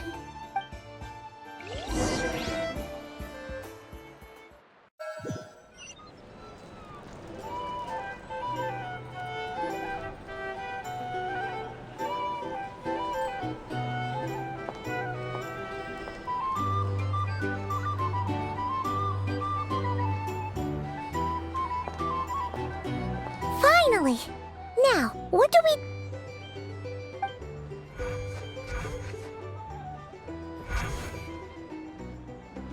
Pardon me. I'm sure we're all having a good time, but I would like you all to meet a mysterious guest I invited for just this occasion. I give you tonight's special guest, a renowned mixologist from Mondstadt. Are you serious? Nice to meet you all. I'm sure that no more needs to be said about Mondstadt's wine industry. After all, we are all connoisseurs of fine drink here. The special drinks menu is being set before you as we speak. Now then, for a time, let us set aside our worries and enjoy these exotic spirits from afar. Ah, I see. A new face for the bar. And here I was thinking, that ain't a familiar face. No wonder. Well, it's a rare occasion to be sure. Want to order a glass or two? Sounds intriguing. I spoke to the owner. The bar is all yours. The recipes are available for your perusal here. Not to worry. I've taken the liberty of removing the more challenging options. How'd you set this all up so quickly? Well, as long as you know what both sides need, negotiations are essentially just a process of confirming the deal. No one would turn a beneficial offer down now, would they? The flagship already had plans to invite a professional mixologist from Mondstadt anyway. So consider this a trial run, with the list of drinks brought out in advance. Demyon will assist you. Serving guests with drinks will be the perfect opportunity for you. Of course, every guest will have their quirks, so you'll have to be careful not to arouse their suspicions. Got it! We'll give it a try! In the meantime, I'll go mingle with some of the guests who pique my interest. There'll be a little event during the banquet's second half, by the way. See you then.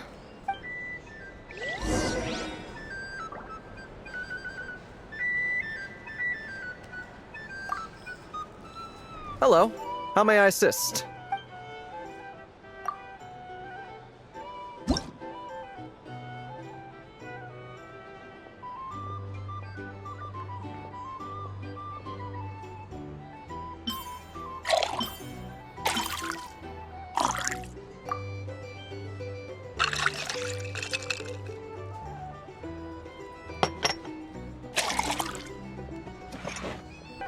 Tell you what, I envy people like you.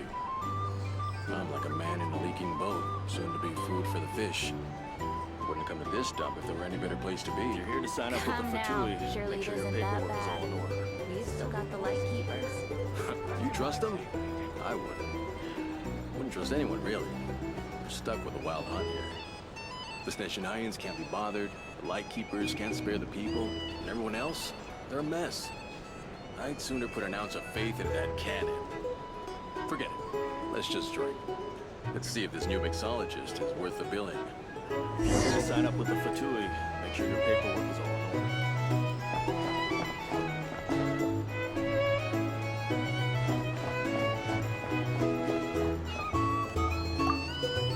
Hello. How may I assist?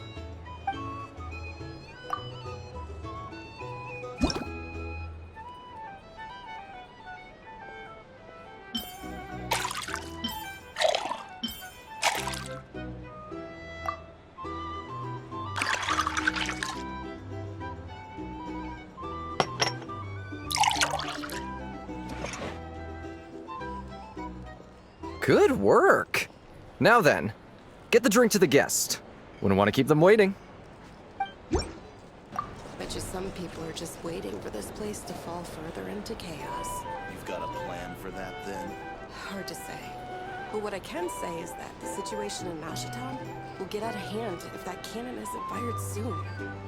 That gun's a symbol. Here's the thing. most solid proof that You can't live life without a little can stand up spice. against the wild hunt. These are bounties. If you want to negotiate prices, go fight Well, wait. What are you angling for exactly?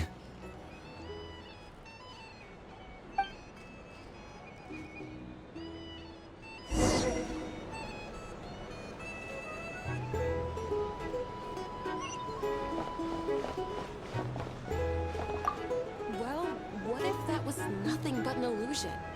What if, let's say, the cannon was never meant to be fired? For our sakes, at least. Surely this town is still of value to those who control it. Of course, and that's all it is. Value. For us, though, there's no place but Mashatown. And we're putting its life and ours in their hands. I get what you mean. Let's just see how this plays out first. Ooh, seems like they're all talking about the cannon already. Guess that's why Sosie was so anxious. Hello. How may I...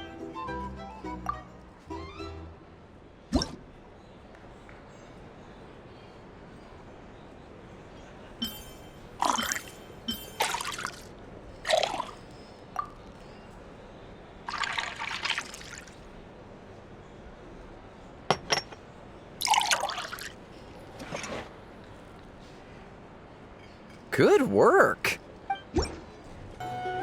Oh, so this order was yours, huh? Indeed. So, any notable news? Ah, you two must be Nefer's friends. A pleasure to meet you. If you've got a moment, let's have a drink. On my tab, of course. Paimon doesn't recall there being any other orders right now. Sure then, we can take a break.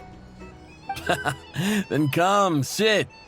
Demyon, 2 wildberry trails, if you would. Without alcohol, much obliged.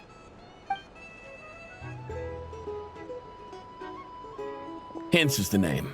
I help out at the Rossum workshop in town. They usually put me in charge of making and repairing simple machines. Paimon's name is Paimon. Pleased to meet ya.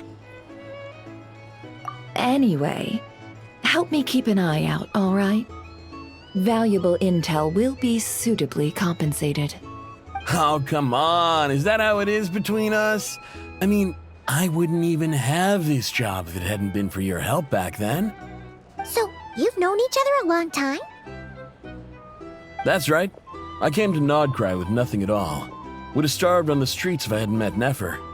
She lent me money to study a craft, and even introduced me to Aino and the Voynich Guild, which is how I slowly carved out a living for myself.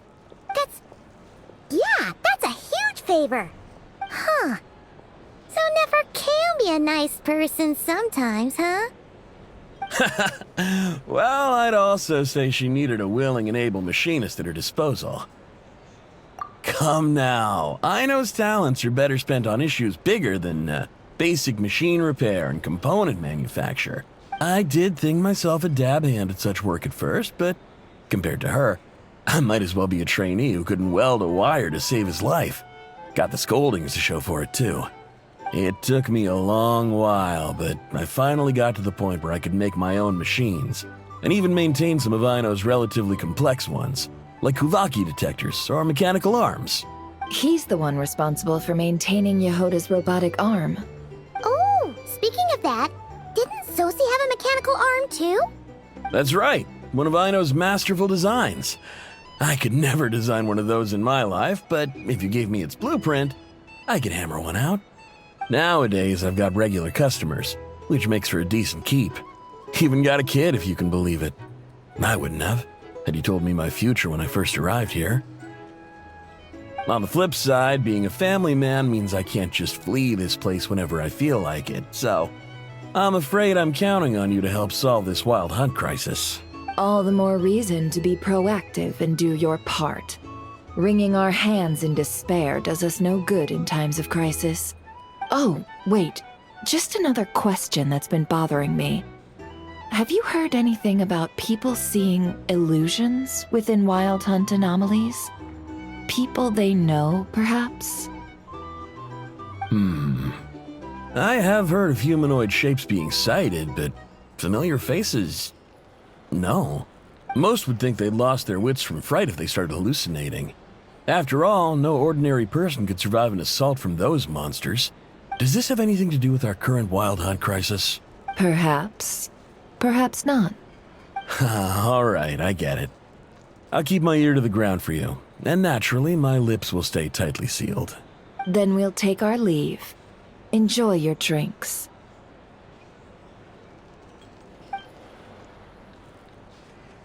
He's a social man. You can often find him here chatting with friends, and he's had contact with all manner of clients. Since he's never heard of the Wild Hunt exhibiting the power to imitate familiar faces, might it be safe to assume that our Phantom wants to keep that a secret? Huh. That does sound worth noting.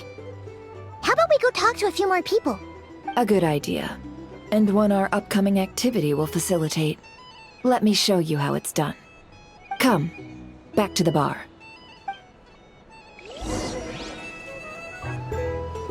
These are bounties. If you want to negotiate prices.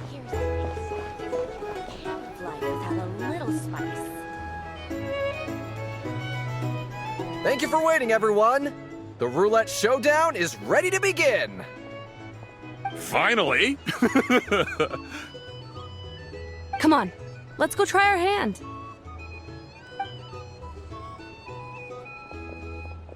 Joining us, new girl? We'll pass. No, you won't. The one who'll be mixing the roulette special has to take part. Those are the rules. But...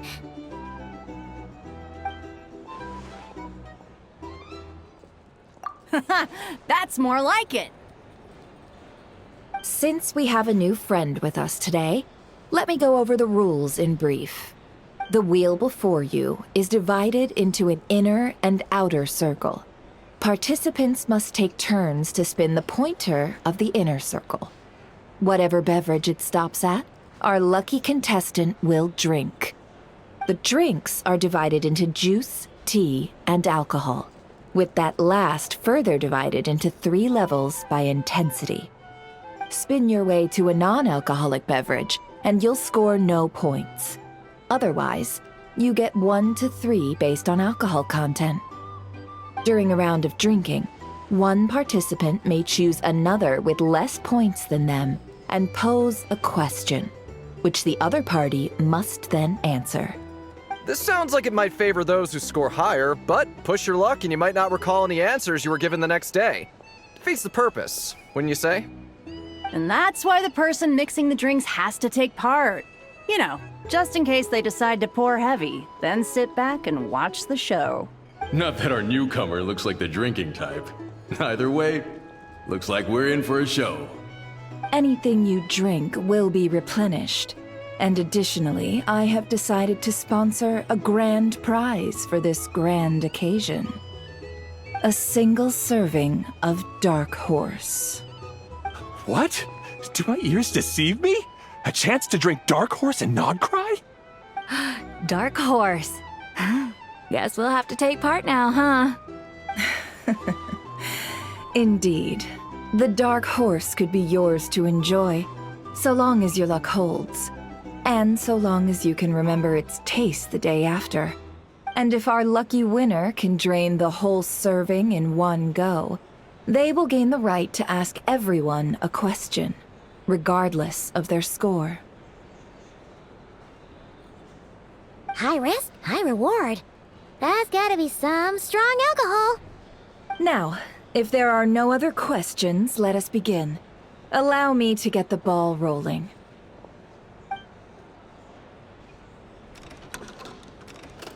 Intensity 3. Looks like I'll have to put my back into it today.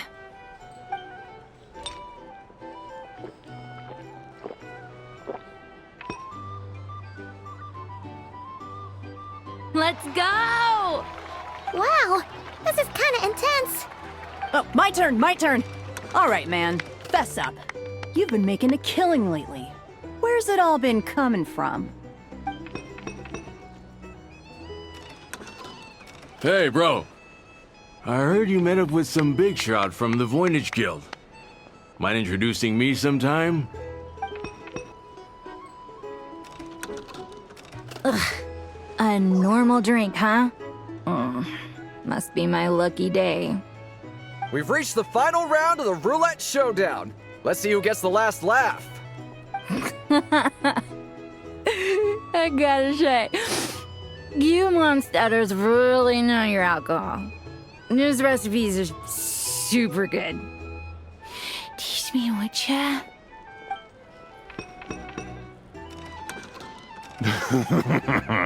I was wanting to ask about your wife. Your wife.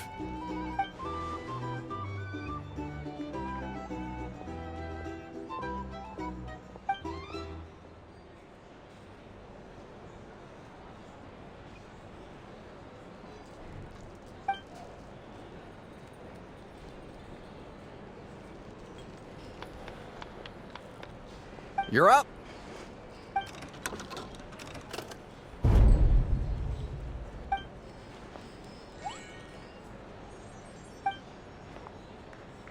Whoa! New face here just drew the Dark Horse. Bottoms up! Bottoms up! Hey, will you be alright? You wanna just give this one to Paimon?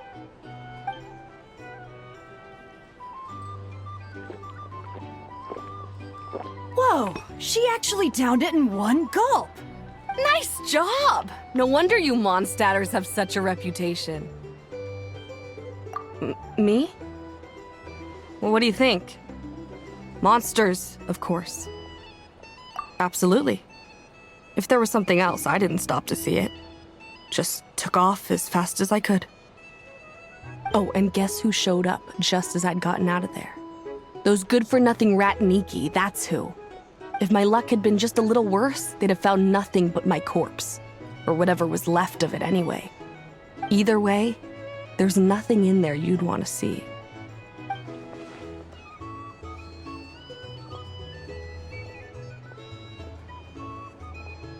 I see some downcast faces. Why, have we all hit our limit? Ha! Says who? I'm still raring to go. 'Cause you didn't drink that much. In that case, let me raise another glass. To a blast of a showdown and a wonderful evening.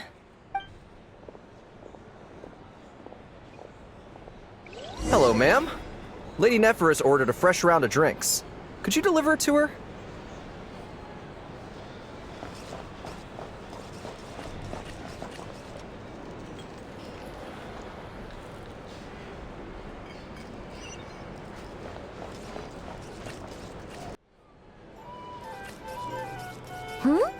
Are they playing cards? I want to spy some elemental dice. Same as usual then? 1 die, 100,000 mora. I'm not here to do business with you.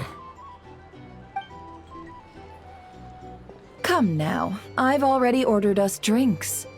Or are you looking to add another line to your ledger of arrears? Oh, so this is a business deal. So, let's go over this again. 1 die, 100,000 mora.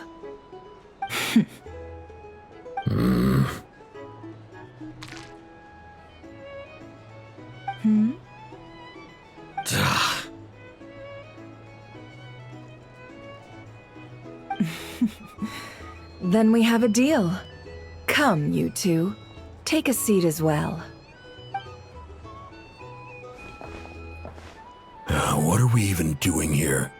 I can give you 3 things. The features of the Wild Hunt, the exact locations where it has appeared, and the intel we've received from the Lightkeepers. The Wild Hunt is in fact a phenomenon linked to abyssal power. Fog and monsters follow in its wake, posing a lethal danger to ordinary people.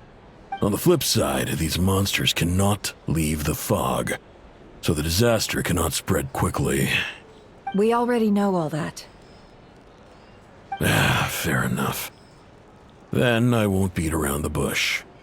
Here's a map of current Wild Hunt anomalies that I snagged from the Lightkeepers, including the locations they'll soon be bombarding.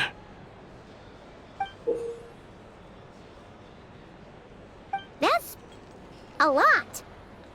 We've never seen anything like this either. That's why everyone's so worked up. That's not enough. 4 dice. Cool it, all right? I'm not done. Now, the Lightkeepers don't want you to know this, but weirdly enough, more Wild Hunt sites have disappeared than their involvement would indicate. Isn't that normal? They're not the only ones fighting the Wild Hunt after all. Adventurers do that too, and maybe some just go poof by themselves. I'd agree. And really, we've always had a small, stable discrepancy between reported anti-Wild Hunt ops and anomalies cleared. That variance has become a gulf lately. What could that even mean? I've got 2 theories. 1, that some new force is clearing the Wild Hunt out in secret. Or 2, that some Ratniki are not reporting the work they do on purpose. The odds of the former happening is low. Not many organizations can even engage the Wild Hunt. Never mind keep those operations a secret. If you're interested, I'd recommend following the latter train of thought. Paimon doesn't really get it. What would anyone gain from doing that? Now that's what I call interesting intel. No wonder you've been doing well for yourself lately. Even if you've mostly just been reselling my intel. Please, stop. This is all I've got for you. Oh, stop that. Why, people might start thinking me a bully. Let me give you an opportunity instead. Out of respect for your independent intelligence gathering. An answer to a simple question. for 50,000 off your debt. Have you heard of people seeing familiar faces within a wild hunt anomaly? Or experiencing something akin to, say, an illusion? No, nothing like that. Nothing at all but ghostly shadows. Nothing at all, hmm? Not even for 50,000 Mora? Either you don't take your debt seriously, or you're confident you can pay it off. Hey! No means no, all right? This is about my dignity as an intel broker. Mora doesn't factor in here at all. Okay. Well, that puts me at ease. You really are the same as ever. And you've learned quite well. Go on, then. I'll swing by again. Sometime soon, perhaps. Ugh. So, you're his creditor? Indeed I am. He's resold my intel quite a few times now, pocketing the difference afterwards. Rather dishonest dealing, if I may say so.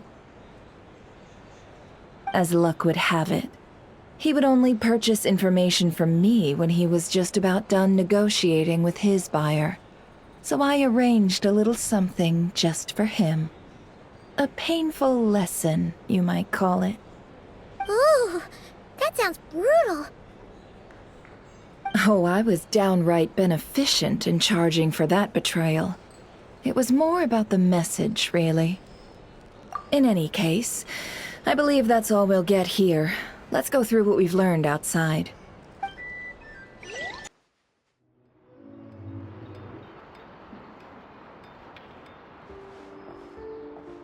Most of our intel seems quite dispersed, so let's try piecing it all together. Well, first, no one else has seen that weird phantom, apart from our encounter on Star Sand Shoal. Indeed, and we have that from multiple accounts, so each statement corroborates the others. What in Teyvat could that phantom be planning? Agreed. Instances of the wild hunt afflicting Nod Krai in general have increased in frequency, but the phenomenon itself hasn't changed much. What you encountered must have been something special, with our mastermind concealing themselves within, in order to target the Moon Marrow. In which case, two questions arise. Who is this mastermind, and why would they want the Moon Marrow?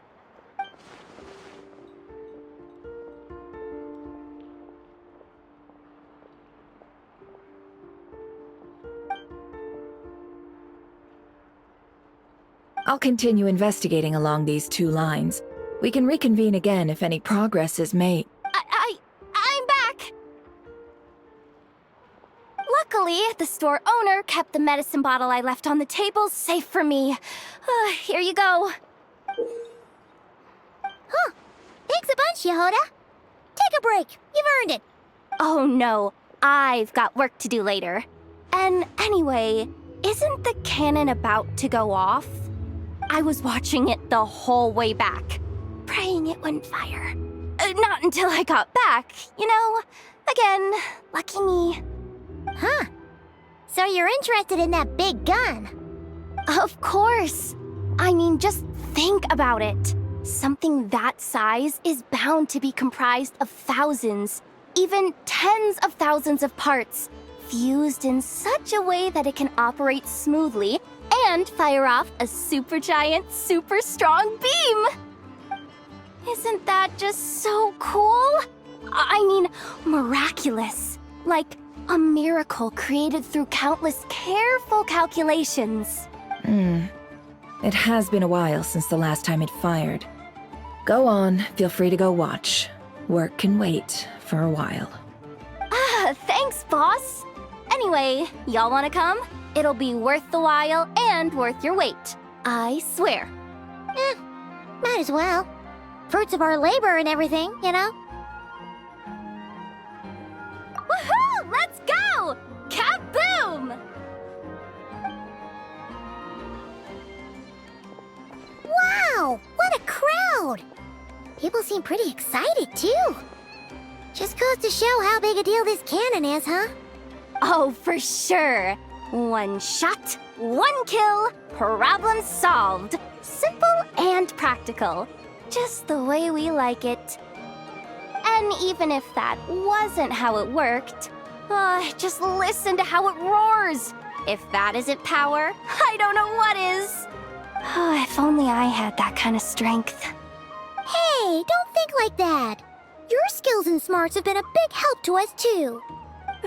Really? They think that? Oh, I'll do my best the next time we work together. For sure.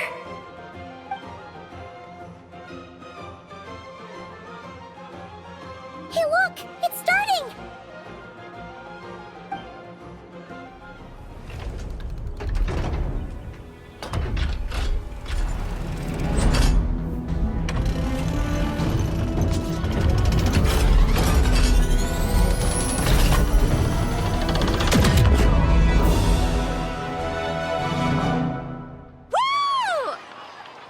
Nice one!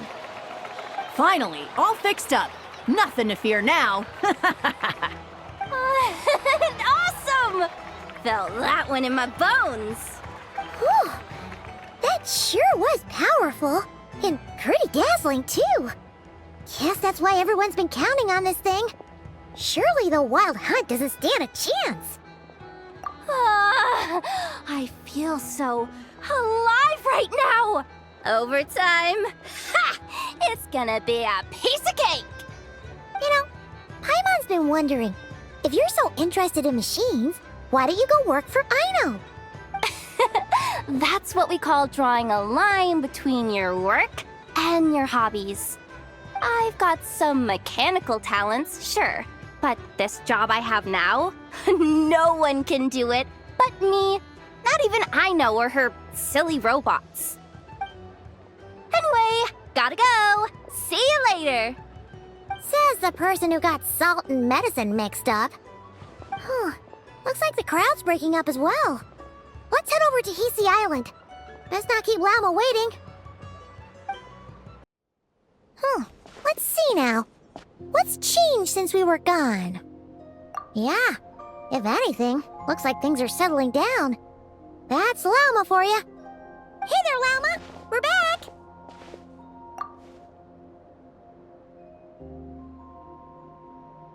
The cleanup work has been much more complicated than I expected.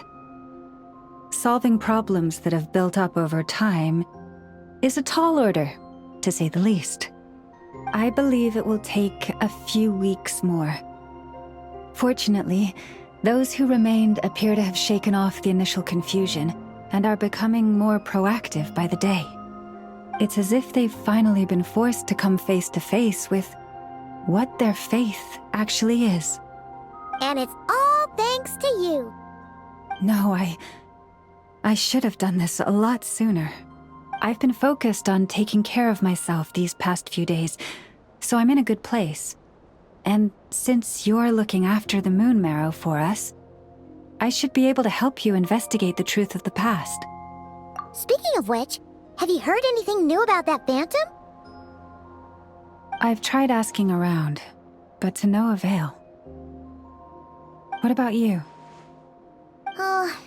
We haven't made much progress either. But here's what we've got.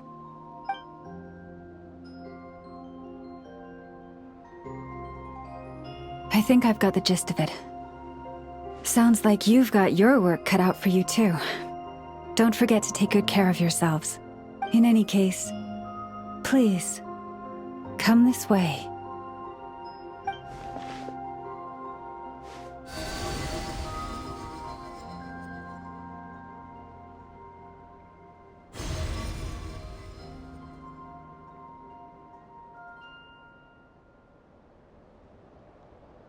What do you see?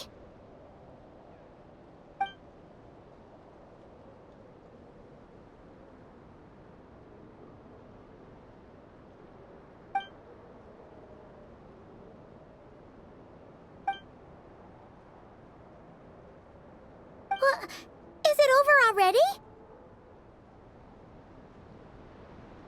This appears to have occurred a long, long time ago. The memories I sensed are highly turbulent and disordered, so that is all my power allows me to discern.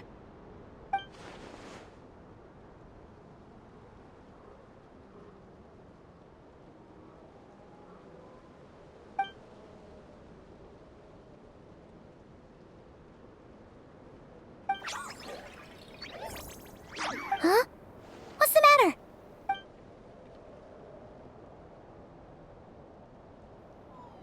The flowers changed color.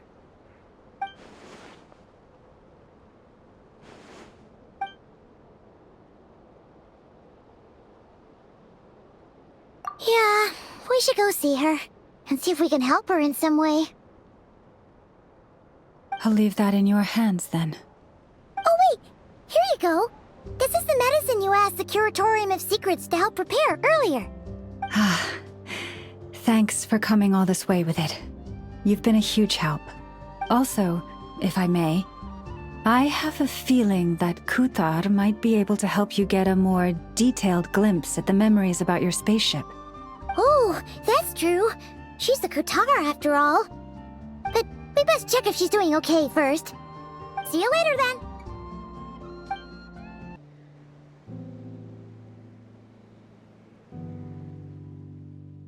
Oh, she doesn't look so good. Sorry for disturbing you, but are you okay?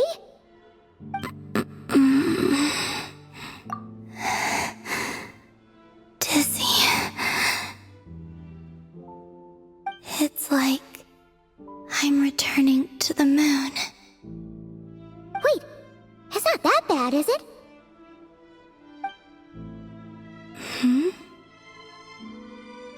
I sense the moon's power within you.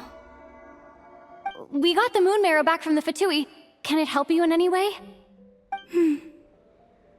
And what do you require this time? Come on, don't even think about that.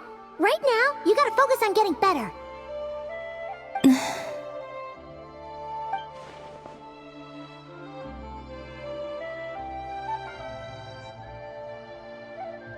I might need your assistance in the future. Oh. Very well. Give me your hand.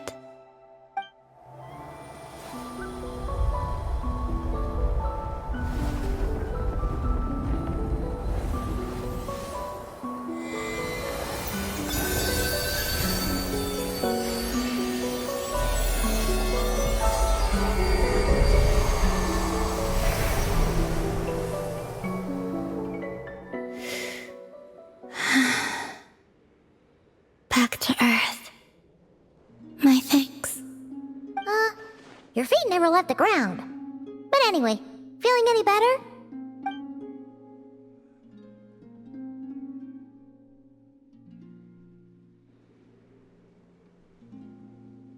Significantly. The moon within your body, it is as silent as a reflection in the water. Fascinating. I merely drew forth a ray of its light from the water. Enough to keep me tethered to the ground for now. I think I sensed some other changes as well. That is the moon goddess's favor. All things I come into contact with will bear this mark. It is harmless, and will fade over time. Speaking of which, do you want to be the Moon Marrow's custodian, now that you've got your power back?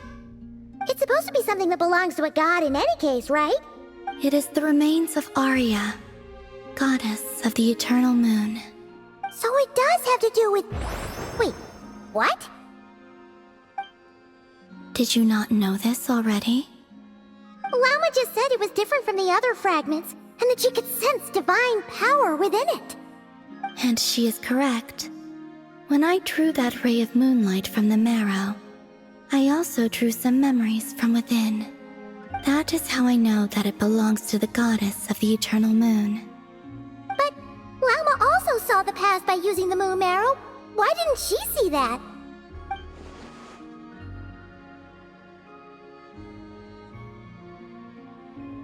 There were once 3 moons in the sky, each belonging to a goddess who ruled over it. But after the War of Funerary Flame, all 3 lay slain, and 2 of the 3 moons were shattered during the conflict. After Arya's death, her power coalesced into this moon marrow. The iridescent moon's remains have never been found.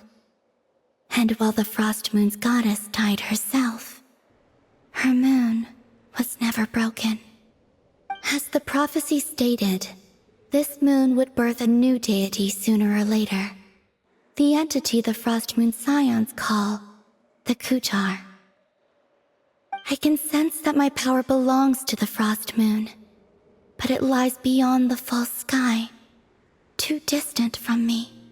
Forget controlling it. Sensing it alone requires immense effort. Oh, wait, let Paimon count this up. We have the Eternal Moon's Marrow with us. No one can find the iridescent moons. Does that mean you have the Frost Moon's Marrow inside you then? No. It can only form after the moon goddess is dead. Consider it a form of energy core. You may as well ask if there are rocks on the moon. Oh, so you're saying that you represent the Frost Moon's power, right? Yes. Now, a god with a gnosis is named an Archon. Since you bear the moon marrow, does that make you a moon goddess? You do not wish to become one? That's not really the problem here. Also, why are you so eager to pass that title on to someone else? Anyway, never mind this becoming a moon goddess stuff for now. We're asking if we should return this moon marrow to you. I do not desire it. Huh? Nor does it desire to come to me. And what does that mean? When I came into contact with its power, I sensed a kind of rejection. I can only guess that this is because I, too, am a moon goddess. 2 moons will not rise at the same time, let alone consume one another. Guess it's stuck with me for now then. You sure that's gonna be okay? Glauma did say that you've hidden its power well, but the damselette sensed it just fine. And it's the wild hunt we're dealing with here, not some run-of-the-mill enemy. If it detects the marrow... The wild hunt? You speak of that phenomenon as if you were describing a person. Well, it sure looks like there's a person behind it all.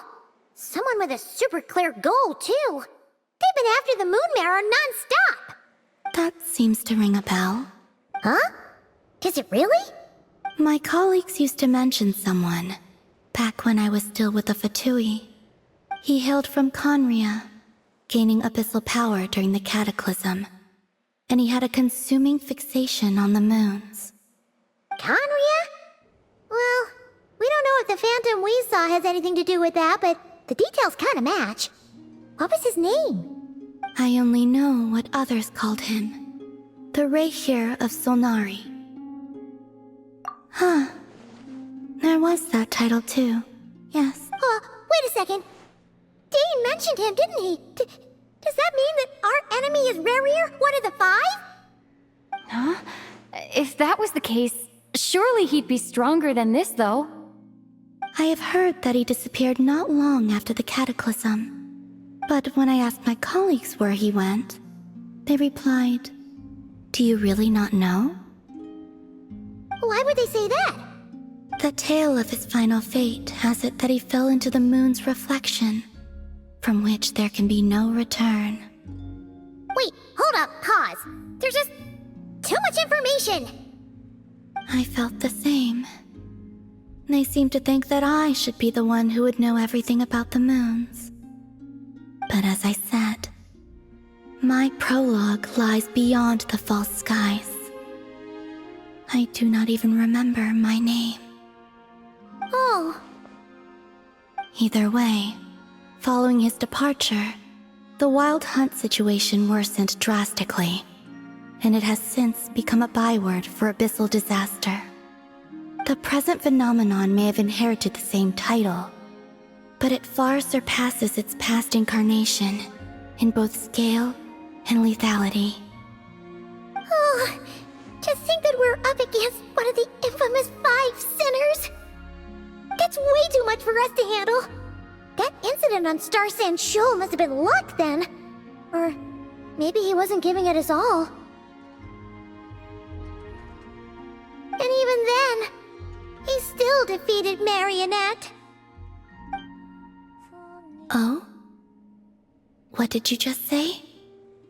Would you mind repeating that? That's your ex-colleague? So, we were on Star Sand Shoal together, and she was beaten by the Wild Hunt, too.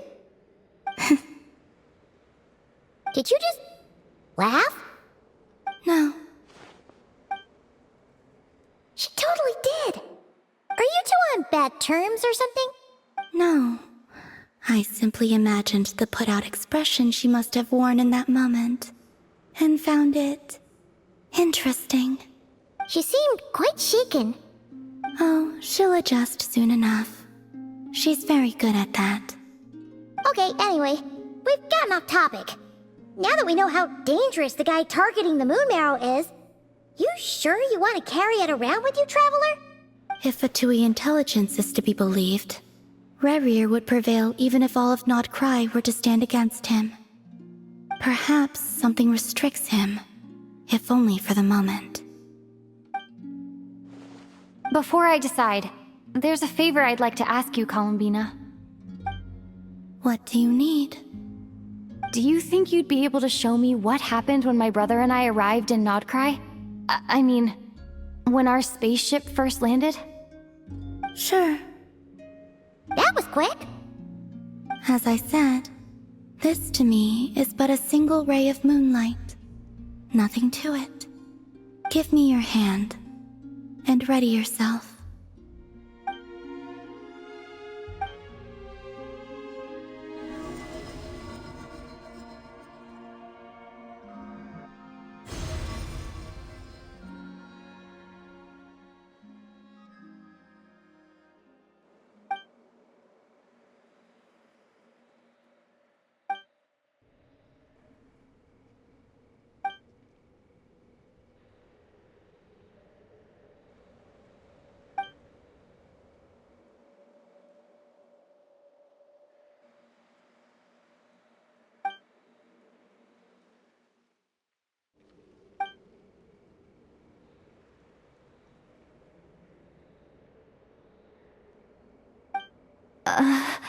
Where is this? Lumine, come on, we have to leave this place! What? Hey, are you okay? Our spaceship. A long, long time passed after we landed. No one left the ship during that time. But Ether found me from outside of it somehow. Huh? How would that even be possible? I don't know. The secrets within memories are like cookie crumbs. Take a bite, and they go everywhere.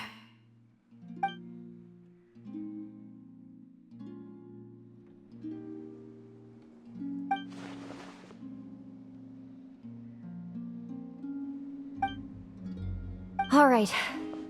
I'll keep the Moon Marrow with me. Well, if you say so. Paimon can't stop you, but still. Ooh. Will you need my help? I could help you conceal the marrow. You could? Oh, that'd be great. Detecting it within you is already no easy task, but I can teach you to further conceal its presence using Kuvaki. Like this.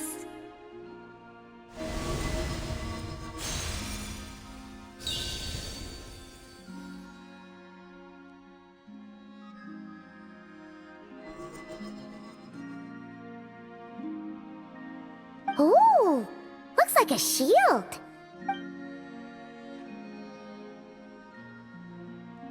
Can you sense it?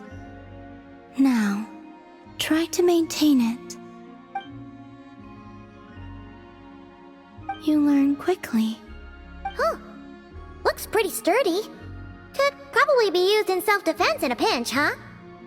Are you always here, Columbina? It's kind of dangerous out there, sure, but have you, like, taken a walk outside or something? I dislike strangers.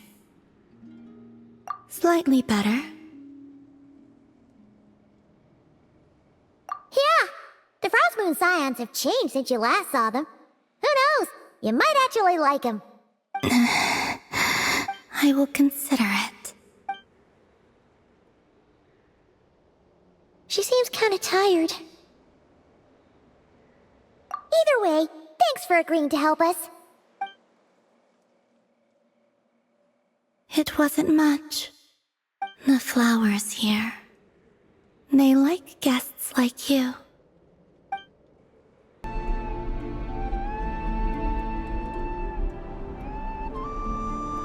The Raker of Solnari.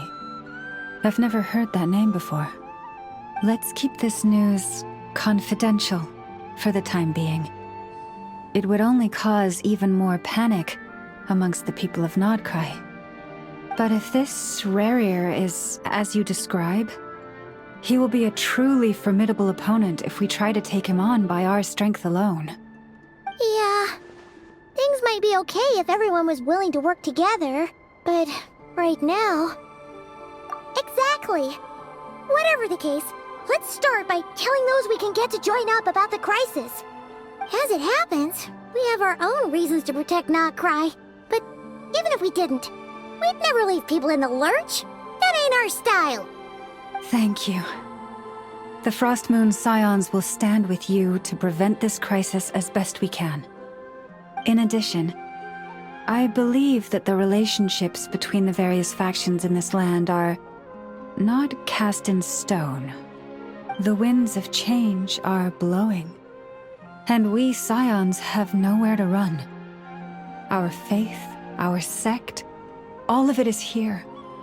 Whether our foe is the Fatui or this Raker, we must stand our ground and remain true to ourselves, even to the last. Let's see. Speaking of allies, the Krumkake craft shop is the closest by, right? Enough is sure to help us.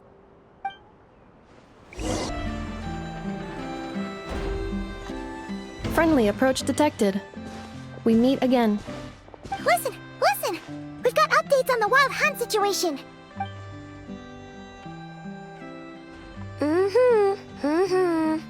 Threat level exceeds expectations. Phew, doesn't matter if he's the Rahir of Solnari or Solari or whatever. One volley from my cannon, and he'll be blown to smithereens! You were there when we fired it, right?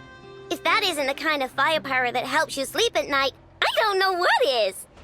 True, but the cannon only works against shambling monsters, right? What if Rarir's super fast? Well, we'll just get a Neffa to go grab him and tie him down. You're not taking this seriously at all, are you? Anyways, firepower is not a concern. See those canisters over there? That's all concentrated Kuvaki, which we'll be shipping to Nasha Town. More than enough ammo in there to blast that Fatui research facility to bits in a single shot. You sure have been looking forward to this battle, huh? Of course! This is gonna be the shot that shocks the world. All of Nod Krai, heck, all of Snezhnaya will know my name once we're through. Sure, travel safe. I know. There remains intel left unshared. Oh, right. Yeah. Since you're investigating the wild hunt, something pretty weird's happened in Nasha Town. Should probably watch out for that once you're back. Remember that Sosi guy? The Ratnik in charge of firing the cannon? He's been found dead in their organization's offices. Wait, what? Didn't we just see him, like, half a day ago? Yeah, it's still new news. So not many people are in the know. We were only informed because we'd worked together closely. And even then, only just now. I'll send a Neffa over to Nasha Town with some flowers later. He seemed like a good guy. Didn't put on any airs despite being a superior officer either. The data concurs. This gentleman appears to have been one of the most accomplished amongst the Lightkeeper's Sergeant Majors. His character has also received commendation. Most would have lacked the motivation to fatally attack him. Oh, that makes it even worse.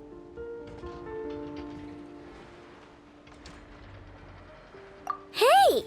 What do you mean, actually? Either way, I'm not clued in on the details. Only Ratniki have been allowed on site to investigate the scene. You'll have to find some way in if you want to check it out for yourselves. Got it. Let's go then. You coming along, Inefa? My tasks are incomplete. The last few batches of ammunition must be randomly inspected. You go ahead. All right. We'll see you later.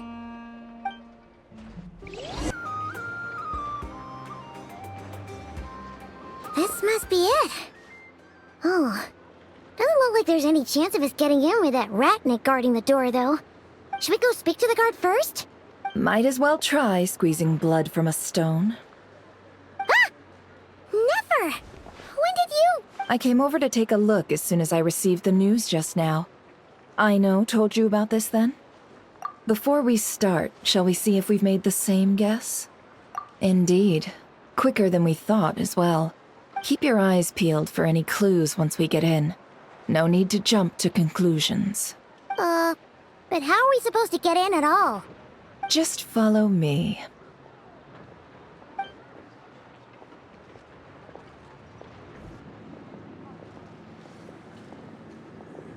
I'm sorry, but we're not open to guests right now. Sorry about that. They're here to investigate. All of them? The paperwork checks out. All right then. Enter.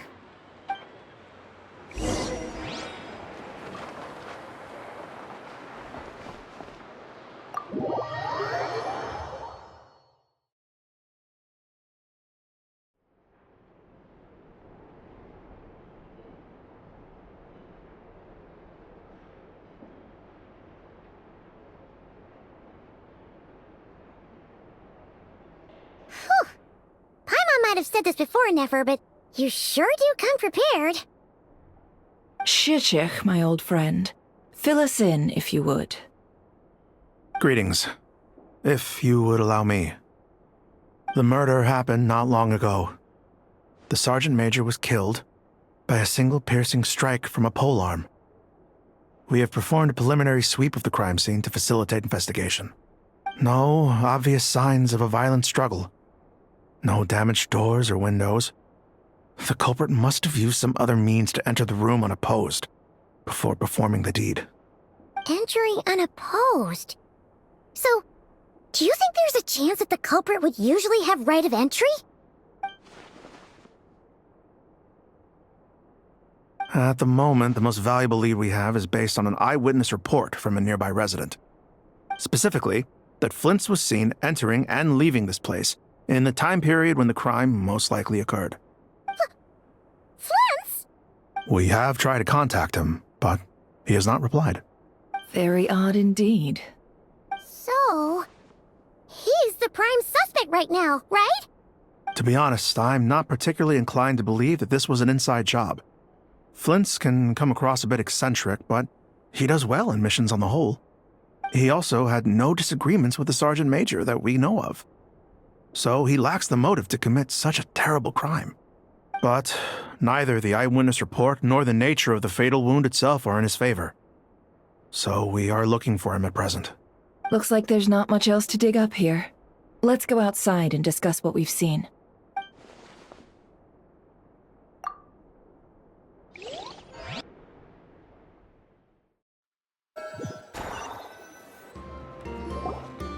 So, the evidence points to Flint's, and he just so happens to have disappeared without a trace.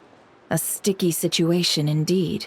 We know that this Flint's could have been Rerir in disguise, but we lack the evidence to prove this to anyone else. Furthermore, Flint's has left us with many questions, all of which will require a reasonable explanation. Yeah, to report back to headquarters, but it seems he hasn't gone at all. What could he be doing?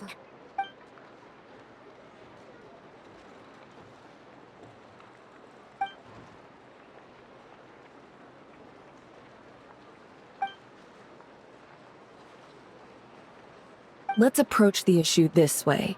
First, we must determine our culprit. Was it Flint's or Rerir in disguise? Yeah. What reason would Flint's have to murder Sosie anyway?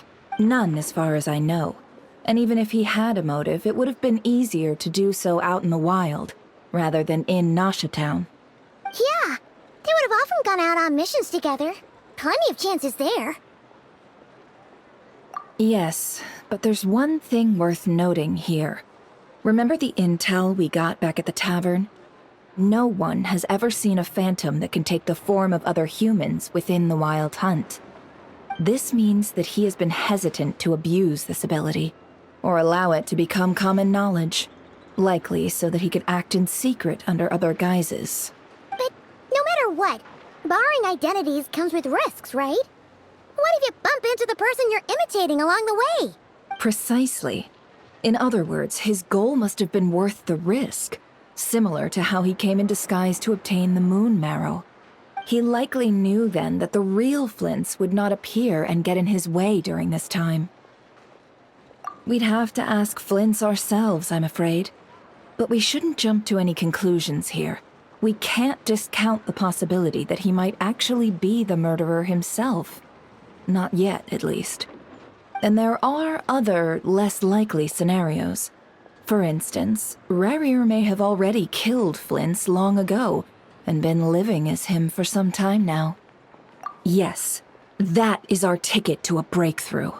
Then we've got to find him before the Lightkeepers do, or we might never see him again. Steady now. Our friend should be back soon. We've tracked him down, to a beach north of Nasha Town. The Wild Hunt is present too, so we're putting a force together.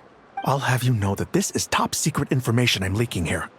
Don't worry. You'll receive a top-class reward in return. The beach is all yours. I'll stay and slow the Lightkeepers down. Things might go south if you bump into one another. Oh, right. Before we go, should we reveal Rerir's secret? Since he's trying to keep it all hush-hush, why don't we just pull the curtains on his little trick? That'll teach him to sneak around pretending to be other people. Hey, why are you laughing? Oh, I was just imagining how satisfying that would feel. But I'm afraid this revelation would only stir up more chaos. Setting aside the matter of evidence, some may trust Flint's on our account, whereas others would suspect him on account of his behavior. Tossing him into a swirling tumult of public opinion like that might just give Rerir more opportunities to capitalize on. And think about it. Once people learn that he can masquerade as those they trust, would they continue to welcome friends into their homes with such open hearts? Unease grips the hearts of those in Nasha Town already. We should avoid throwing more fuel onto the fire. Yeah, you're right. You've really thought of everything, huh? Nothing for it, then. We've just gotta find Flint's. Indeed. But just in case, let me stress once more. We should neither be excessively afraid of Rerir, nor trust in Flint's too lightly. This light source is of special Lightkeeper design. It provides illumination within Wild Hunt anomalies, and can briefly dispel the abyssal fog within. Oh, right. We'll have to deal with that mess, too. Yeah, this'll be important. Thanks a bunch, Nefer. You're welcome. I've charged it to your account, by the way. Hey, you!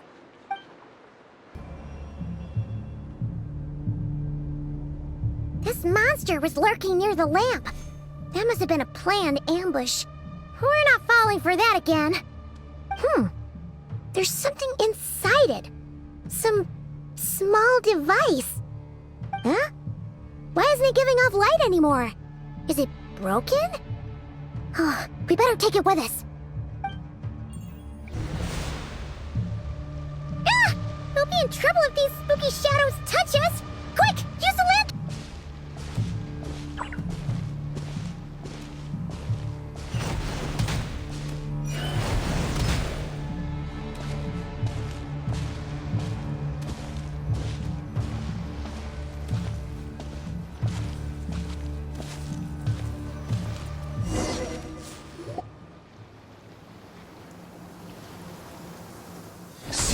Operissos.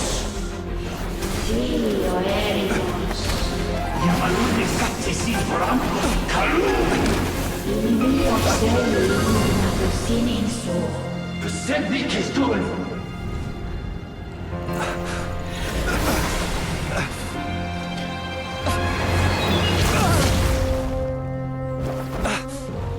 Hand it over. That was mine from the first. Tutoni Nectorai Desnevite. You're a fool. You again.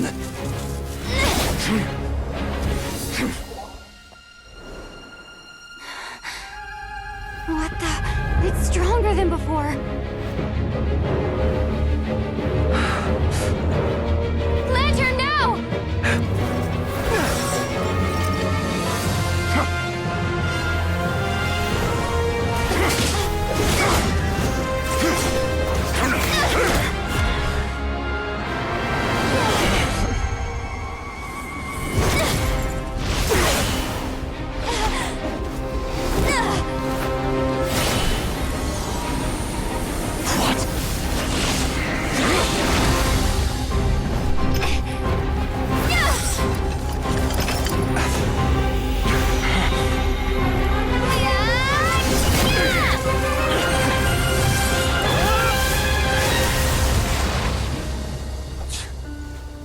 It escaped again. This situation speaks for itself, I presume. So, you were tangling with Rarer out here all by yourself. So, that vile phantom hiding inside the Wild Hunt has a name of his own. Yeah, you don't look so good.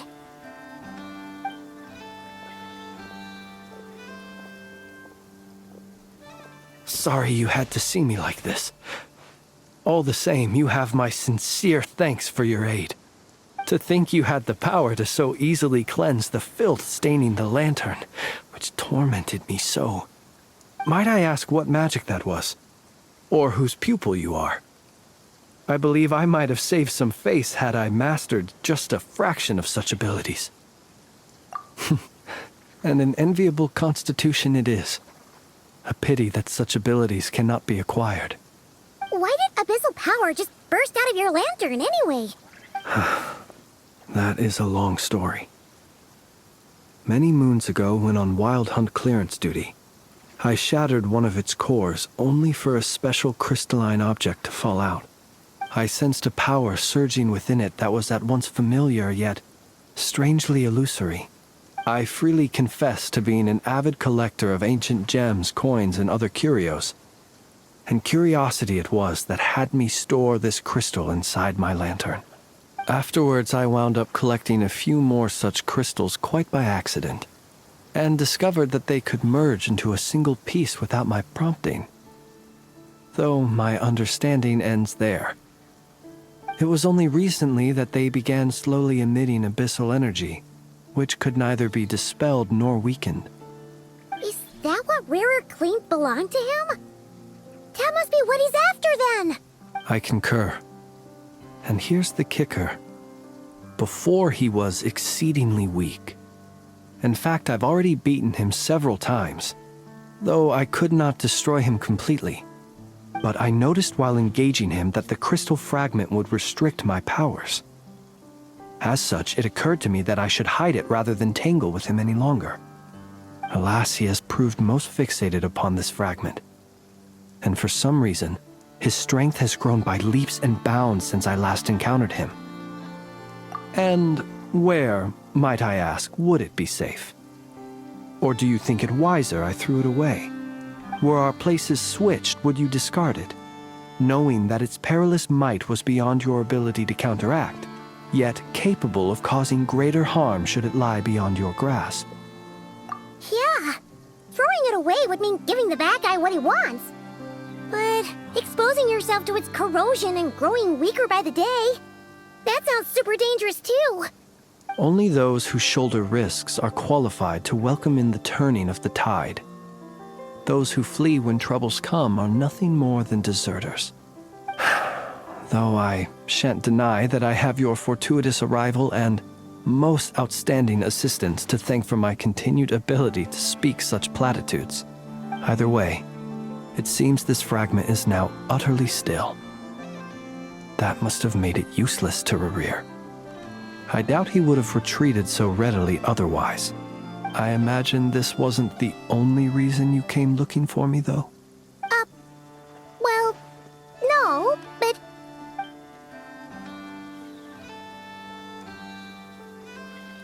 Ah. I see. To use the Lightkeepers to find me, I suspect. I did not inform anyone of my true whereabouts, so he should have had more difficulty tracking me down. They alone have the ability to quickly pinpoint my position. Our Sergeant Major has a Kuvaki-powered device that can be used to detect others who bear a lantern. They usually don't pay my whereabouts much mind unless they absolutely must find me. You mean this thing? Yes. Where did you pick this up? We found it inside a lantern when we first charged into the Wild Hunt anomaly. It must belong to a Ratnik dispatched to investigate the area, who, it seems, dropped everything and fled the moment they saw the Wild Hunt massing to strike. Well, at least they're not dead. Guess it's not surprising how they found you so fast, then. But if Rerir could have shapeshifted into Sosi, why didn't he just use that Kavaki device to find you himself? Were he to use it, that device would likely fail to act as it should, owing to abyssal interference. Ah, guess that explains it. So not only is this Rerir ruthless, but a purveyor of dirty tricks, too. You might not be familiar with Sergeant Major Sosi, but he put his heart and soul into every mission. Our deployments are subject to orders from headquarters, and his orders were to be stationed long-term in Nasha Town. As such, he was very seldom able to go back and visit his family. He worked so hard, seeking to produce excellent results that might convince them to transfer him out. Oh. But every year they would say, "Wait a little longer. Wait a little longer." He often wondered if it was because he was lacking somehow. In truth, everyone had nothing but the highest praise for him. But good work does not always lead to good outcomes. The higher-ups would think, he's doing great where he is. Let him stay there forever. A most convenient choice for them, at least. Whereas his subordinates would think, wouldn't it be a shame if we were to lose such a talented, easygoing boss? So he waited.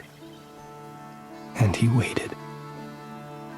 Until the world closed its eyes in the depths of the night, and a lantern was slowly lit for him alone, that no one could see. One that has played out many times throughout history. Another reason to take this Rerir's head. Oh. At least we now know that he's looking for these fragments inside Wild Hunt anomalies. And yet, what did the Sergeant Major have to do with any of this? Why did he have to die? Could Rerir be angry that the cannon Sosi set up to fire destroyed the fragments he wanted to collect? Could you take me to the scene of the crime? We shall just have to exercise some discretion then. Come on. Let us be on our way.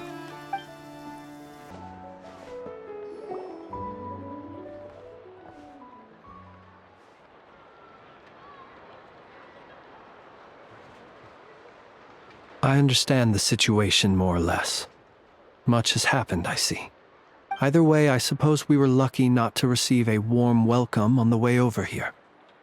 It seems my fellow Lightkeepers do not wish to make this case public just yet. Yeah. Guess Nasha Town's already been enough of a mess lately. Let's stop here. Any further and the Ratniki might detect us. Since you two can enter, I'll have to request that you kindly pick me up once you're inside. Oh? And how are we supposed to do that? You'll know when the time comes. See you later.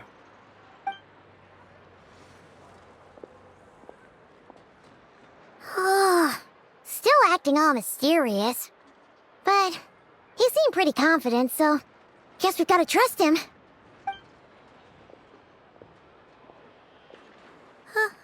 Hello? Ah, you're the special assistants for this investigation, right? Yep, that's us. Well, you're just in time. We're basically done investigating the crime scene. All that's left is to finish writing up some records. Then properly dispose of Sergeant Major Sosie's remains. If there's anything else you'd like to look into, this is your last chance to do so. Sadly, no. The motive behind the killing remains a mystery. And while we somehow managed to get news of Flint's, an unexpected accident caused us to miss him. But considering that Nefer from the Curatorium of Secrets came forward to help investigate, I have no doubt that a breakthrough's not far off. We'll do our part too. All right, we're going in. See you later.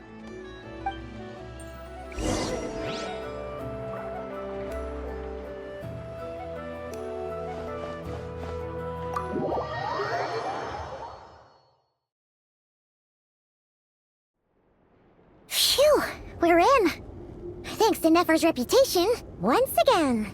But we still know nothing about how Flint's is gonna enter, or how we'll pick him up. Never mind how we'll leave later on. Something the matter? Huh. That looks like Flint's lantern. But where is he exactly?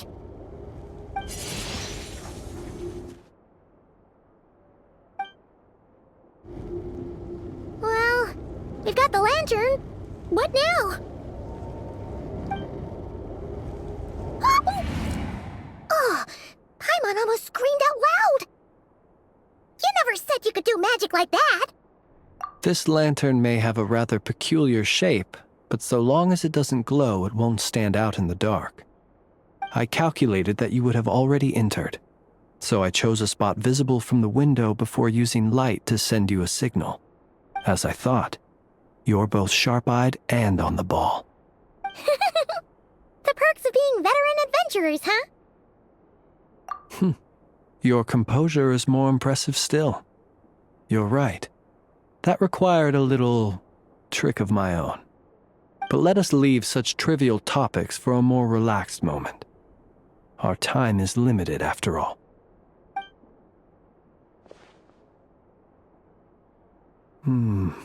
Just as I thought. Come, try sensing it yourself.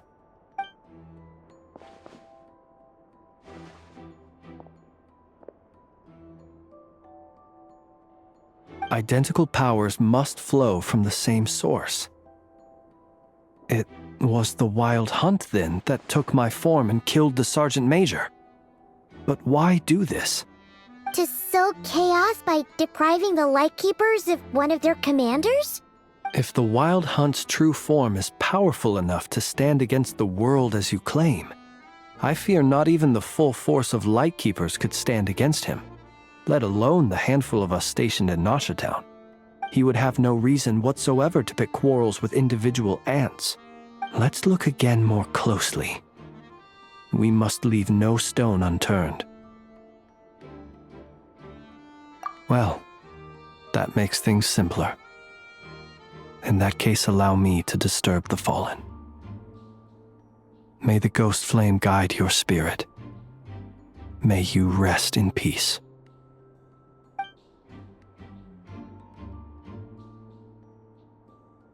When we fought, he seemed like quite a reckless foe.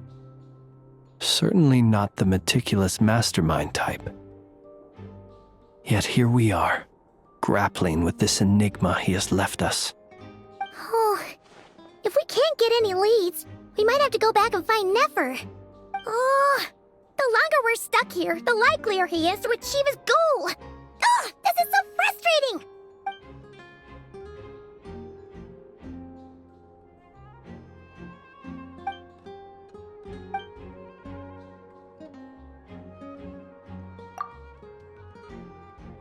You mean this? I'm not well versed in machinery, but that means his mechanical arm is malfunctioning, right?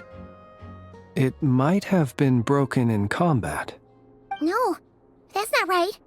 Paimon remembers this signal. We saw it before while repairing the cannon. It doesn't mean that the components are damaged. It just means that they're due for regular maintenance, so the device has stopped operating. But the real problem is that... Yeah, he even helped us find the maintenance port. It could still be a coincidence, but considering it hasn't been long at all since we were repairing that cannon... The Sosi you met could have been Rerir in disguise. In other words, he played the Sergeant Major before disguising himself as me. That's right! If only there was some way to prove it. You mean Hintsa? We had a short chat with him once at the tavern, but it's so late.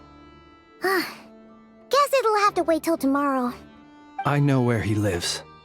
The situation is critical, so let us now take up the role of uninvited guests ourselves.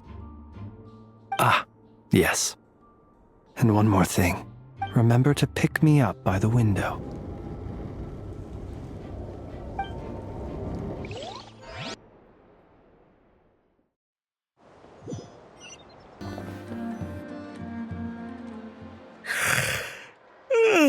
Oh, it's you two.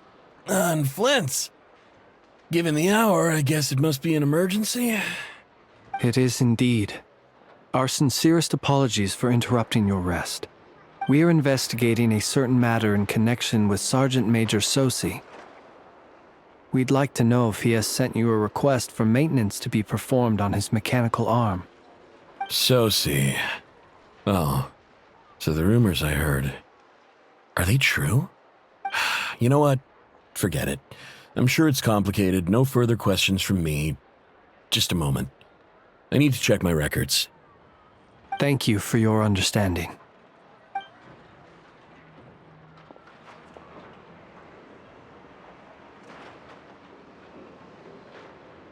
Got it. 8 days ago, he came to request a round of regular maintenance. But as it happened, I had run out of the required components. His mechanical arm is especially sophisticated, having been designed by Aino personally. The parts, too, could only be made by her. As such, they usually take several days to arrive. In fact, this time, he even asked me if we could push his request forward. And I understood, completely. Not being able to use your hand, that's rough for anyone. But even more so if your job involves fighting out in the wild. So I did my best to convince Aino to rush the job. And eventually, the parts arrived. 3 days ago, if I remember correctly. I sent word to the Lightkeepers immediately, but he never showed up. I assumed he was just out on some mission or other. What's with those faces? Everything all right? You've provided us with some very crucial information, Hintsa. You have our thanks. We can't make everything public yet, but once our investigation is complete, I will return to thank you and provide an explanation on behalf of all the Lightkeepers. No worries. Just glad I could help. Thanks. Good night. Good night. Hope the investigation goes well.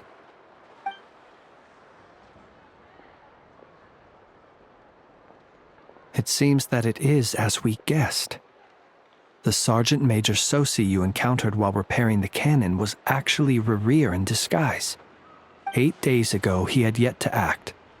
But at some point after that, he attacked and imprisoned the Sergeant Major. With the immense gap in strength between them, the job was finished in a single blow. And thus Rerir had no opportunity to discover the malfunctioning mechanical arm. Perhaps his mastery of shapeshifting extends only to outward form, and not therefore to complex internal mechanisms. Hence his oversight of the uniquely mechanical traits of the Sergeant Major's arm, and in turn, this flaw in his disguise. You're saying he thought no one would realize his mechanical arm was actually made of some kind of black muck on the inside, so long as it worked, right? Still seems like there's a lot of guesswork involved here, but It mostly makes sense. This also has me stumped for the moment. The cannon has always been used to destroy the Wild Hunt, and it works as intended. But how would that help Rerir exactly? Assuming he plans to collect the fragments within Wild Hunt anomalies, firing the cannon works against him, since it would blast those fragments to smithereens. So we solved one mystery, only to dig up another. Whew. This is getting Paimon kinda down. And sleepy too. Yes, I'd say it is high time we took a break. Seems like there's a lot left to investigate. We'll have to fight Rerir eventually. And we'll do a poor job if we're not well rested. Yeah, we should totally get some sleep first. A reasonable suggestion. I have no doubt that my quarters have been turned inside out by now, at any rate. My colleagues have never failed to live up to my expectations of their discourtesy. Well, guess we'll just have to pick you up as usual. That would be good, yes. Feel free to put the room costs on my tab.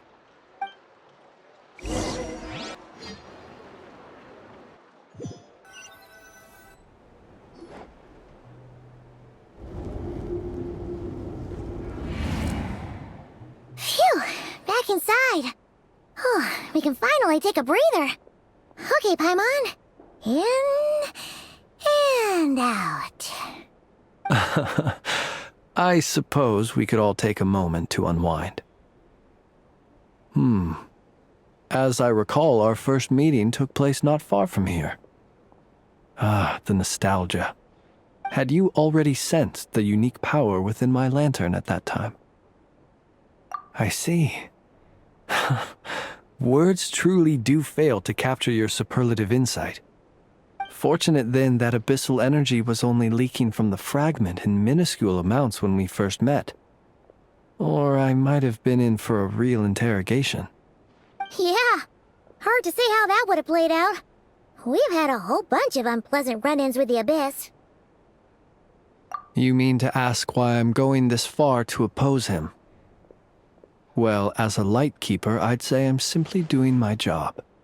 Yeah! You're covered in more mysteries than Paimon could shake a skewer at. You can't just get out of explaining yourself by making lame excuses. All right. I suppose I do owe you some honesty, whether out of gratitude or the need to build trust. Your deductions have been quite correct. Should one wish to conceal oneself within a lantern, elemental power alone is not enough. You know humans well, and naturally you understand their limits. But some things that humans would consider difficult are quite normal in the eyes of non-humans. So, you mean you're one of the latter? Have you heard of how Snezhnaya was once the realm of the Fae? This race is no longer of any importance, but they still exist, as evidenced by the fact that I am standing before you. We've heard some scattered legends, but that's all Paimon thought there was to it. I once turned my heart toward humanity, and thus did I experience loss. I once labored and did much, and put an end to my tale with my own hands. When you realize you are floating in the middle of a vast ocean, you cannot help but feel that swimming in any direction would be equally meaningless. Would it not be better, then, to simply sink? But before I could sink to truly lightless depths, chance had it that I should be awakened by a band of Ratniki. They were facing a horde of abyssal monsters, and could not last against such a disparity in strength. Yet none fled. Those who dwell in darkness for long enough become exceedingly sensitive to all light. And the first light I saw upon awakening was that which shone from their eyes. Is that why you chose to help them? Perhaps I was moved by their valor. Perhaps I simply saw my past self in them, and was moved to action for the first time in a long, long while. But I was freshly awoken, and my powers were limited.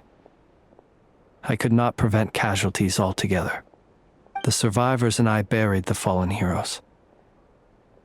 That was the origin of the Final Night Cemetery. Well, not exactly.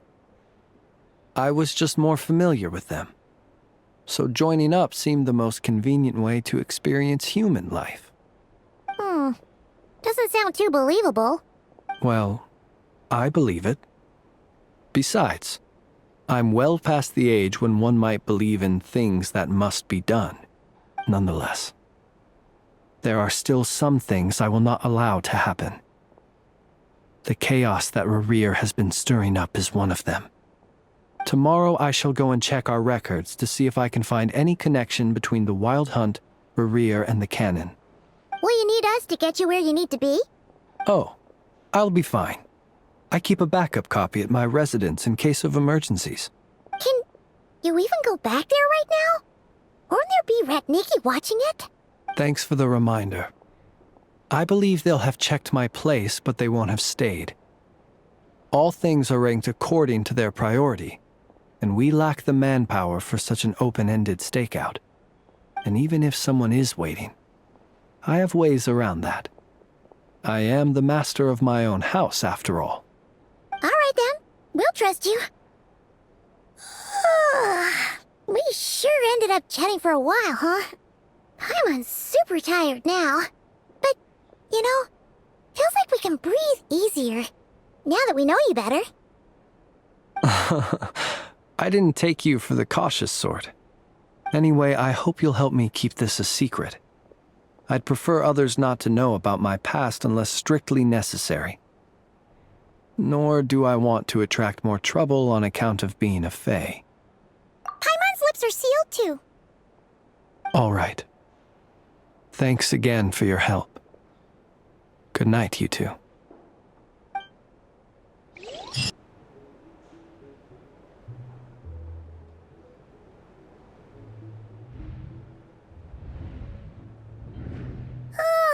So much noise. What's going on this time?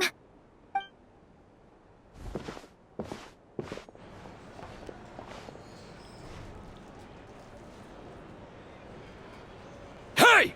Where's Flint's? Is he here, or isn't he? We would be most obliged if you would pipe down a little, dear guest. Our other guests are resting. Resting? We're all about to be done for, and you're talking about rest? Flint's is a Wild Hunt shapeshifter, here to deceive us all! If we don't get rid of him now, there'll be no end to this! You'd better give him up. If anything happens, your business here is done for. You want that, huh? Or are you in cahoots with him? You with the Wild Hunt too, huh? What happened? Did something leak out? But we were so careful last night. How did anyone see us? What do you mean? This is so confusing! What do we do? These people are no match for Flint's, but they're super heated right now. It's not like all the unusual stuff about him will make it any easier to explain either. Okay! Hey! Let us in now! My apologies. My apologies. Hold on! Calm down, everyone! What in Tevat is the meaning of this racket? Are you intent on depriving both the Voynich Guild and the Curatorium of Secrets of even a moment's rest? Boss, do we really have to entertain people who don't respect the rules?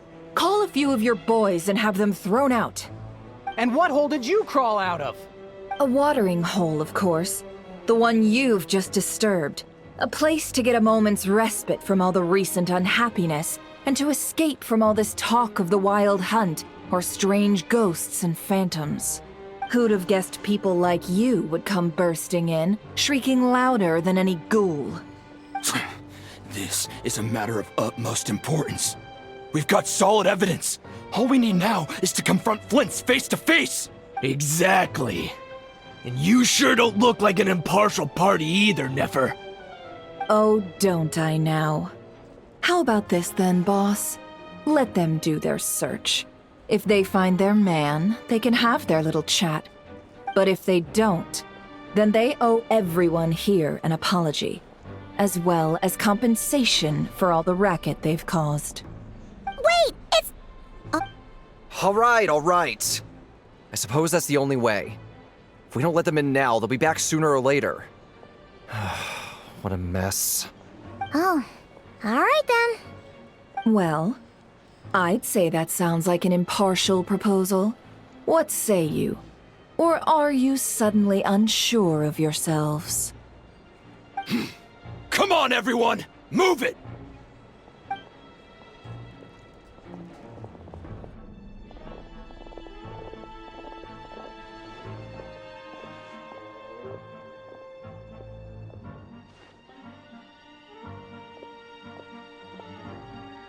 No sign of Flint. But how can that be? Hasn't he always stayed here? Done searching, are we? Guess it's time to uphold your end of the bargain, huh?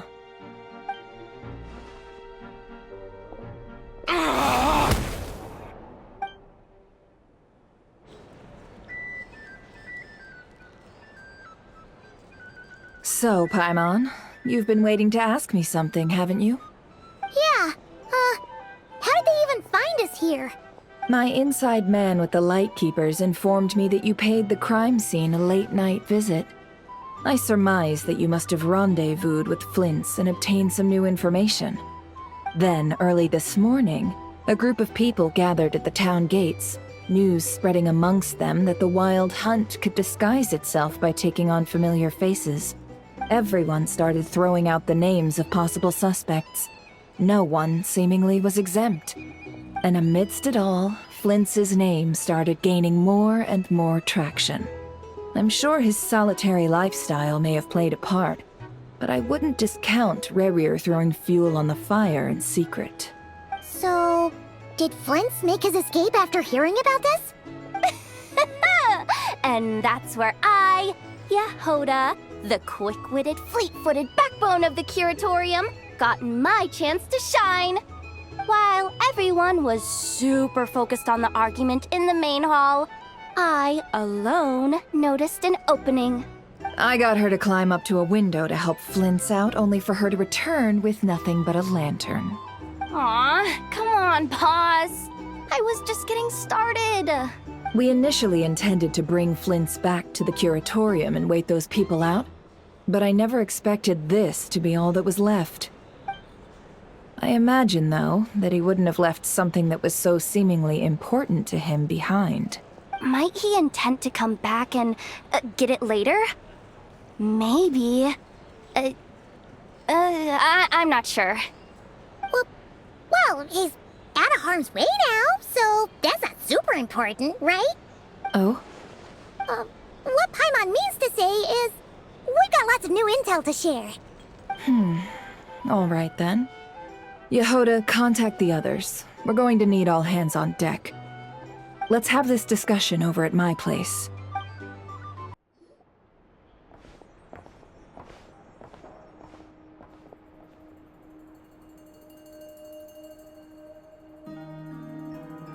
I see.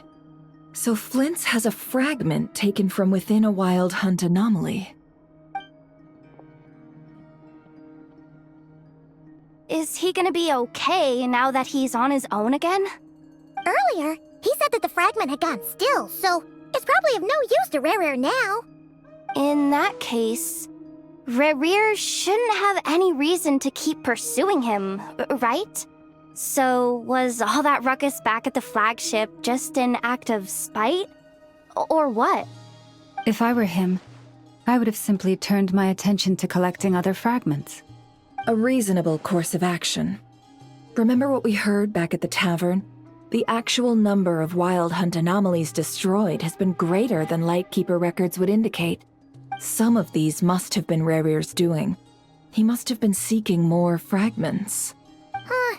This much is pretty easy to understand, but why would he pretend to be Soci and put so much effort into getting the cannon up and running again? Maybe 'cause that'd be more efficient than having to clear anomalies himself? Yeah, I'm confident that the ammo we're packing has the oomph to do that. But I am a mechanic after all. For me, test data and their conclusions speak loudest. Ooh, why don't we find a few of those fragments ourselves and use Kuvaki to carry out a little experiment? Our lab could certainly accommodate such a test. In other words, we gotta destroy a couple of anomalies and collect fragments from them, right? Lightkeeper operations have just about ceased following the Sergeant Major's passing. Meanwhile, the Wild Hunt continues to grow in scale by the day. I fear only we can keep the situation under control now. Then we best act fast. Paimon's got a bad feeling about this. A feeling we all share, I'm afraid.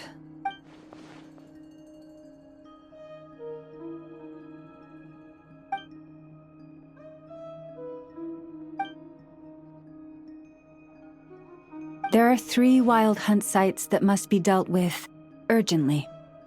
But I believe we have the capacity to handle it. Works for me. Nefa and I will take our workshop assistants to deal with one of the sites.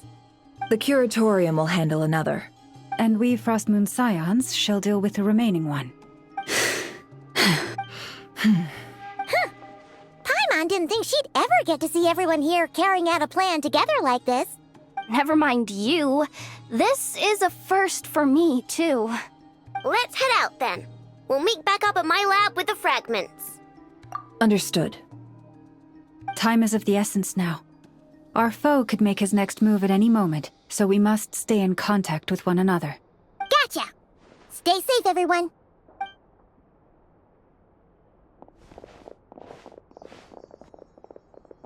Huh.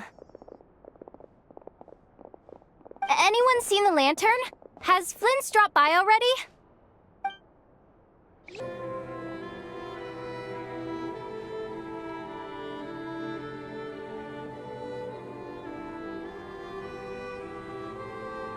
Oh, no one's guarding this place just like he said. But, where do we find the information he mentioned? This way. Let's move. We're running out of time.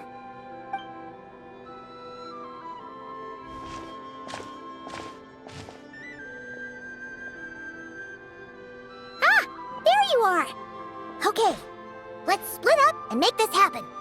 Or not! How are we supposed to read through this many files? Difficult, yes, but it is also our most efficient option. To expose the true intentions of this Rereer, we need to dive into Nod Krai's history. Hope we don't land on our heads then. Ah! Ghost! That file suddenly moved by itself. This is a graveyard, right, Flint's? Do these things just gotta happen? Many strange things happen here, but this is not one of them. But that file really did move by itself! Hey, come out! Don't scare Paimon like that! Wild Hunt Phenomenologue? Hey! Another file's moving! Are we being given hints? I feel no hostility. On the contrary, it seems we're being aided somehow. Really? Hey! Seriously, another one? Okay then. Paimon will read this one.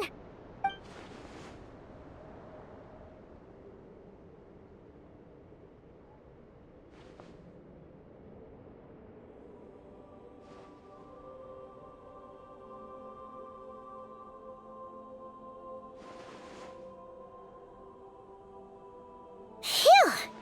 Finally finished. Oh, Paimon sure could use a long break from long words now. Hope she can remember it all. The material I've read through has all been about past Wild Hunt incidents of enormous scale. What about you? Paimon as well. Guess that makes 3 of us. Whatever this is, it seems to want us to notice something.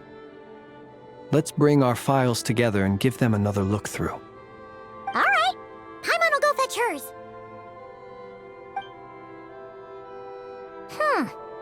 All these incidents look pretty different. Wait. I've noticed something. Before the occurrence of these huge wild hunt events, a smaller scale one would erupt in the exact same location. And look. All these smaller scale wild hunt site reports share a common outcome. They'd be detected, but would go inactive before any forces could be sent to deal with them. They could then be sealed directly using a tide seal stone. But why? Some of these records are too old.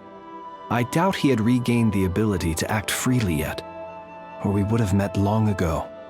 And here's another similarity. Kuvaki in nearby soil completely drained. Could this be important somehow? Kuvaki and the Wild Hunt are mutually opposed forces. We Lightkeepers previously believed that these small Wild Hunt sites would temporarily go inactive due to being neutralized by the Kuvaki present in the soil. But now that we've synthesized all this data, there is a key issue this hypothesis cannot explain. Indeed, despite the name, I would not call a tide seal stone's sealing powers watertight exactly. But for it to fail and the situation to deteriorate in such short order. Paimon feels like she's almost got it.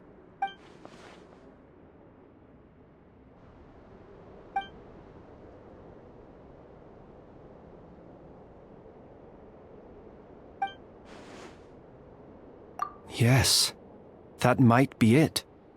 It could be that when Kuvaki and abyssal energies meet, the stronger side will suppress the weaker one.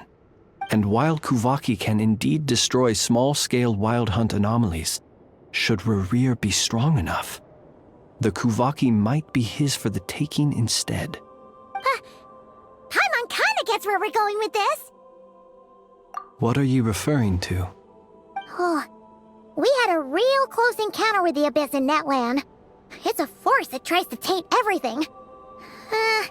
It's hard to explain in detail, but basically, your reasoning makes sense. Was there a gap between him pretending to be Sergeant Major Sosi and the cannon being fired? There was. Aino needed to make some adjustments after we finished those repairs. Rerir, disguised as Sosi, left at that point, leaving him more than enough time to shapeshift into you, return to the Lightkeeper's office and set up the crime scene, before heading over to the cannon's target area and absorbing the Kuvaki. It all makes sense. And all that just for the fragment I had with me. It begs the question, what makes it so special that he needs it so badly? That's odd.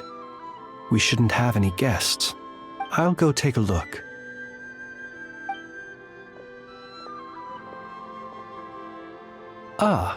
It's an ibis. It's carrying a letter! Oh, Lauma must have sent it. She can speak to little animals. Let's see here. Situation urgent. The cannon began operating shortly after we left Nasha Town and is preparing to fire. It is locked on to Star Sand Shoal. Please return to Nasha Town and assist with all haste. Lauma. That's gotta be Rerir's doing. But why is he using the cannon again? Didn't he already fire it once before? No time for speculation. He's already made his preparations. If you recall, his body was incomplete when we last met.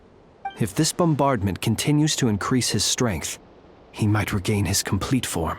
What should we do? There's no way we're getting back to Nasha Town in time. Let's go to the cannon's target site. That's where we should find Rerir, and that's where we'll stop him. One moment. Just let me get this news to Lauma. Nasha Town is in their hands now. Go! Fly! Not a moment to lose!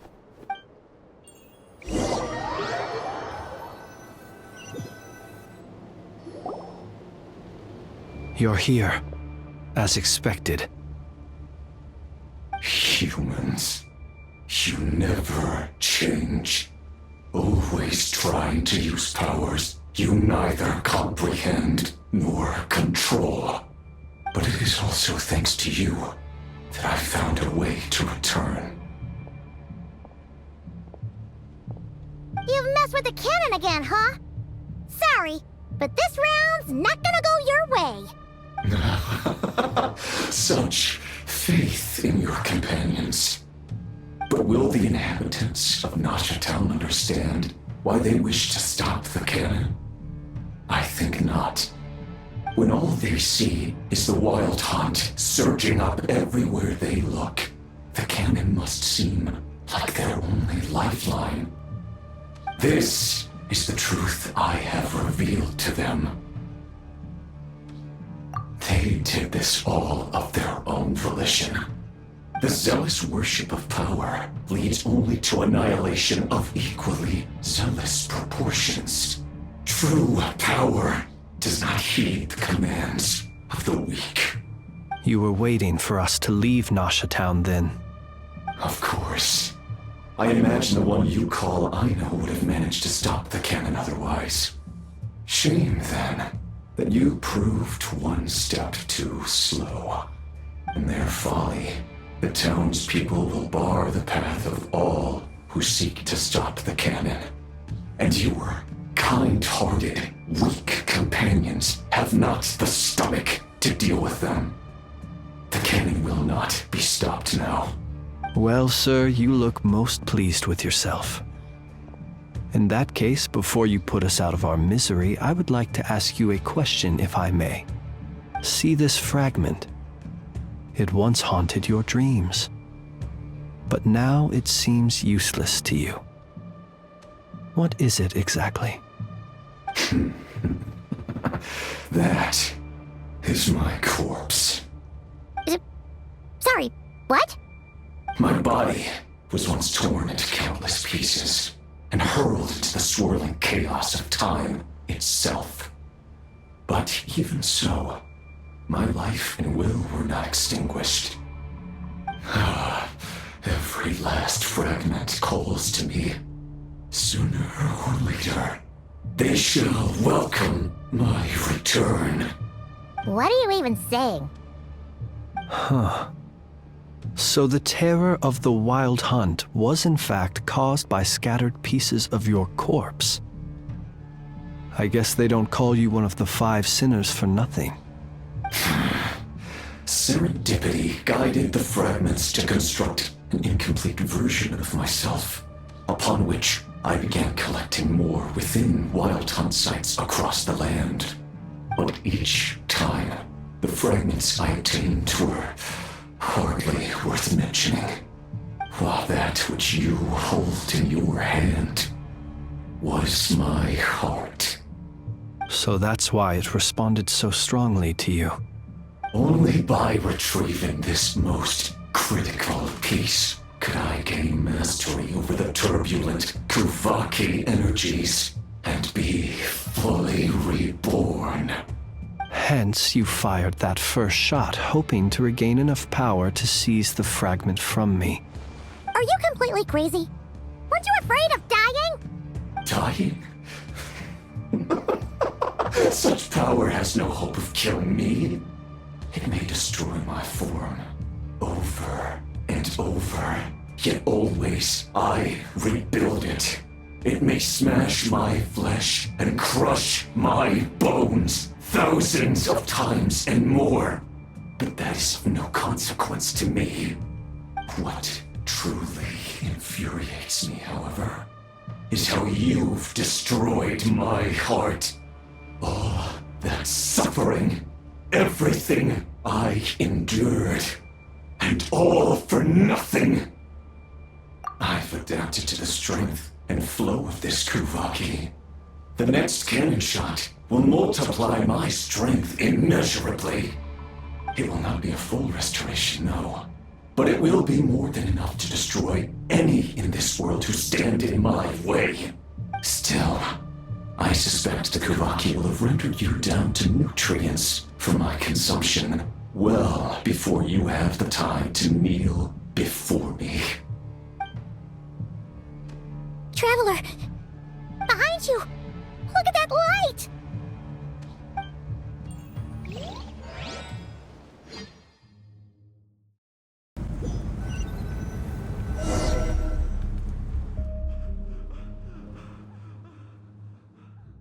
Dang it! Who fired up the cannon without my say-so?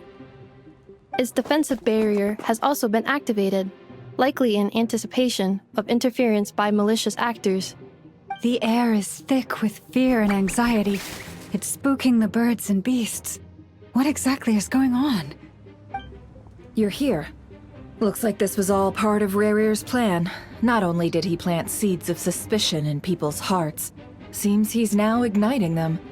Yehoda's gone in to scout out the situation. She'll be back any minute. I'm back! I'm back! Oh, it's bad out there. Rumors flying everywhere you turn. Something about the Wild Hunt preparing to spawn a wave of monsters, the likes of which we've never seen before. But that's not even the worst of it. Lots of folks don't even believe the cannon can prevent this crisis, so they're getting ready to make a run for it. Others are trying to make a quick buck out of this whole mess. How could they still be thinking about Mora when such a catastrophe is imminent? Unprecedented danger brings unprecedented opportunities in its wake. A chaotic situation can bury much wrongdoing. Even those who flee without reserve put themselves at the mercy of the divine. Is it any wonder, then, that some will aim to profit? After all, a gamble that might rewrite one's entire life is hard to come by. Even so. Well, seeing as you disapprove of their actions so strongly, Lady Moonchanter, I suggest that you be the one to handle them. Not like that's the only major problem on our plate right now. Affirmative. We must quell the chaos in Nasha Town as soon as possible. Also, the unexpected activation of the cannon entails a high risk of incorrect operation. This must be stopped in a timely manner. Well, about that, people have been talking about how someone might come to stop the cannon. They've decided they won't let anyone in. What? I made that thing! They can't just take it from me! Let me over there! What are they gonna do, stop me? They might, if Rarir has already formulated some countermeasure. For example, he might have spread a rumor that the Wild Hunt would take your form.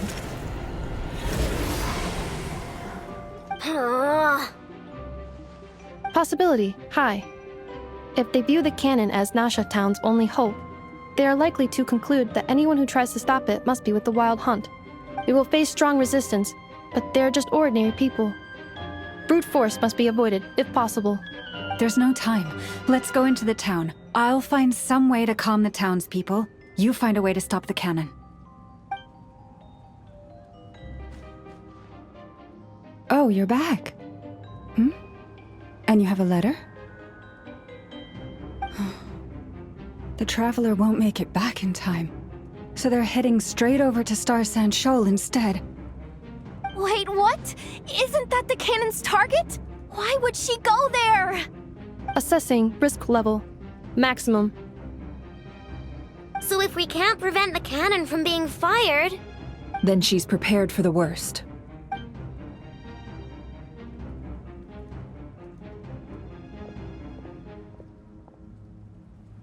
And we must ensure that her trust in us is not misplaced. Let's go.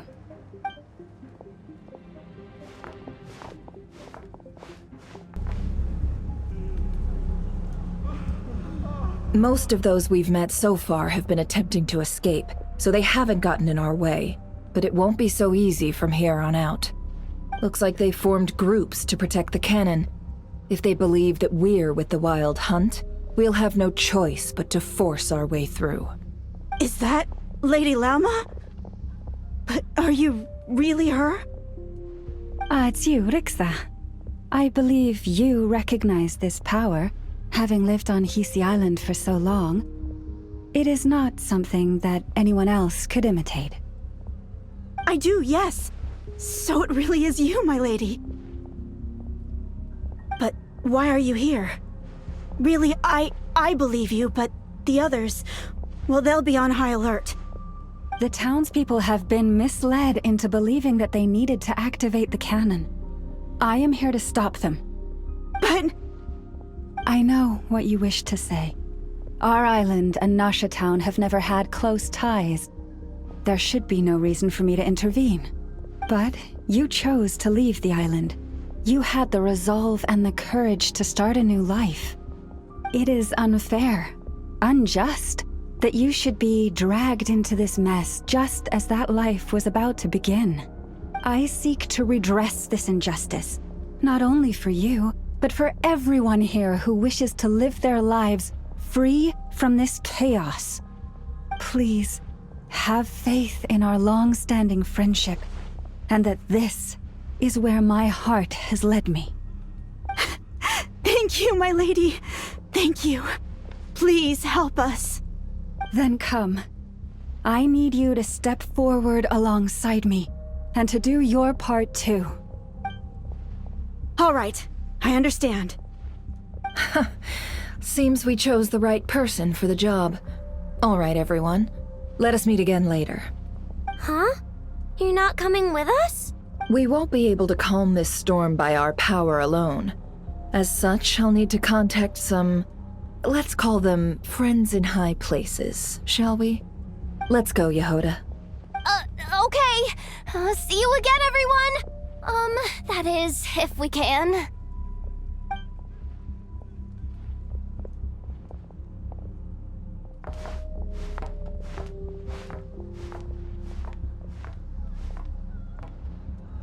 Remember these words. The road shall be paved with truth, and we shall pave it ourselves. It's you, Lady Moonchanter. It's her. Everyone, it's her. You're right, my lady. At times like these, we must rely on ourselves.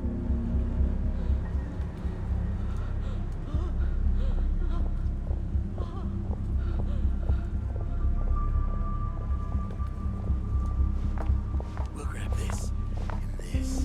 All of it's ours. I always knew something was off about you. We won't let you pass!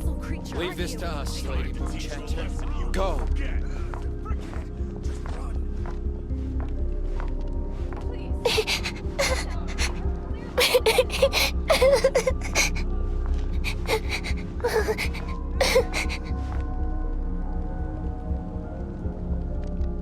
Lady Moonchanter, there's a child here! It's all right now. Go, quickly.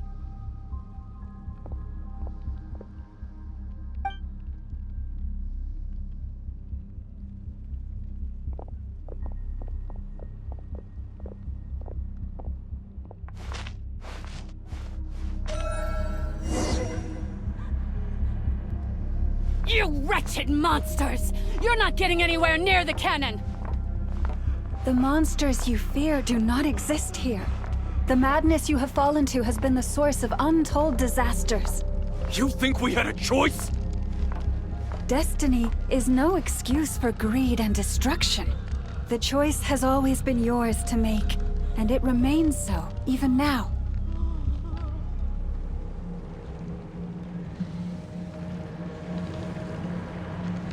Thank you for bringing us here. We can quickly overcome the barrier by going upward from over there. The cannon is all yours now. Got it. Thanks, Lalma. Enougha, give her a crown kake. Orders received and immediately deferred. Departure takes priority. Please, everyone, listen to me. I will not deny that we hold different beliefs. But in the face of the immense threat that hangs above us all, we must persist in trusting one another. Otherwise, rifts will surely form, prized open by those who harbor ulterior motives. If your fear is born of helplessness, if you flee because you know not how to fight, then follow me, you who are lost. I am no god, but so long as we hold our candles steady, and unite beneath the same moonlight, no deception or rumors can be concealed from us. Let us resolve then to defend ourselves and to stand firm against the false illusions by which our foe seeks to beguile us.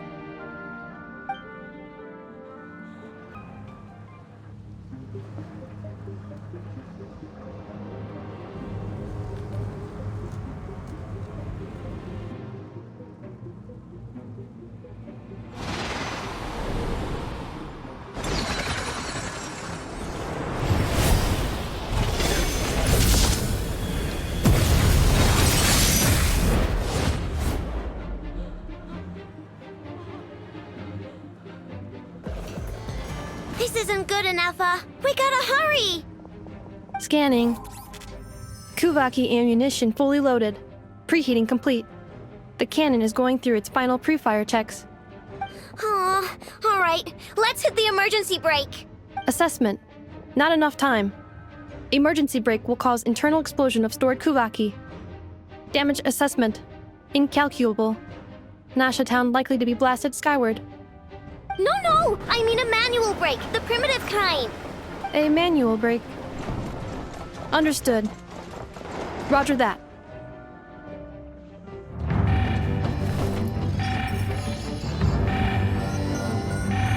We are out of time.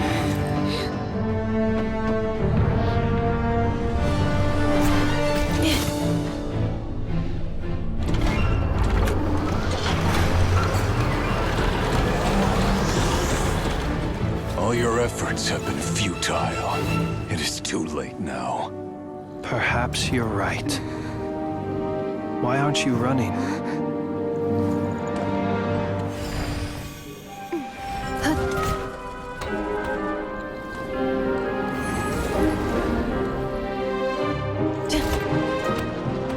Sigisato passa sax, intimi potuvitos. In necritus necrus baptisi, que omnes tu zonos pentusi. Osesticos palatin pirantur misulucru, topir aethion veratum.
Well, that's not good.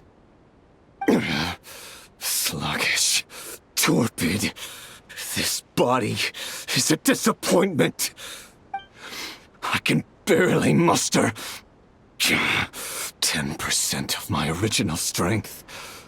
You've ruined everything again. Let me guess. You didn't get a human body back, did you?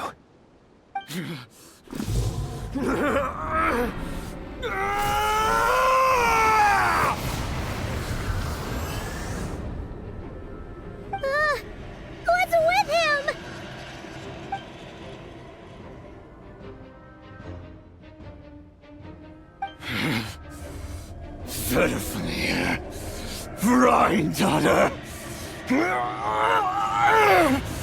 Flinders. Watch out! Whatever rationality he still had when he was searching for his body is gone. All that's left is the calamity you see before you. A monster fueled by nothing but his own obsession. Matters not. Having a heart. Being human. It's all irrelevant. Completely and utterly insignificant. You matter not. Does anything in this world. None of it matters to me!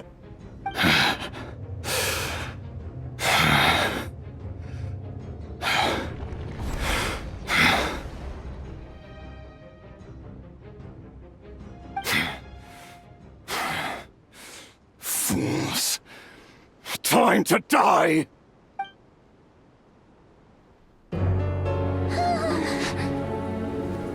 You too have the potential to be driven mad by knowledge. But the truths you seek are so insipid, laughable that you should die for their sake.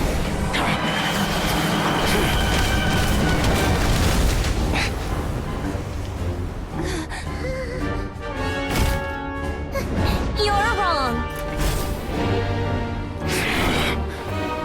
The unknown is but a fog to be dispersed. Knowledge is the true pillar of the world.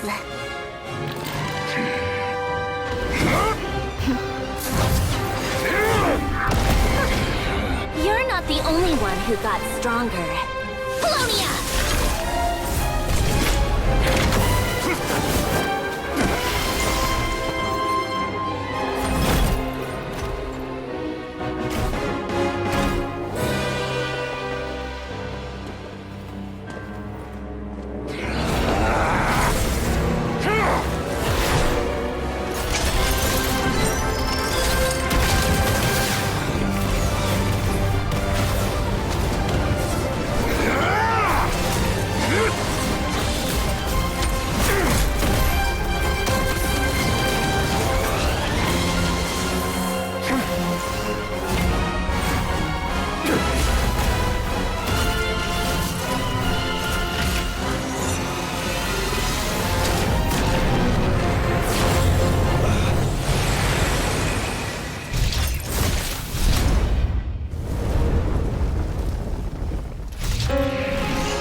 It seems this young lady aided in our escape.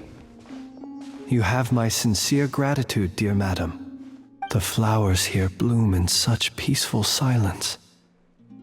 I imagine you would not have invited anyone here were it not an emergency. Oh? I take it that means you've been here before then. In that case, I count myself fortunate to be your associate. What did you do that for? I studied his abilities inside out, equipped Polonia with comprehensive countermeasures. We were going to settle the score! But he still broke through, did he not? What? You expect a battle to be completely one-sided? I just didn't expect him to have no sense of honor whatsoever. Polonia would have been fine in a head-on clash. But battles just... get chaotic! Oh, so you actually thought you could win. Have you been taking care of yourself lately? Your calculations seem to have deviated quite seriously. Perhaps you could try sleeping and rising earlier. Or you could adopt my previous recommendation and...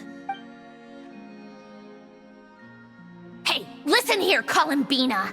I tolerated your nonsense previously because we were colleagues. There's a Fatui warrant out on your head, and don't you forget that. Don't make me fight you right here and now. Oh, I was just a little concerned about you, that's all. Just like that time when you weren't making any progress with your research. So you went and cooped yourself up all alone. That was none of your business! And don't you ever drag me out to one of your freaky hovels again! Come on, Polonia! We're leaving!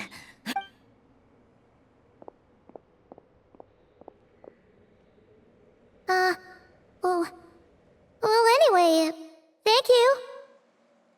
I was worried about you, too. Not only because the remains of the Eternal Moon Goddess cannot fall into his hands, but also because you've done much for me yourselves. And then well, I brought your associate along for the ride, too. But that was as much as I could do. You're not afraid to speak your mind, miss. I like that.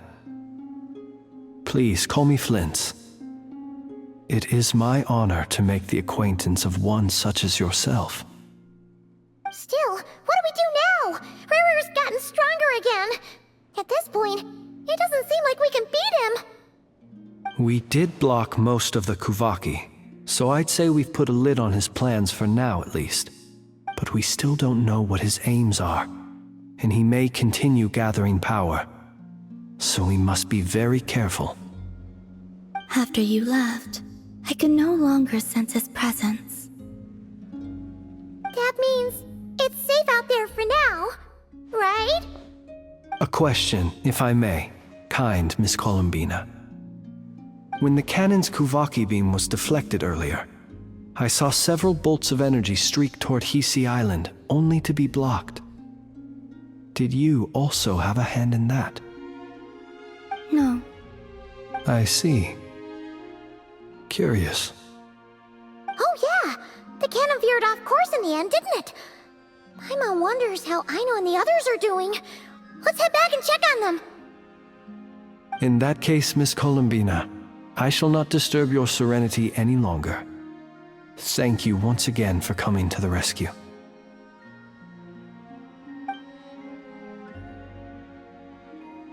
Go now, all of you. Do not worry.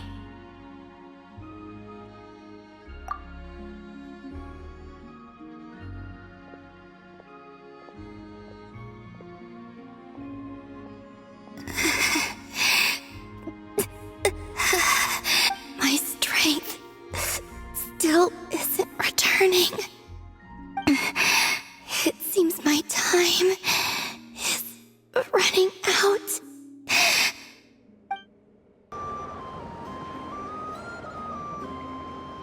Fortunately, we were able to minimize the harm. Only a few townspeople were hurt. But the Reikir of Solnari has now gained a complete form, while we still know nothing about his goals. It seems we have done something akin to releasing a vicious cuckoosaur into the wild. I'm sorry. Is no one here familiar with cuckoosaurs? Paimon knows what you mean, but that analogy seems more than slightly understated. He said that this world means nothing to him, so it is possible that he doesn't have a reason to fight us at the moment. If his objective had been revenge alone, we would likely have no recourse. Is there, still time for me to tender my resignation?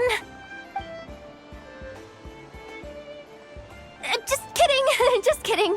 Don't worry, boss, I know there's no running now. So my cannon, my My pride and joy was a hindrance rather than a help. Ugh, you know what? I'm gonna dismantle it right now. That's right. And it still works on normal Wild Hunt anomalies. Don't let this get you down, I know. Flint's, we'll need you to attend to the aftermath with the Lightkeepers. Don't worry, I've explained everything to them. You're in the clear. My thanks. For that and for everything else I hear you did to help us arrive at the truth. Had you been willing to show yourself in public more often, you would not have been so easy to isolate, you know. Point taken. I will give that some thought. I suppose that's one way I'd benefit from replacing Sergeant Major Sosi. You mean you're being promoted? Was Paimon the only one who didn't get that? Well, if you've got a moment, would you like to come with me?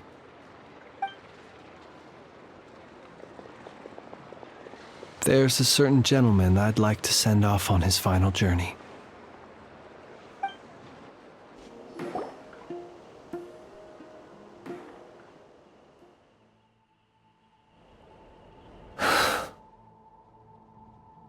This man was like a lighthouse. Here he lived as if it were a mere matter of course, and brought light and grace to those around him. But people, once used to illumination, are apt to ignore the lantern's presence. Slowly, gradually, he came to think as such himself. I have achieved too little. I must do better. There is more work to be done. Perhaps his end was tragic. But I remain proud of the way in which he illuminated the path for others. Every shadow born of the light shall remember it. Oh, poor guy. I've heard that one too. Is that so?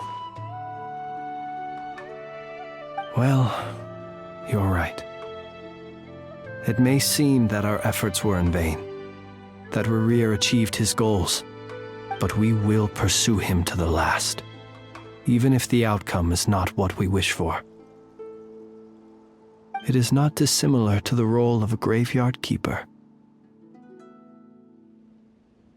We do not seek to bring the dead back to life, only to grant them peace. Oh, what are you two talking about? Care to explain? Okay. Either way, the Lantern Fae is not playing the leading role in these final rites. Lightbearer, with your blood you have paved the road to glory and justice. Even as we hurry on, bruised and battered though we may be, stay a while and look back upon the world and all its love and hatred, until it closes its eyes in the depths of night and a lantern lit for you alone flickers softly into life. Thank you for everything, Sergeant Major Sosi.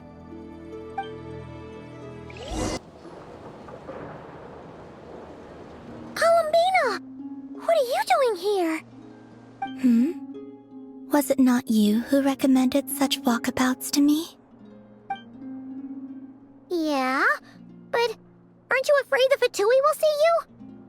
Zandrone seems uninterested in my capture, and the others are unlikely to risk making contact at all. They have more troublesome affairs to deal with.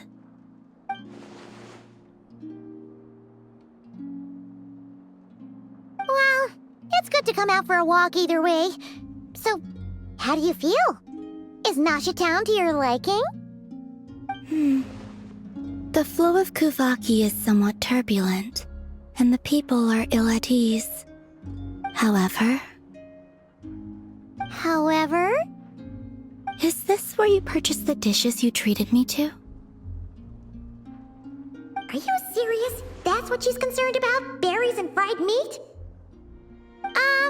Well, can take you to grab a bite if you'd like to. There's all sorts of delicious stuff out here that you won't get to try at home. You've been quite subdued. Thorny questions on your mind, perhaps? I could not gain any insight into his schemes, I fear. Now that he has donned a shape and form, selling his power short would prove a fatal error. But that power of his plays host to an obsession that borders on mania. I cannot say if that fixation is directed at the moons or at something else. Perhaps understanding the subject of his fixation shall prove key to repelling him in the future. I could look into the Eternal Moon's marrow for you if you wish it so, but after our previous attempt, I suspect your spaceship has been intentionally hidden away. Perhaps someone has certain truths they wish to hide from you, or from others, and I doubt there are many who could accomplish such a feat. Well, Sandrone's daily routine is highly irregular, while the doctor often orders people around. As for Arlecchino, was that not what you were curious about? Well then, have you been to that experimental design bureau of theirs? That weapon will play a key role in the Tsaritsa's plan. That's what I've heard, anyway. And what plan is that precisely? Well, I cannot say I care. I still wish to return to the moon that belongs to me. That is where the answers lie buried. That is my true home.